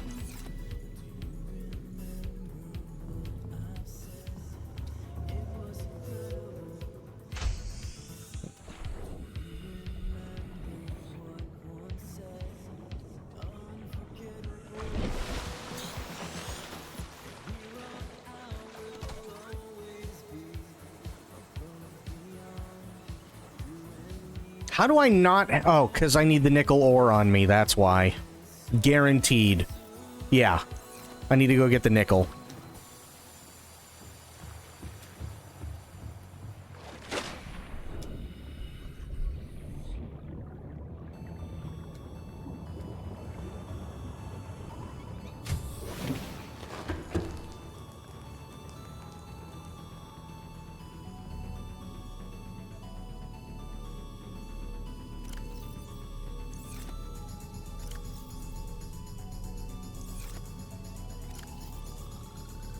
That's lead.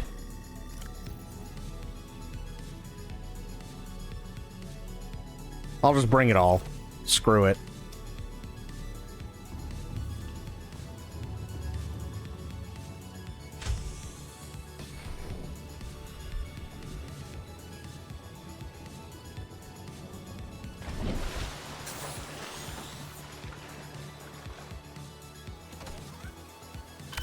There it is.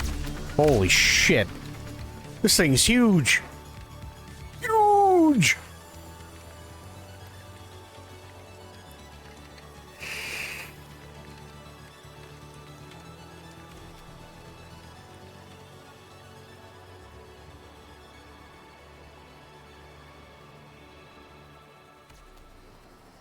God damn.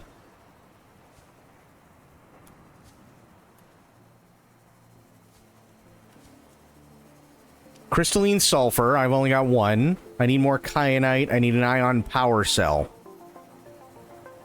That's going to be the next big step, isn't it?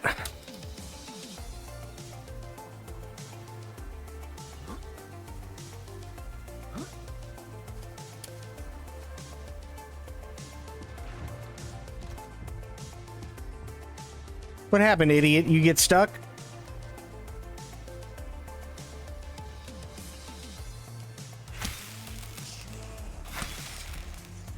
Can't go nowhere?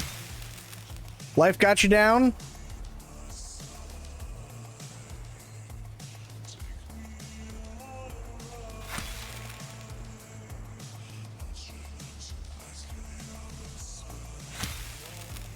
Dead.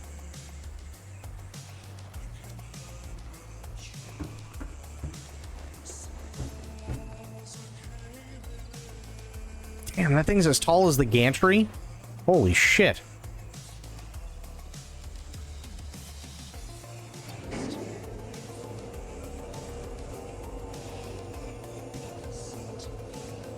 Okay, so the gantry is taller. Never mind.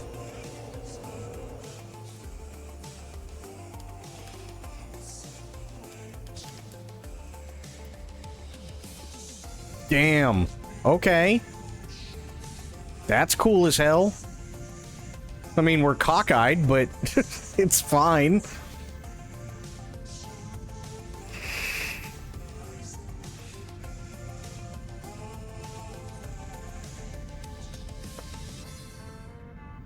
Ooh, hang on, I just noticed a thing. Give me a second.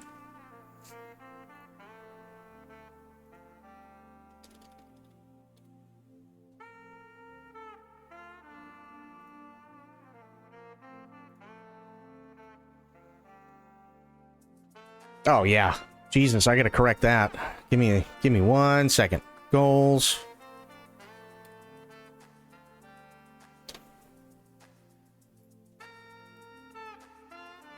There, much better.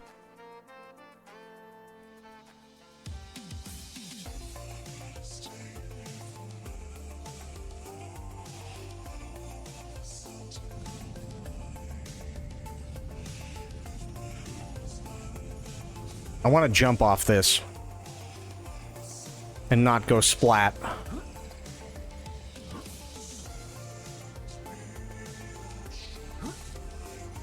Come on. Come on. No. Oh. Aha. Wait a minute.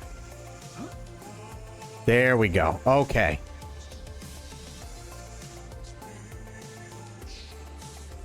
Ooh, am I gonna clear this? Oh, no. Okay, don't do that. Don't do that.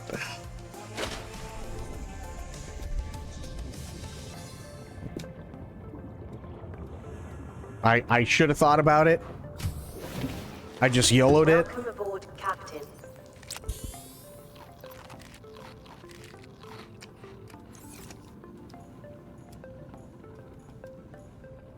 Ah, yeah, screw it all.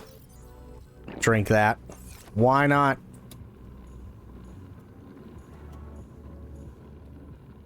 And still, there's nothing on the radio. Okay, so let's recap here. So, we got the prawn suit, obviously. We've got the drill arm, which works amazing. We got a fister, which is phenomenal. We can get to 1,700 meters, which is as deep as you can go. We've got the Mark III depth module for the Cyclops, but still infected. So I'm assuming either there's a base, human, or possibly alien down in the lava area that may have something. Does that sound about right?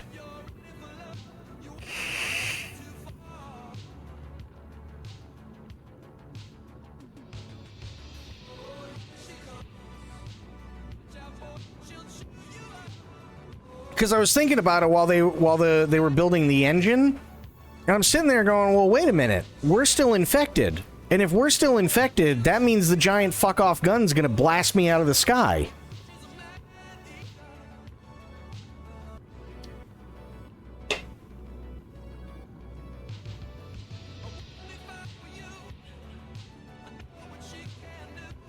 That is indeed what that means, yeah.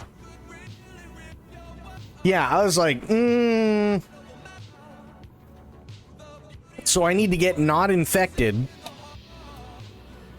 before I can do anything.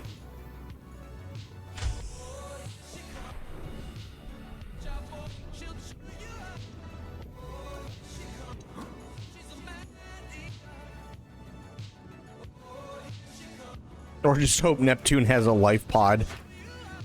I mean, worst case scenario, you know, I take off, the thing blows up the ship, I fall back down into the ocean, and I'm right where I was 5 minutes previous.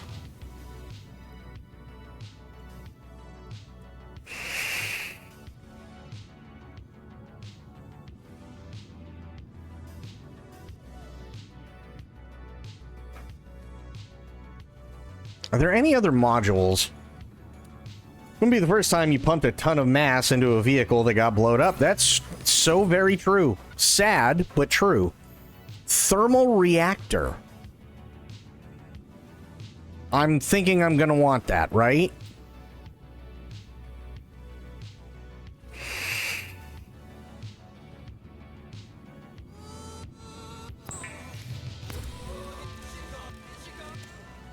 Based on where I'll be going? Grappling arm is useful for movement. Okay, fair enough.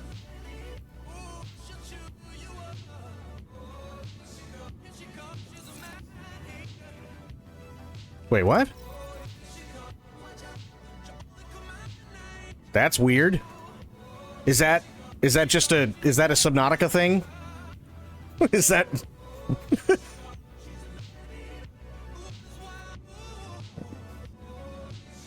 Probably. Okay, fair enough.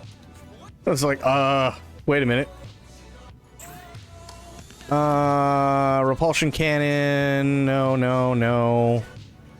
I got all those. Got all those. Got that. So it's not in there. Oh, yeah, absolutely. I got the torpedo arm, the grappling arm. Advanced wiring kit, benzene. I haven't made any benzene yet. That makes sense. Fires a grappling hook for enhanced environment traversal. Okay. So I need to find out what I need for benzene. Let me see. Oh, it's only blood oil? Fuck, I can make that right now. And I need an advanced wiring kit and titanium.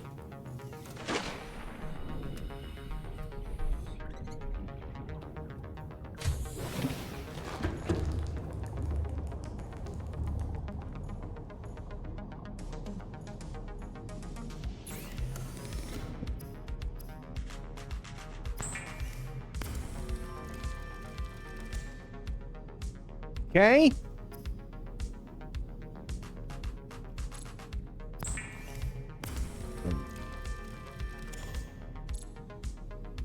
I need a computer chip table coral. I only have one. Okay, fair enough. I'll go get table coral really quick. That's easy. Easy peasy.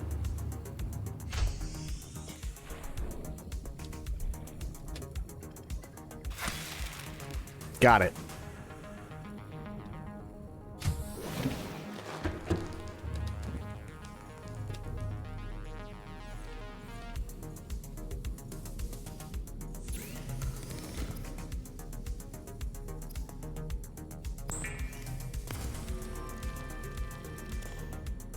And then I just need titanium, right?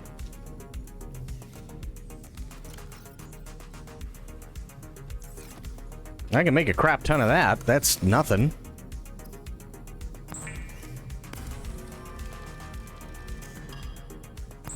Was the other one a plasteel? Oh yeah, I typically carry at least a couple of med kits for sure.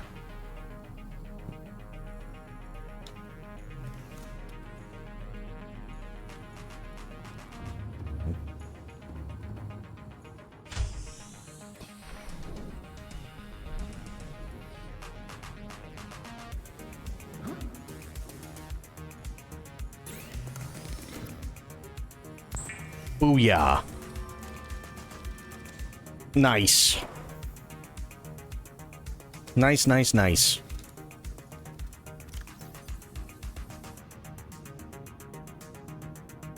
Okay. She's looking pretty good.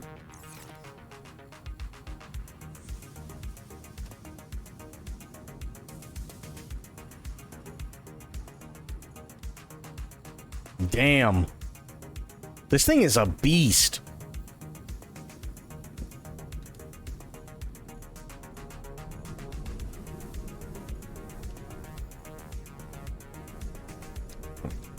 So, okay, let's see. So we got the grappling arm. Actually, you know what? I'm going to test out the grappling arm.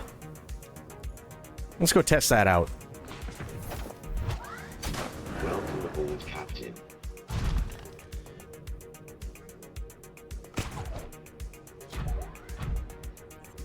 Oh, shit. Okay. But I can't punch anything. Damn. So that's the trade-off, is it's either be able to punch things or be able to grapple like a motherfucker. No shot. Really? Wow, okay. Wasn't expecting that. Oh, crit. You don't understand. I literally punched a Leviathan in the mouth.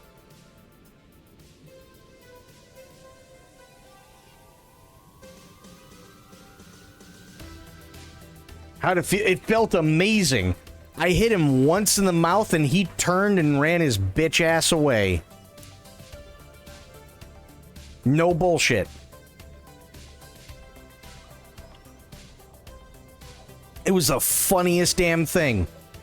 The thing, as is right and proper in the universe, it was the big ghost one, really deep. Right? So, he was coming right at me, and I didn't have much of a choice, so I just punched him right in the mouth, and he wasn't expecting it, and he just turned and booked it. Although, I'll be honest, where you're going, I'm not sure you'll want to be punching things. Oh. Oh boy.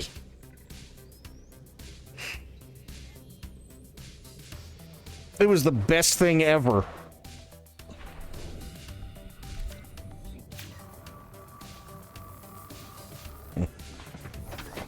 Even the warpers,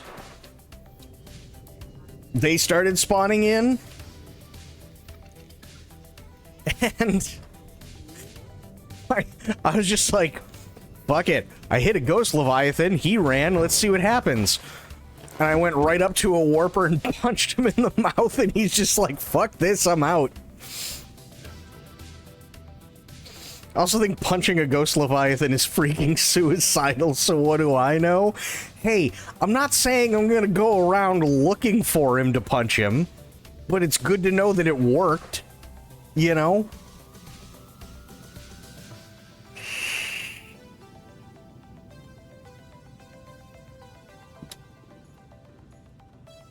I mean, like, where was I gonna go at that point?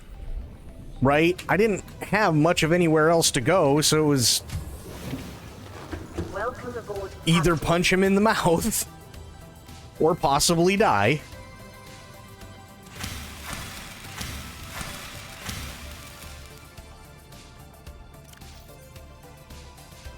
But also fast movement. Yeah, I mean, I love the fast movement of the grappling hook. I really do. I think it's great.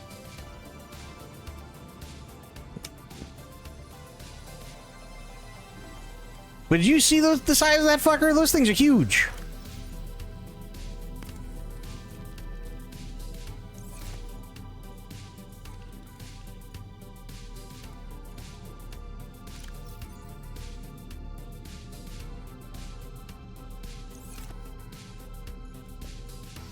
Okay, so I gotta go catch more water fishy. Definitely gotta catch more water fishy, for sure.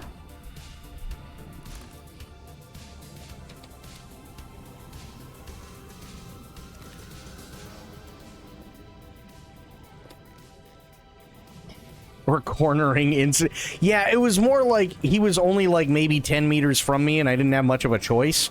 So I was just like, fuck it. If I go down swinging. And he just turned around and fucked off. So I was like, okay, well, awesome.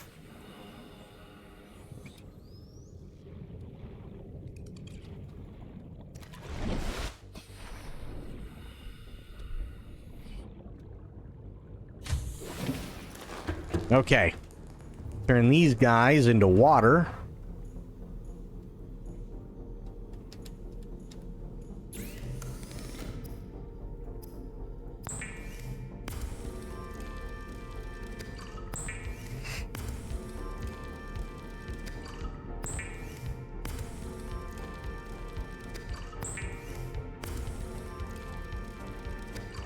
Because where I'm going, I'm going to need a lot of it.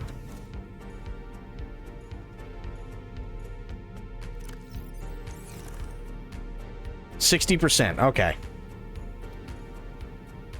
If I have any tablets, I might need them. That's... You know what?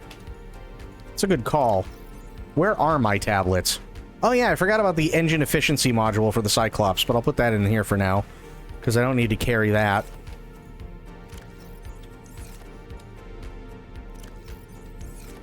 Or did I take all of my tablets? I might have.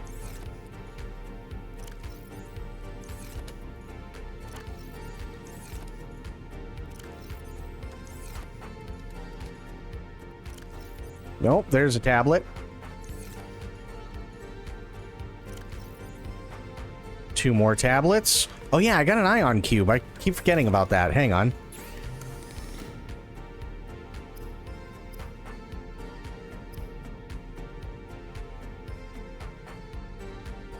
Oh, so I can make an ion cube with...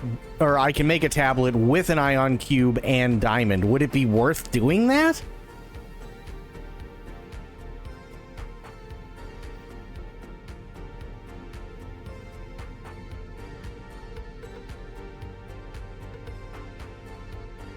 No. Okay, fair enough. Reinforced dive suit. Yeah. I do need to make that. I don't have that on yet. Nice.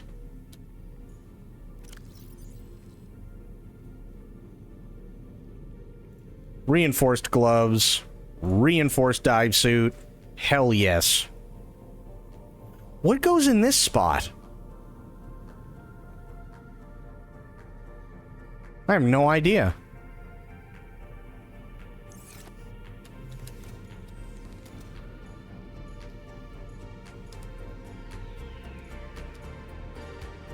How are we doing here? I think that used to be for Rex and stuff. Oh, okay. Fair.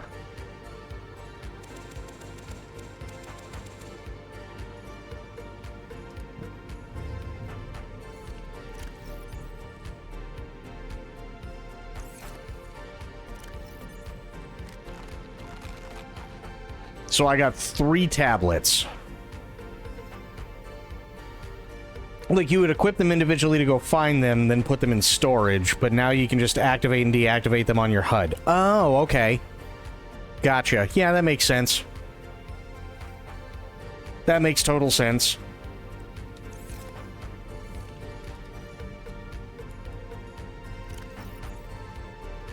Okay, put the dive suit stuff in there.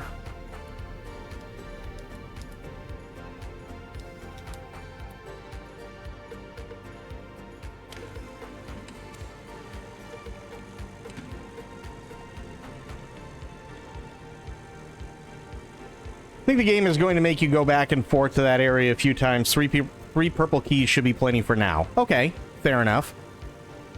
I'm just trying to stock up on water and stuff like that right now.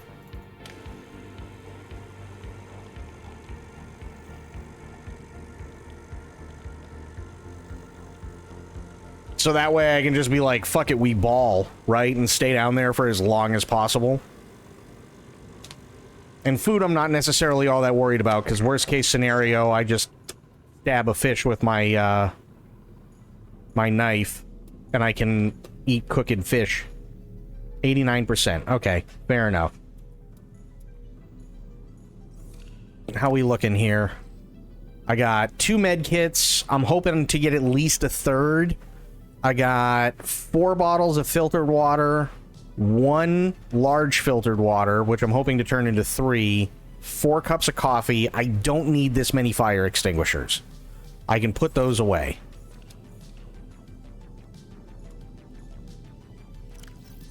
Because if I need a fire extinguisher for the prawn suit when I'm down there, I'm in big trouble. Oh, holy ion cubes. Batman. Jesus.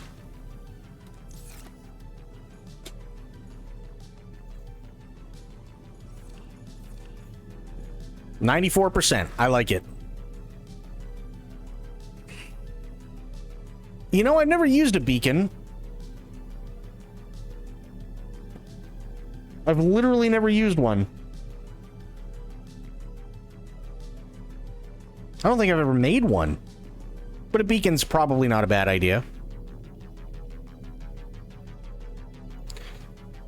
There's one opening kind of hidden in the wall that can be hard to find. Oh, interesting. Okay.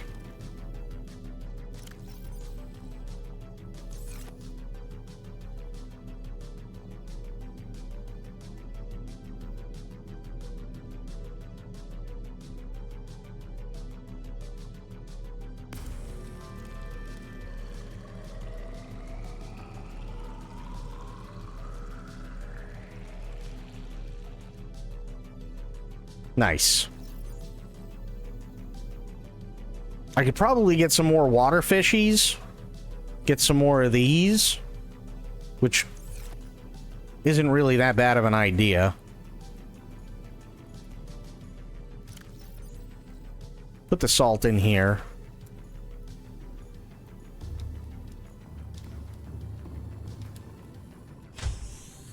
Because where we're going, I'm going to need all of it anyway.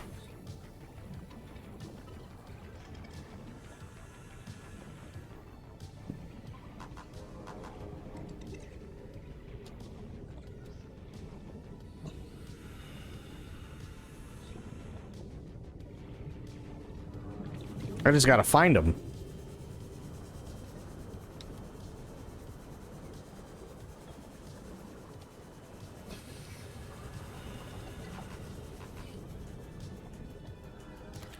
There's one.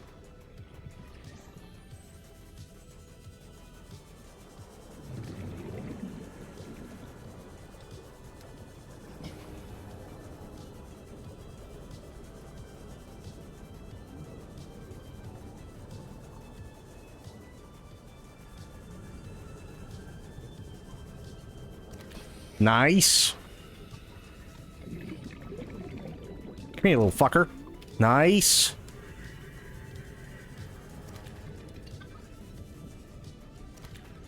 Nice.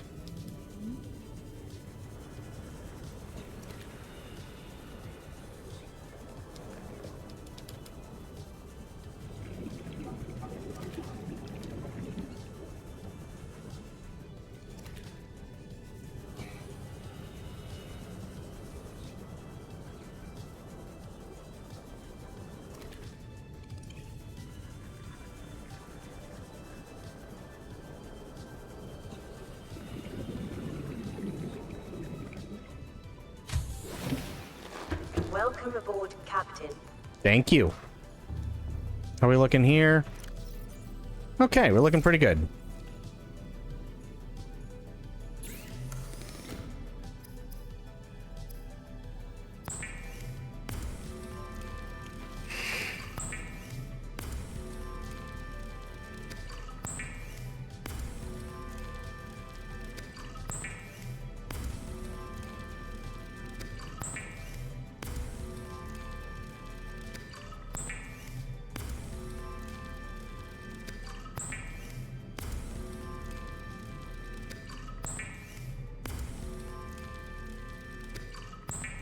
Jesus, how many did I get? Okay.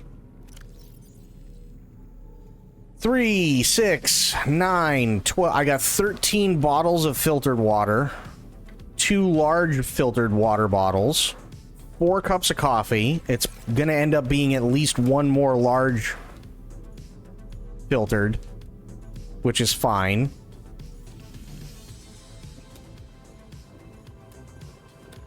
That should be able to keep me going, I'd think, wouldn't it?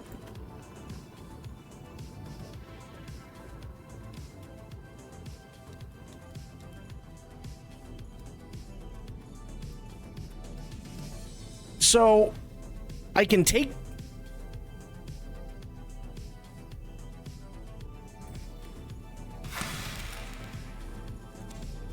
I can take chips with me if I really wanted to.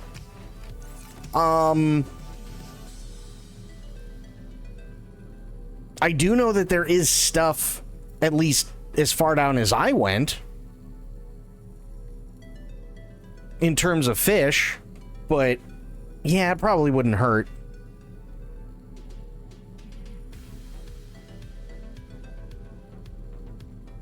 Probably wouldn't hurt.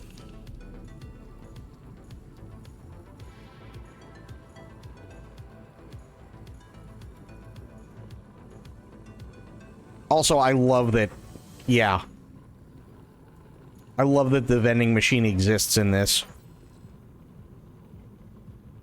So... batteries. I might as well get those batteries taken care of while I'm waiting on that filtered water.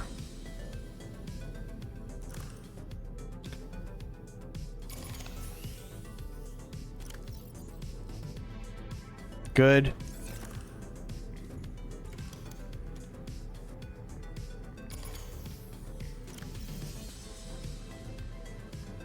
Oh, what the hell am I doing? There we go.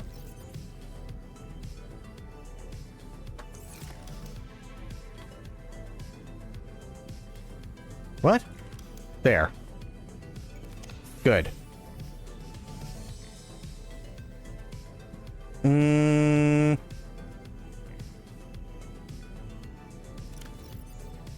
One, 2. Good.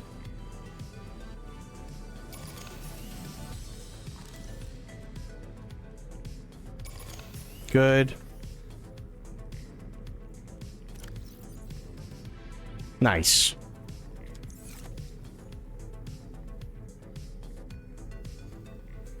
I heard a little bit about that. I want to take a look, because I saw a quick thing, but I don't know anything about what they were saying. So let me see here. New Stargate coming out.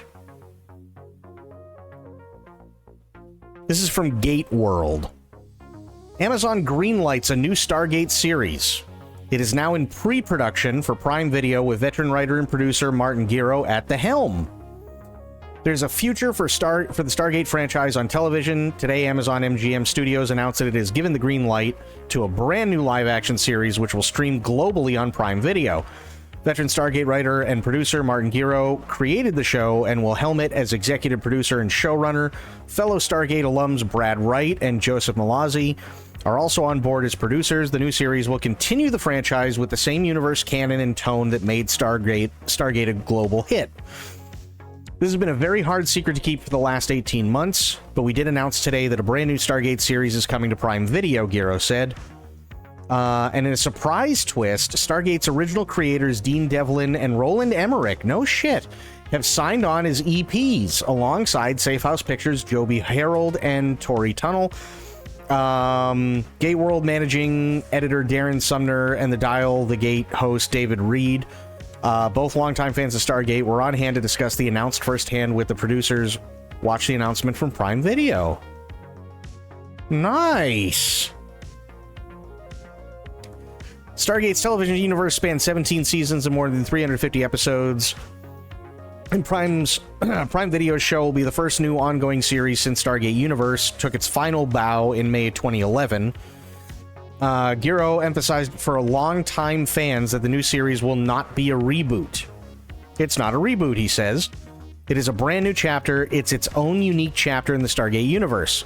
He also said that their goal is not only to make the show that longtime fans have been waiting for, but also to create a point of entry for newcomers.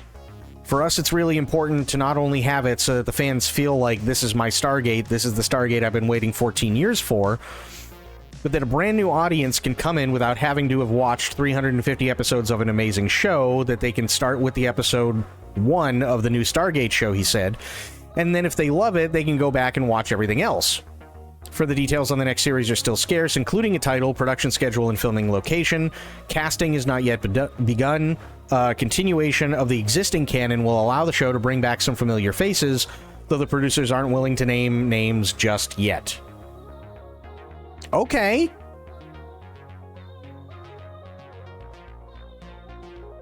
Well, so I think there's a problem. I think there's a problem with that. And this is going to sound kind of stupid, but bear with me. People don't want a new Stargate SG-1. What people want is a new Stargate SG-1 with O'Neill in it and all the original characters in it.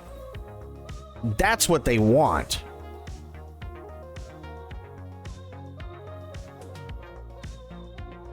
And that might be a tough sell. I could see Richard Dean Anderson coming back for like maybe a couple episodes here and there. But I mean, fuck, the dude did it for what? Like, I think all 14 years, didn't he? Granted, towards the last couple of seasons, he was a general, but still.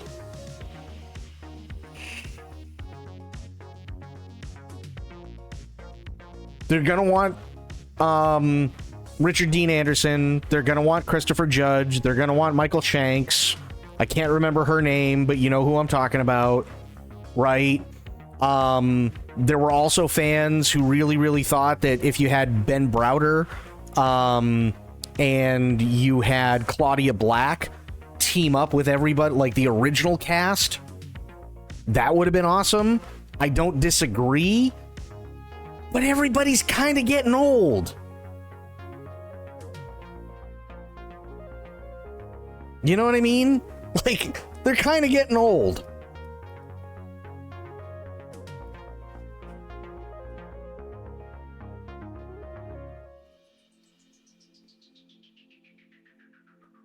I'm just saying, you know, Richard Dean Anderson ain't no spring chicken.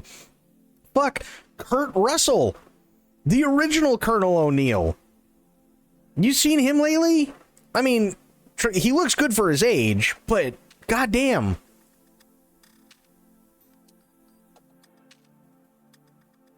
And see, I really like Stargate Universe. I thought SGU was actually really decent. I thought it sucked that they took it off.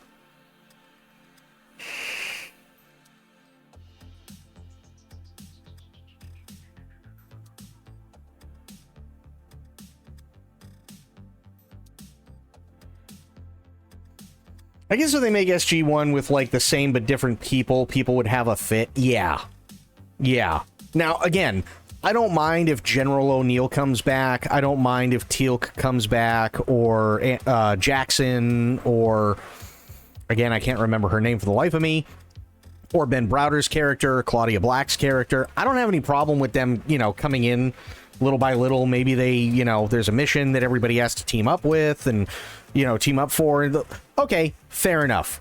1 to 2, maybe 3 episodes, not a big deal. But those casts, I mean, they can't do that kind of like rigorous fucking schedule anymore. Like, hang on, Richard Dean Anderson, let me see. Richard Dean Anderson is 75.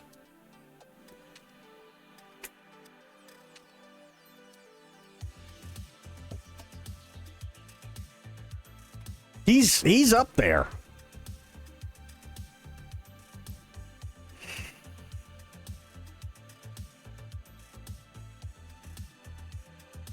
But I mean, if they just have SG-1 30 years later, but same, like, base, old school show art... No, I agree. If they, like, again, if they have Richard Dean Anderson come back as General O'Neill, right? I think that'd be cool.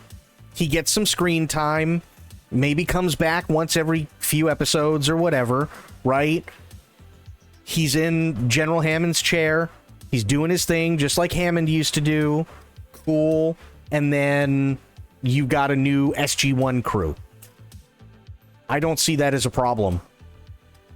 You know, or it could be any of the other SG teams, right? But, yeah, I think that'd work. I think that'd totally work.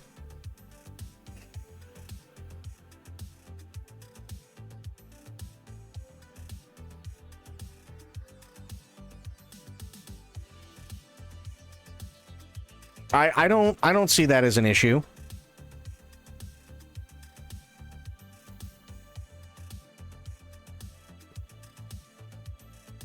Yeah, Anderson was recognized by the Air Force for his role in SG-1 and was made an honorary Air Force Brigadier General, which is insane. That's awesome.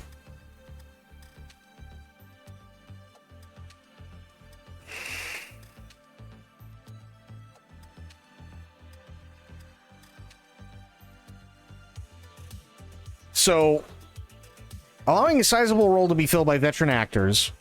All right, so Ben Browder replaced Richard Dean Anderson as the field commander. Claudia Black replaced him as the comic relief, and Beau Bridges replaced him as the base commander. I forgot about Beau Bridges. That'd be kind of cool, though, if you had both Beau Bridges and Anderson come back. That'd be awesome. I can't not hear the MacGyver theme in my head when I see it. Oh, MacGyver was amazing.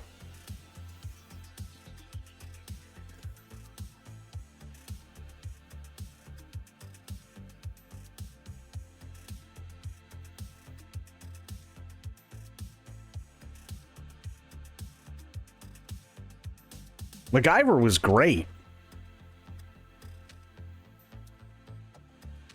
I want to see what it says. So his last thing was 2008 for movies, and it looks like 2013 was his last thing in Stargate. Wow, okay. Fair enough. So 2013, that was 12 years ago? Shit. I don't remember Stargate SG-1 Unleashed, though.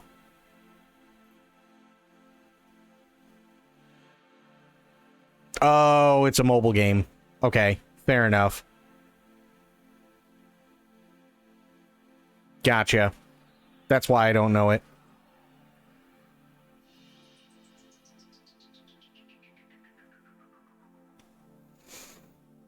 Gotcha. But yeah, I mean, I think it'd be cool if it came back. I really do. Ran out of money in 2013. Who knows?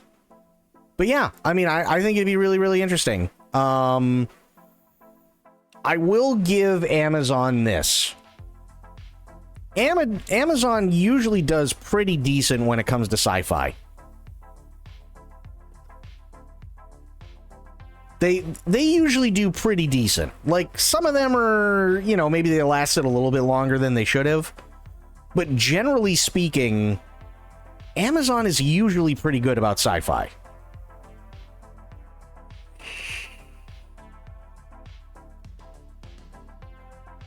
So, I think they're in good hands. I think they're definitely in good hands, for sure. I mean, what do you guys think? There's definitely been a couple of Amazon shows that bombed. Yakuza is one of them. That Yakuza show was a disaster. It's the only service you have left. Totally fair. Totally fair.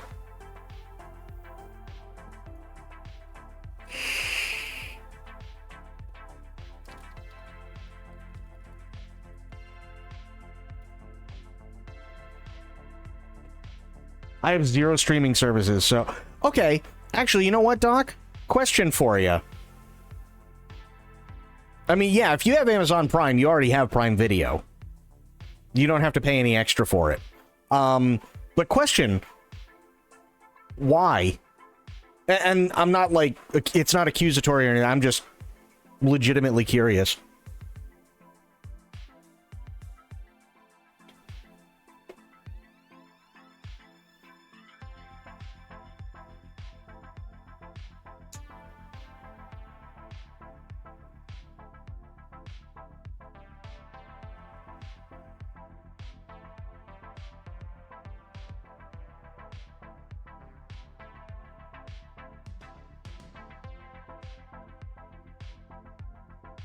$50.51, I don't watch TV in general anymore. That's fair. And 2, don't like the concept of paying for individual streaming services. Also fair. Also totally fair. I can understand that. Yeah. And I think that's kind of the problem, is if it was just, say, like, Amazon versus Netflix, right? I did have Netflix for a few months when House of Cards was good. That's fair. But yeah, like, I think if it was just Amazon versus Netflix, that'd be fine. However, you've got Netflix, you got Prime Video, you got YouTube TV, which covers a lot of fucking movies. And, I mean, granted, YouTube has, like, a free library of movies anyway. You have Tubi, you have Vudu, you have Hulu, you have Shudder, you have Disney Plus, you have Paramount Plus, you've got Peacock.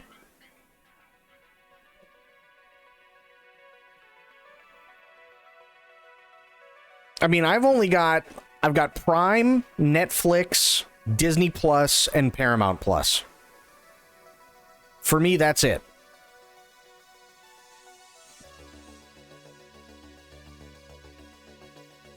We got Crave and Hulu. Oh, yeah, HBO. I forgot about HBO. And I think there's... Don't they have a Cinemax one, too? For a small $75 a month, right? And Crave. So that's, what, 13 right there?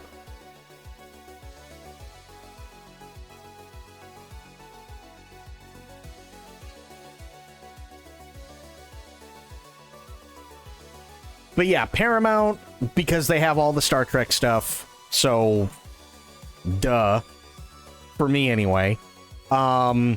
Disney, because even though I don't like a lot of the new stuff that they put out for Star Wars, I'm still a Star Wars fan. So any of the new stuff I gotta check out, and there's some stuff coming back, which I'm kind of excited for, and, you know, I want to see where it goes. But, typically, I either watch Netflix or I watch Prime. Or if I'm in a Star Trek or a Star Wars mood, then I'll use Disney or Paramount. But typically for me, it's either Netflix or Prime. Plus all the sports, if you like sports, TSN, F1 Supercars, MotoGP. Yeah, that's true. Yeah.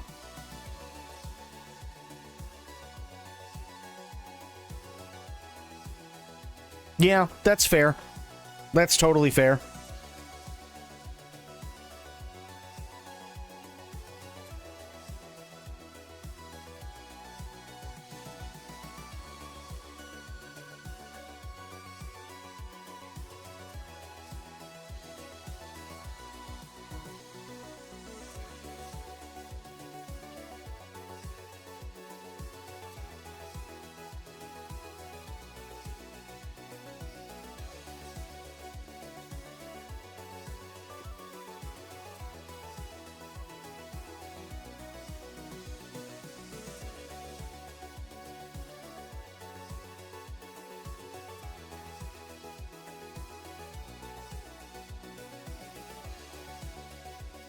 Ironically, I just saw a new Netflix show with Michael Shannon that piqued my interest. Death by Lightning.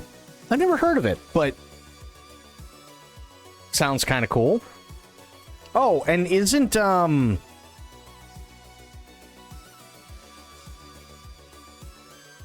new Frankenstein on Netflix? The one that's been done, the one that was done by Guillermo? Oh, and there's another one, Apple TV, which I don't use. Fuck Apple. I've got, there are other ways to watch things on Apple TV.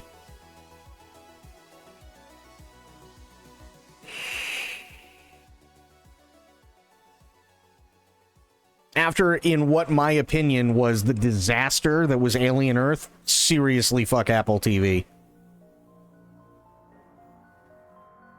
I'd never use their service. About both Guillermo and Apple. Yeah, Apple TV is kind of crap. It really is kind of crap.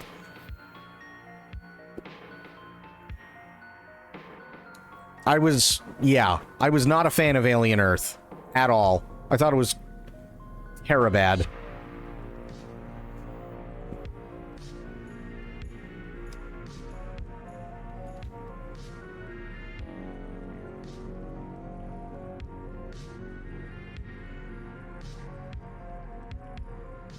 Okay, so we're waiting on batteries. We're waiting on water. I can grab food before I leave. Yeah, I can grab food before I leave.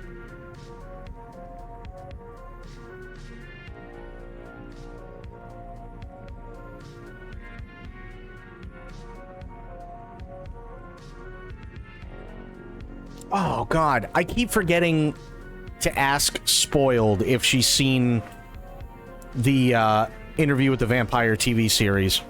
I keep forgetting to ask her.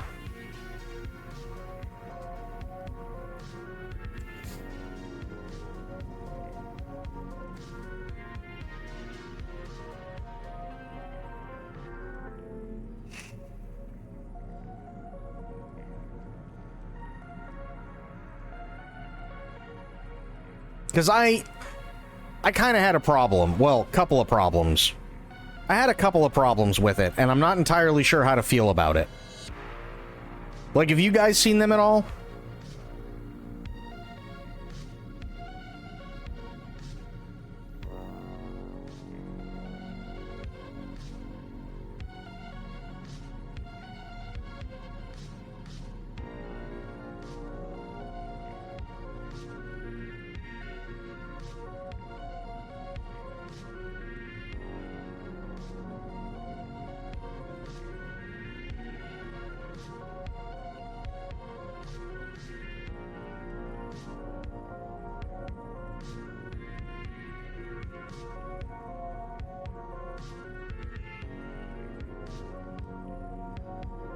Because if you haven't, I don't want to spoil anything, but I definitely have some issues.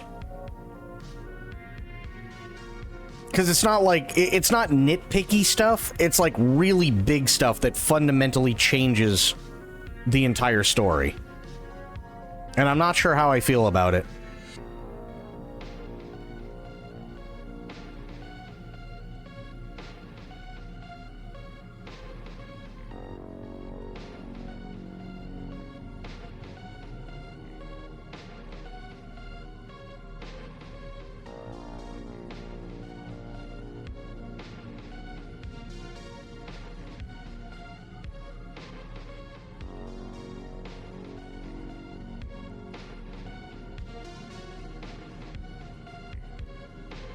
What the fuck?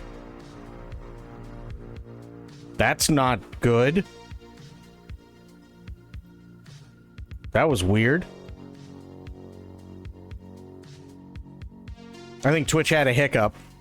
It was just really all, like, my activity feed, my chat, like, all that stuff just reset. I was like, whoa.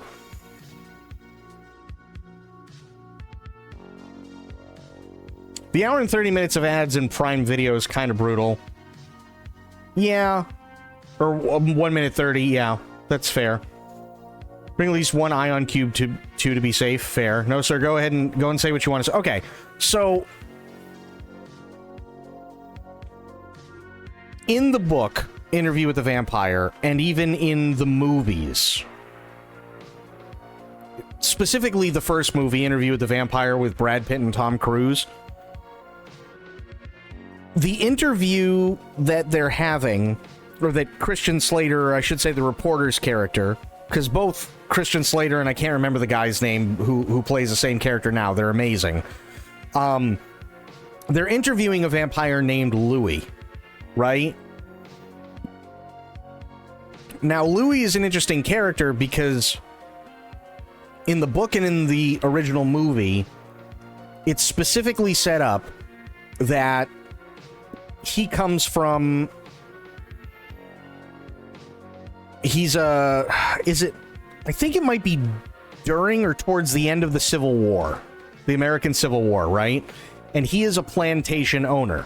Now, it's insinuated in the movie that he's not terrible to the people that he owns, to his slaves, like some others, but he is still a plantation and a slave owner. And his wife and his kid die, and I can't remember of what, and he gets really, really depressed, and a lot of the house staff and everything like that try to help him, but he just wants to die. And he goes out drinking one night. He meets this guy named Lestat. Lestat bites him, turns him into a vampire, and then everybody in the plantation starts to get like really, really, really scared of him because some of the slaves start going missing, and so on. So they end up burning down the entire plantation. And because Louis realizes that he's a monster, and again, it's insinuated that he's given these people, comparatively speaking, a semi-decent life, that he feels really, really bad for what he's done, because not only were they people, but they were people that he cared about, that he was eating. So he decided he was going to turn to rats. And that's all well and fine. But this is where it kind of goes off the rails for the series. They've taken the character of Louis and they've made him a black man in antebellum New Orleans, which doesn't give them a whole lot of leeway. Actually, I think it's even before the Civil War. Doesn't give him a whole lot of leeway. But then they turn around and they say, well, he's a very successful businessman. Like one of the richest in New Orleans. And then they turn the relationship between Louis and Lestat into this incredibly abusive thing. It introduces an incredibly different dynamic, and it's not that the dynamic is bad, but it's definitely not what was in the book. But it turns in, like, okay, in the movie, the relationship that Lestat and Louis had was more of a mentor and student kind of relationship, though it was insinuated that there may be some sexual stuff going on. In the series, it's definitely sexual, which I don't have a problem with. It's definitely sexual, but it's also insanely mentally and emotionally abusive for Louis. So Lestat is literally just using him because he's got a shit ton of money, he's got a shit ton of whores that work for him, and he can go around and he can basically fuck anybody he wants, guys, girls, doesn't matter, and then eat them afterwards. And nobody will say anything because most of the people there are visitors anyway, so if they're gone, nobody's going to miss them. And it just turned, like, most of the first season just turns into this weird, abusive relationship between the two of them. And it, like, I'm not entirely sure, like, who thought, like, who came up with the idea or why? Because if it was like, if they said, hey, we're going to make a new vampire thing, it's based off of Anne Rice's book, but it's not Interview with the Vampire, I don't think I'd have a problem with it. I don't. I think it's just that it fundamentally changes literally everything about the characters that bugs me.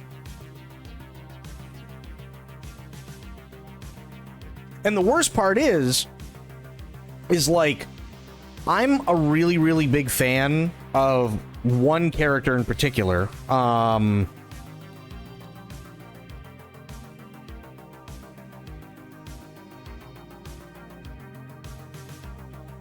think she's absolutely gorgeous.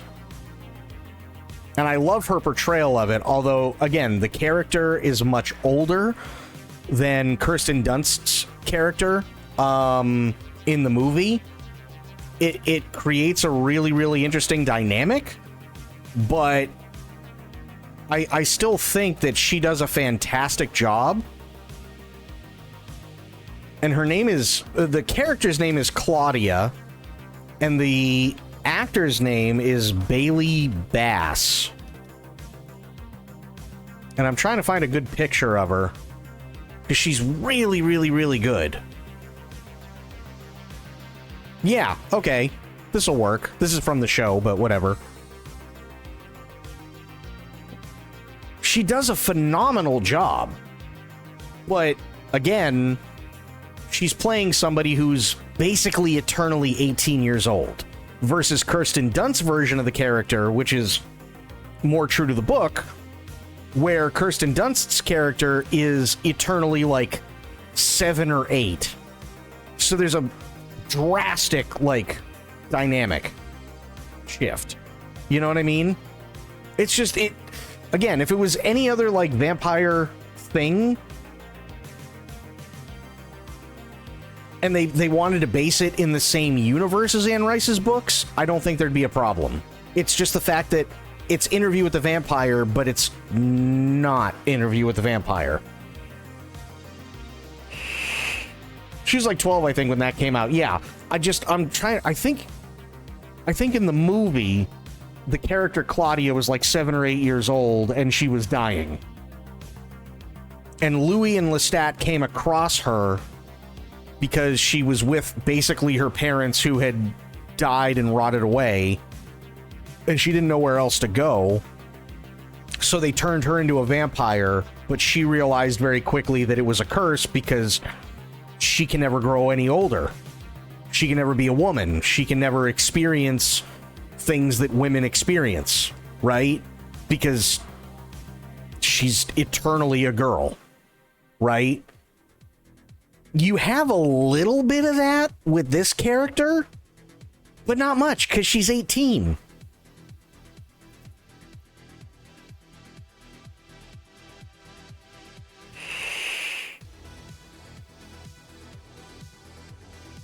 So it's a weird dynamic. It's weird. And I don't, it's not that it's bad, I just don't know how to feel about it.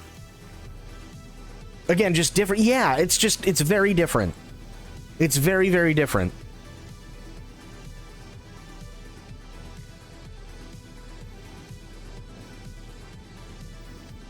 Because there's a lot of things that are done really, really well with it, and I really, really appreciate, and I mean, hell, even the situations that the characters are in, right? The abusive relationship stuff, Claudia's character being the age that she is forever, but being smart enough to know that she can pass for early to mid-20s, right?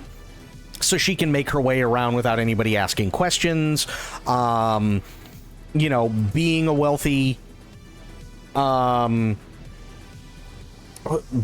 brothel owner at that time frame is a really interesting dynamic. I like that.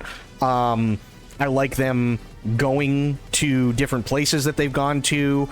even the reporter has a much, much, much bigger story in it than in the original book. And that's fine. I can't remember the guy's name who plays him, but you've seen him basically everywhere. He's really, really good.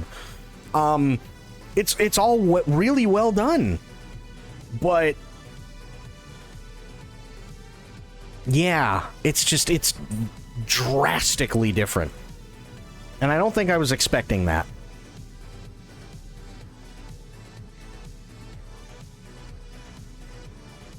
I don't think I was expecting that at all.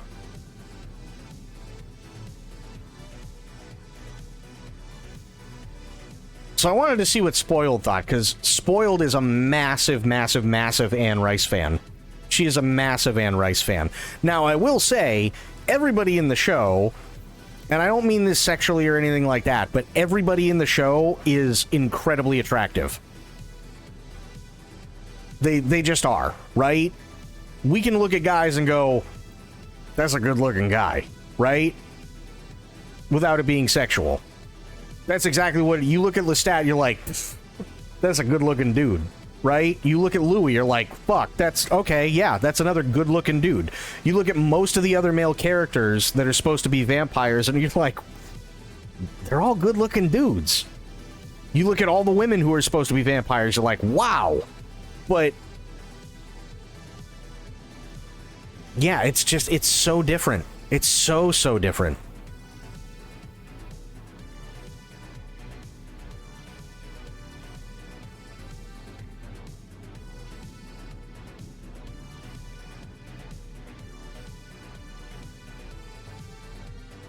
And honestly, I stopped about halfway through season 2. I couldn't do it anymore because it kind of felt like they lost the plot. Sadly. It felt like they went so far off the rails with it that it, to me, didn't make any more sense. So, yeah.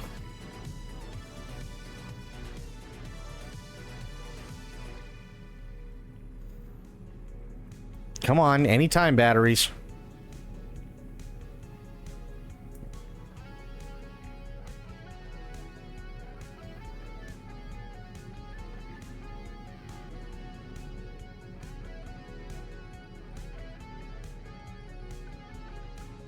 Why is it doing that? I think Twitch is having an issue. That's so weird. Yeah, I think Twitch is having an issue. So, like, if it takes me a minute to fucking, like, respond, it's because I'm not getting them and my activity feed, my chat, and other stuff are just going blank. Let me see. Kind of the curse with the whole remake reboot trend. You can either retread old ground or risk alienating by being different. That's fair. What service is that on? Wait, AMC does AMC. So it's actually on Netflix. I guess they have a deal with Netflix. And that's where I watched it.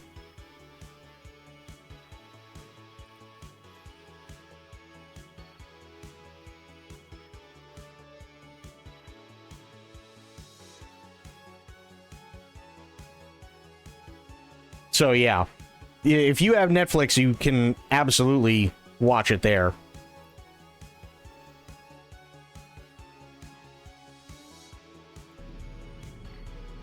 That's so weird. I wonder what's going on with Twitch tonight.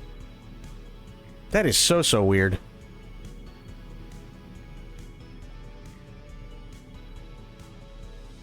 But thankfully, it's only something that I have to deal with for another half hour, give or take.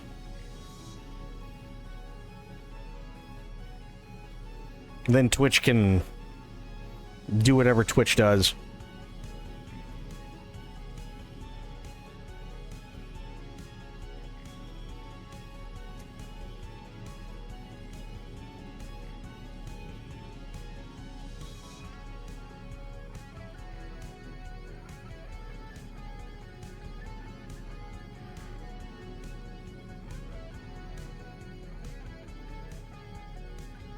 Okay, we're at 100.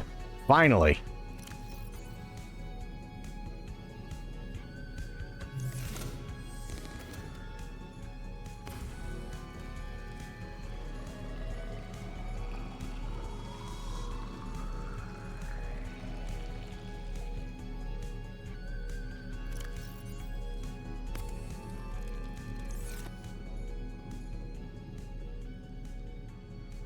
Depending on how much fish punching you do, you might be only a few streams away from finishing this game. That's actually really badass. Holy shit. Okay, there's that. I'm probably gonna end up pissing through most of this water.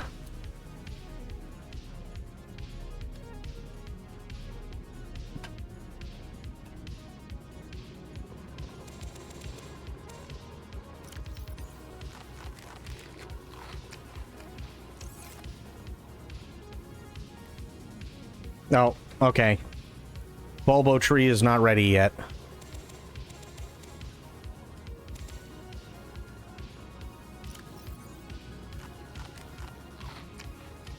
And you said bring an ion cube. I can bring one of those. That's in here, and I got a bunch of them. So I'm not afraid to bring one.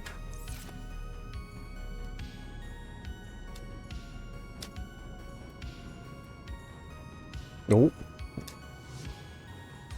Nothing on the radio, huh? Son of a bitch. Take another one of those. Yeah. 3 med kits, that's fine. Good. I think I'm about as ready as I'm ever gonna be. Oh, wait. No, I'm not. Food. Welcome aboard, Captain. How many slots do I have? Yeah.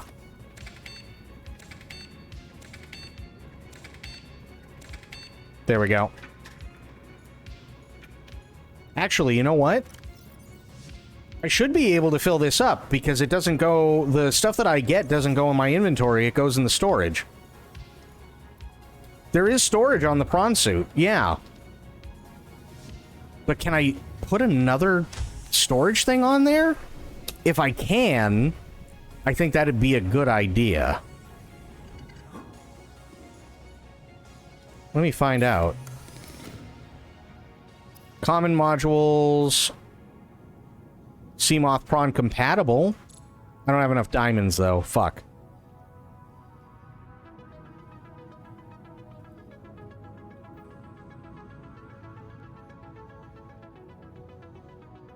Yeah, I can do a another storage module.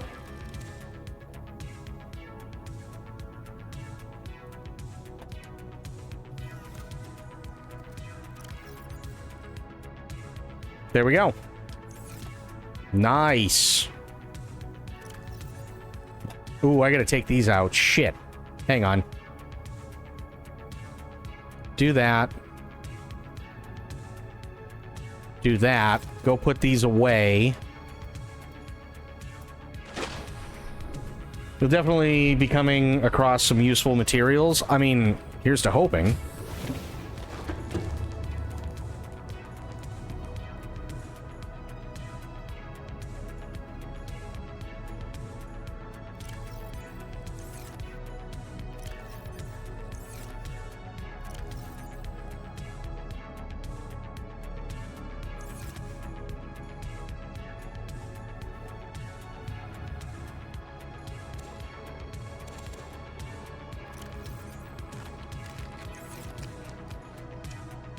Still nothing on the radio.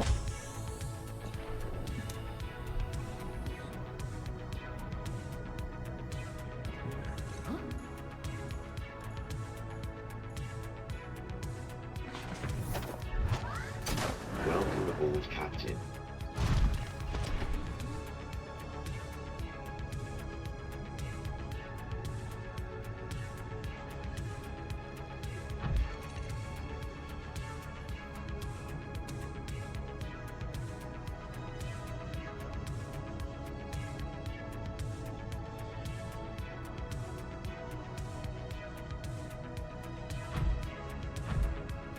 Making the film before casting Kirsten Dunst, they were originally looking at 6-year-old actors. I'm not surprised.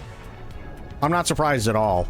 I mean, she was great for the role, but I could totally see why they were doing that.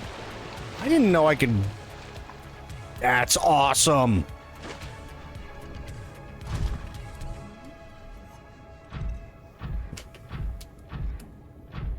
It seems insane. I mean...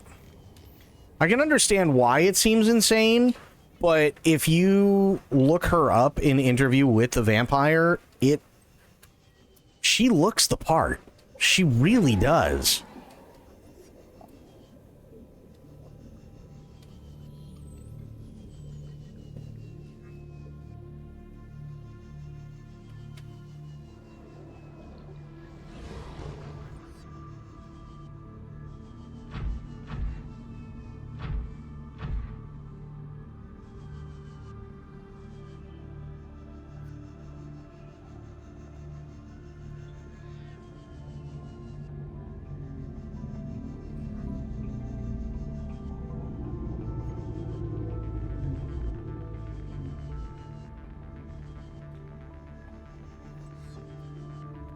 Claudia is about 6 in the book, yeah. Yeah, she's very young in the book. And that was kind of one of the biggest things for her is she realized after a while she's never going to age. She's never going to grow old. She's always going to be about 6. And that's all she will ever be.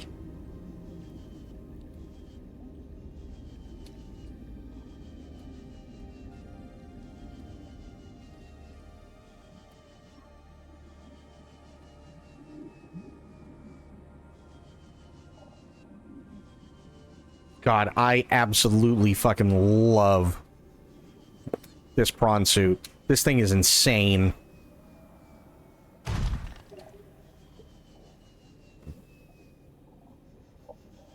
That's really messed up. Like, it's messed up if it's like 12, but I could sort of make a certain peace with that.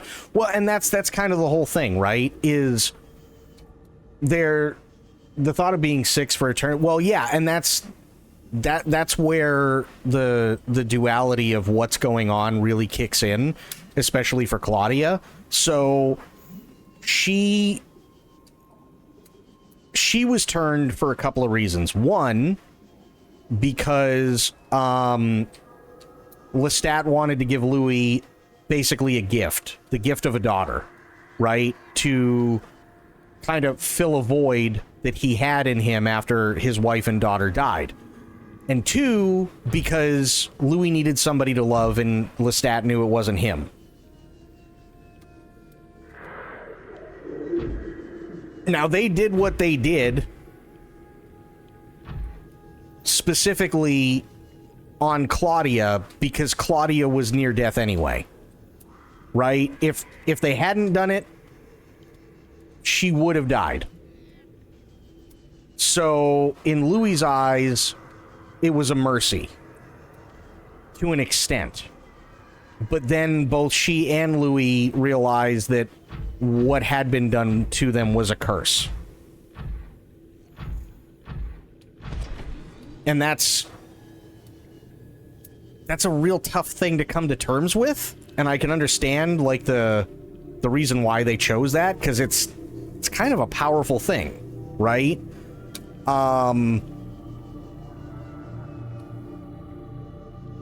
But yeah, you want to watch a good movie, watch Interview with the Vampire. The movie does a fantastic job. I think it's like 3 hours long, but it's Brad Pitt, Tom Cruise, Antonio Banderas.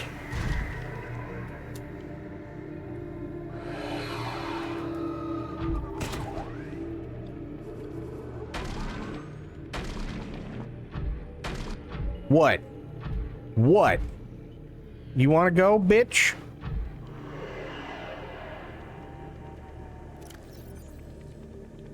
Okay, so I gotta go this way. I can still drill him. I like that. I think I saw when I was really young and had zero understanding of anything happening in it. That's fair. That's totally fair. I'm pretty sure I did the same. And then when I was older, I went back and watched it again, and I went, wow, they actually have some really dark fucking themes in this, and no wonder I didn't really care for it when I was younger.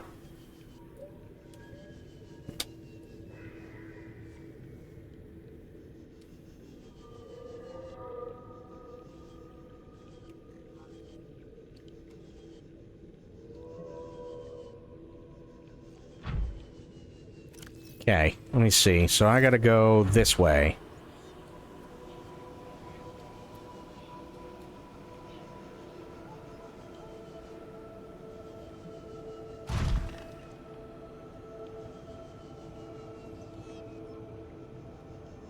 Kind of want to watch MacGyver too, right? MacGyver's awesome.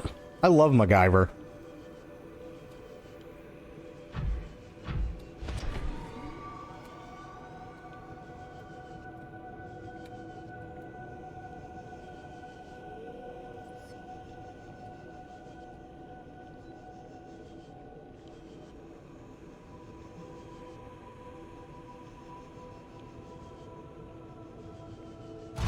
Okay.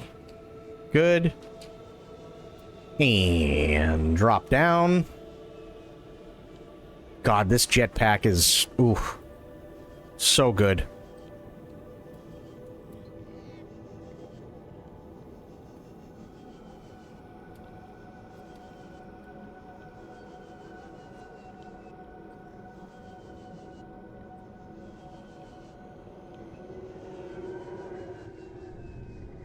Okay.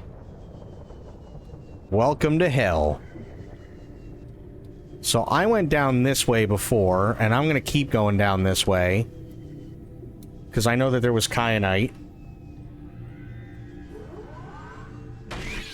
Idiot. I can still do that. I can still drill him.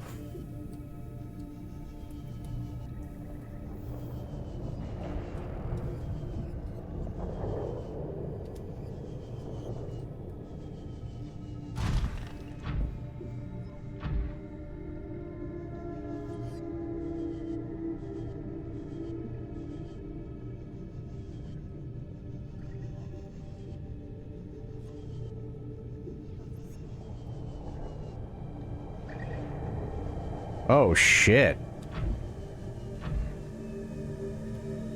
Take a look. Where the hell am I? Okay, that goes back up. This opens up into something else, so just keep following this.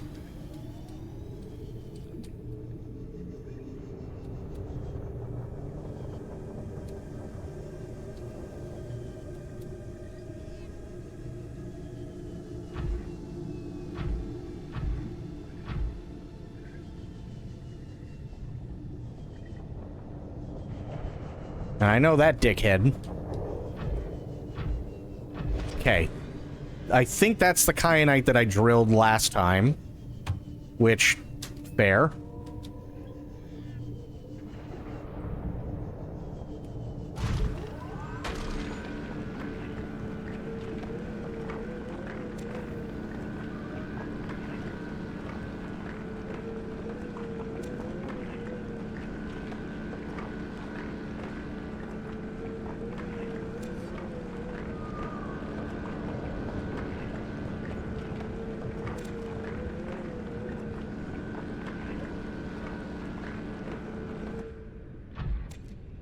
Okay.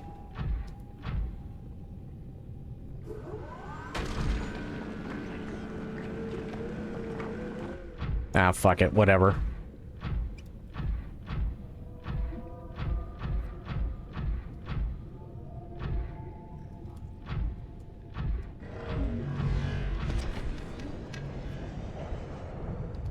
Bro, I ain't in the fucking mood.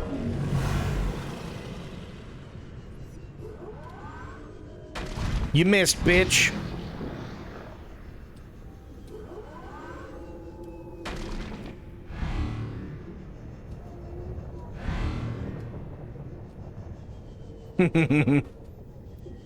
Yeah, he don't like me.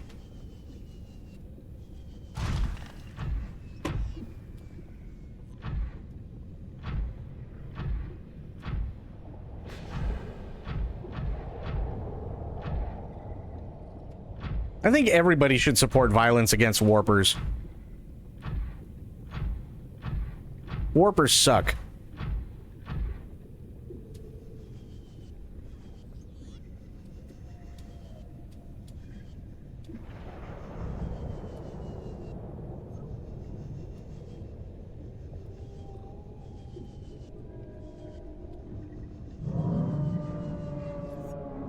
Ooh. it's a biggin.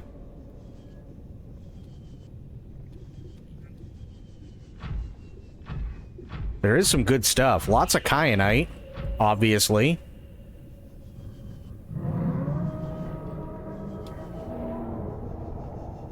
Somebody doesn't sound happy.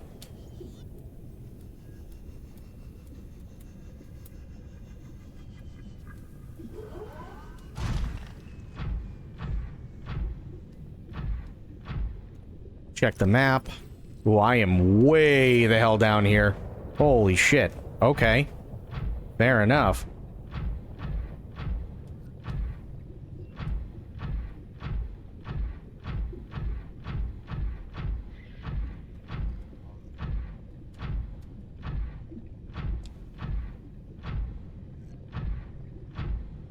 About to go a bit more down. Yeah. Looks like. Holy shit.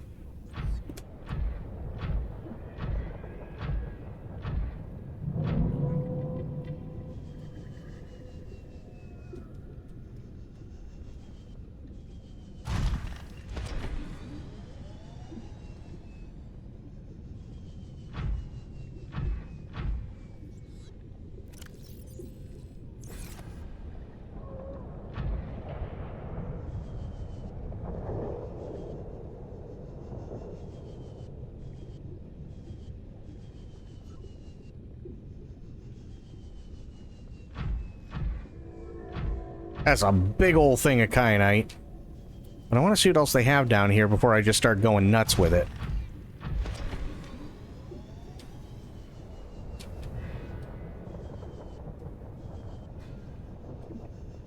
I just did a big circle. Shit. That's not what I wanted to do. That says down. Okay. So let's go down this way.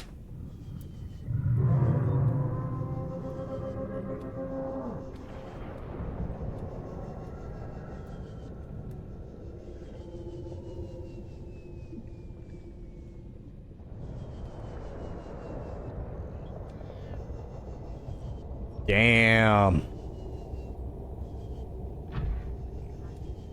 What the fuck is this place?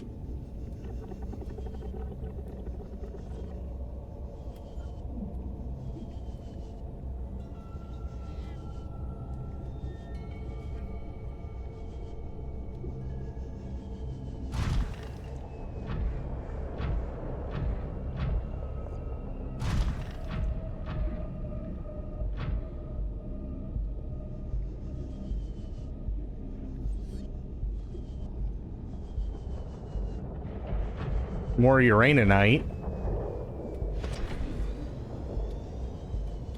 So where am I supposed to be going exactly?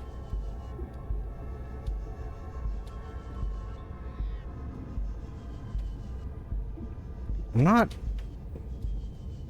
This is a big ass circle. Let me see. North northeast. You hit the nail right on the head, sir. Holy shit.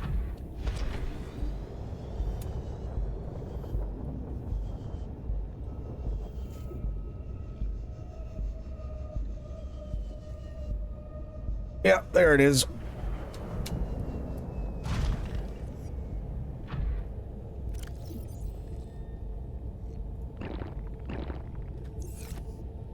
Actually, you know what? Oh. I'm an idiot. Passing 100 meters. Oxygen efficiency decreased. Passing 200 Welcome aboard, meters. Captain. Oxygen efficiency greatly decreased. Oh, shit.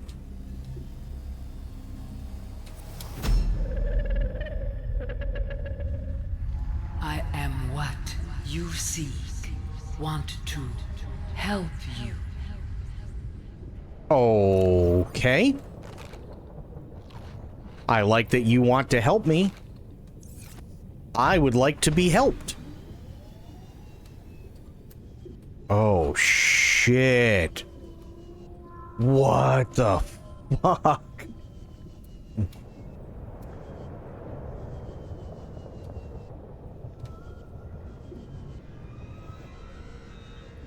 Wow.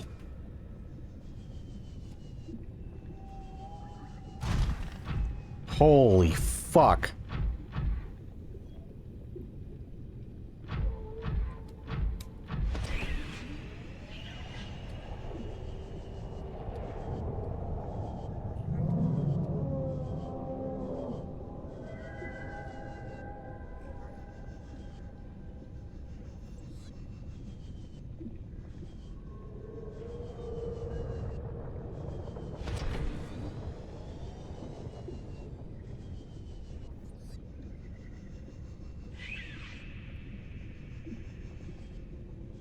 Jesus.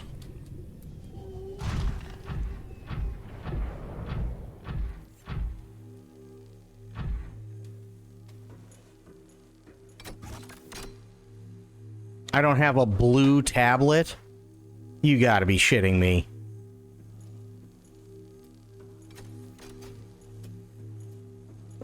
And there is no way to turn those into blue tablets. Balls. Okay, well. Let's take a little look-see around.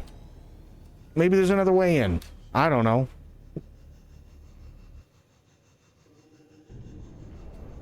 I mean, we're already down here. We might as well look, right?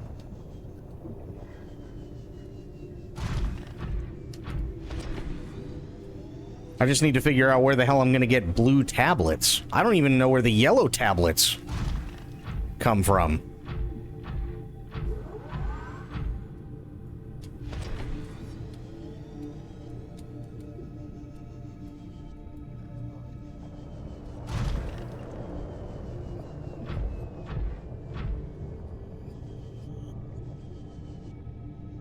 That's a warper.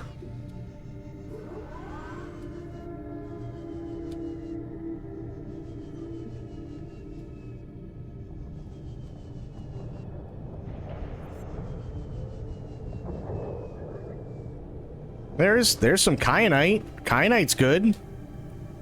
We do like kyanite.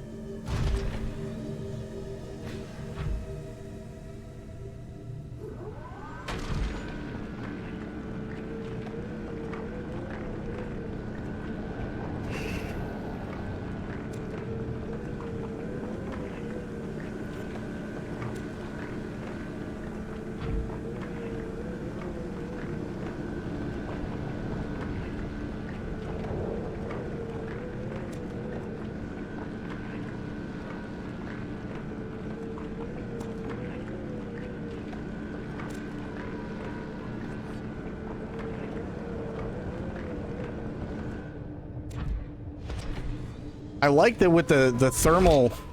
Oh, fuck off. Dude. You wanna try it again? How'd that go for you, dickhead? You didn't like that at all, did you? Yeah. That sucks, doesn't it? Yeah, it do.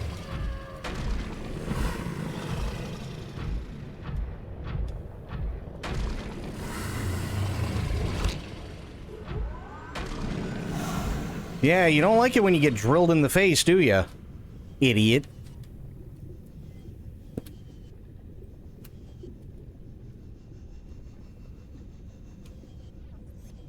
So what are these? I mean, I'm assuming they're part of the base, but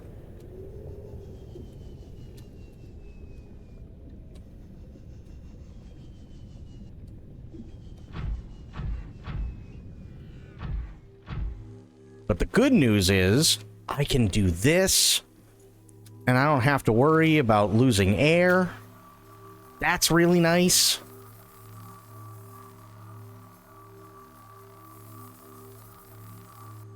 Do these coordinates give you a target? Minus 75, minus 1182, and 5.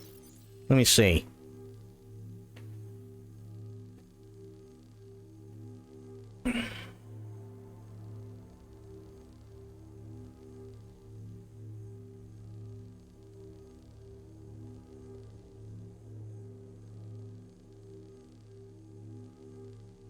Minus 1182.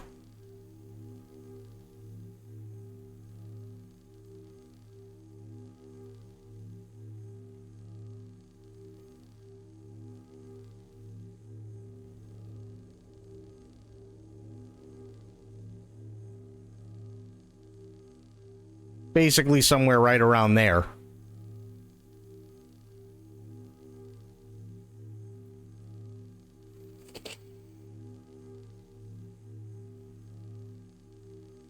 I think that's where the blue tablet is, 1,200 or so meters deep. Oh shit, really? Okay. Interesting.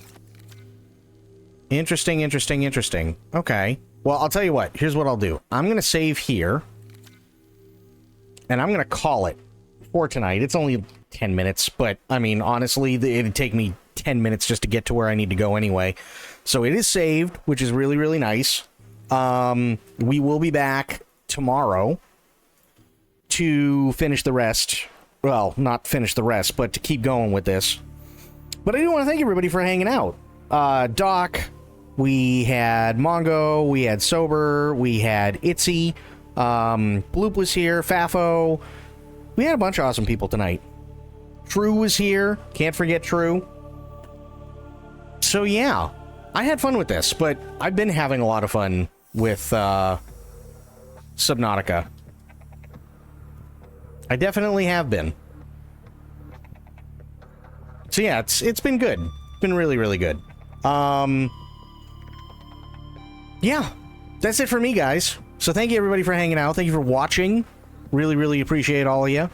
And again, thank you for all the generosity and everything over this last week. Holy shit, you guys have been great.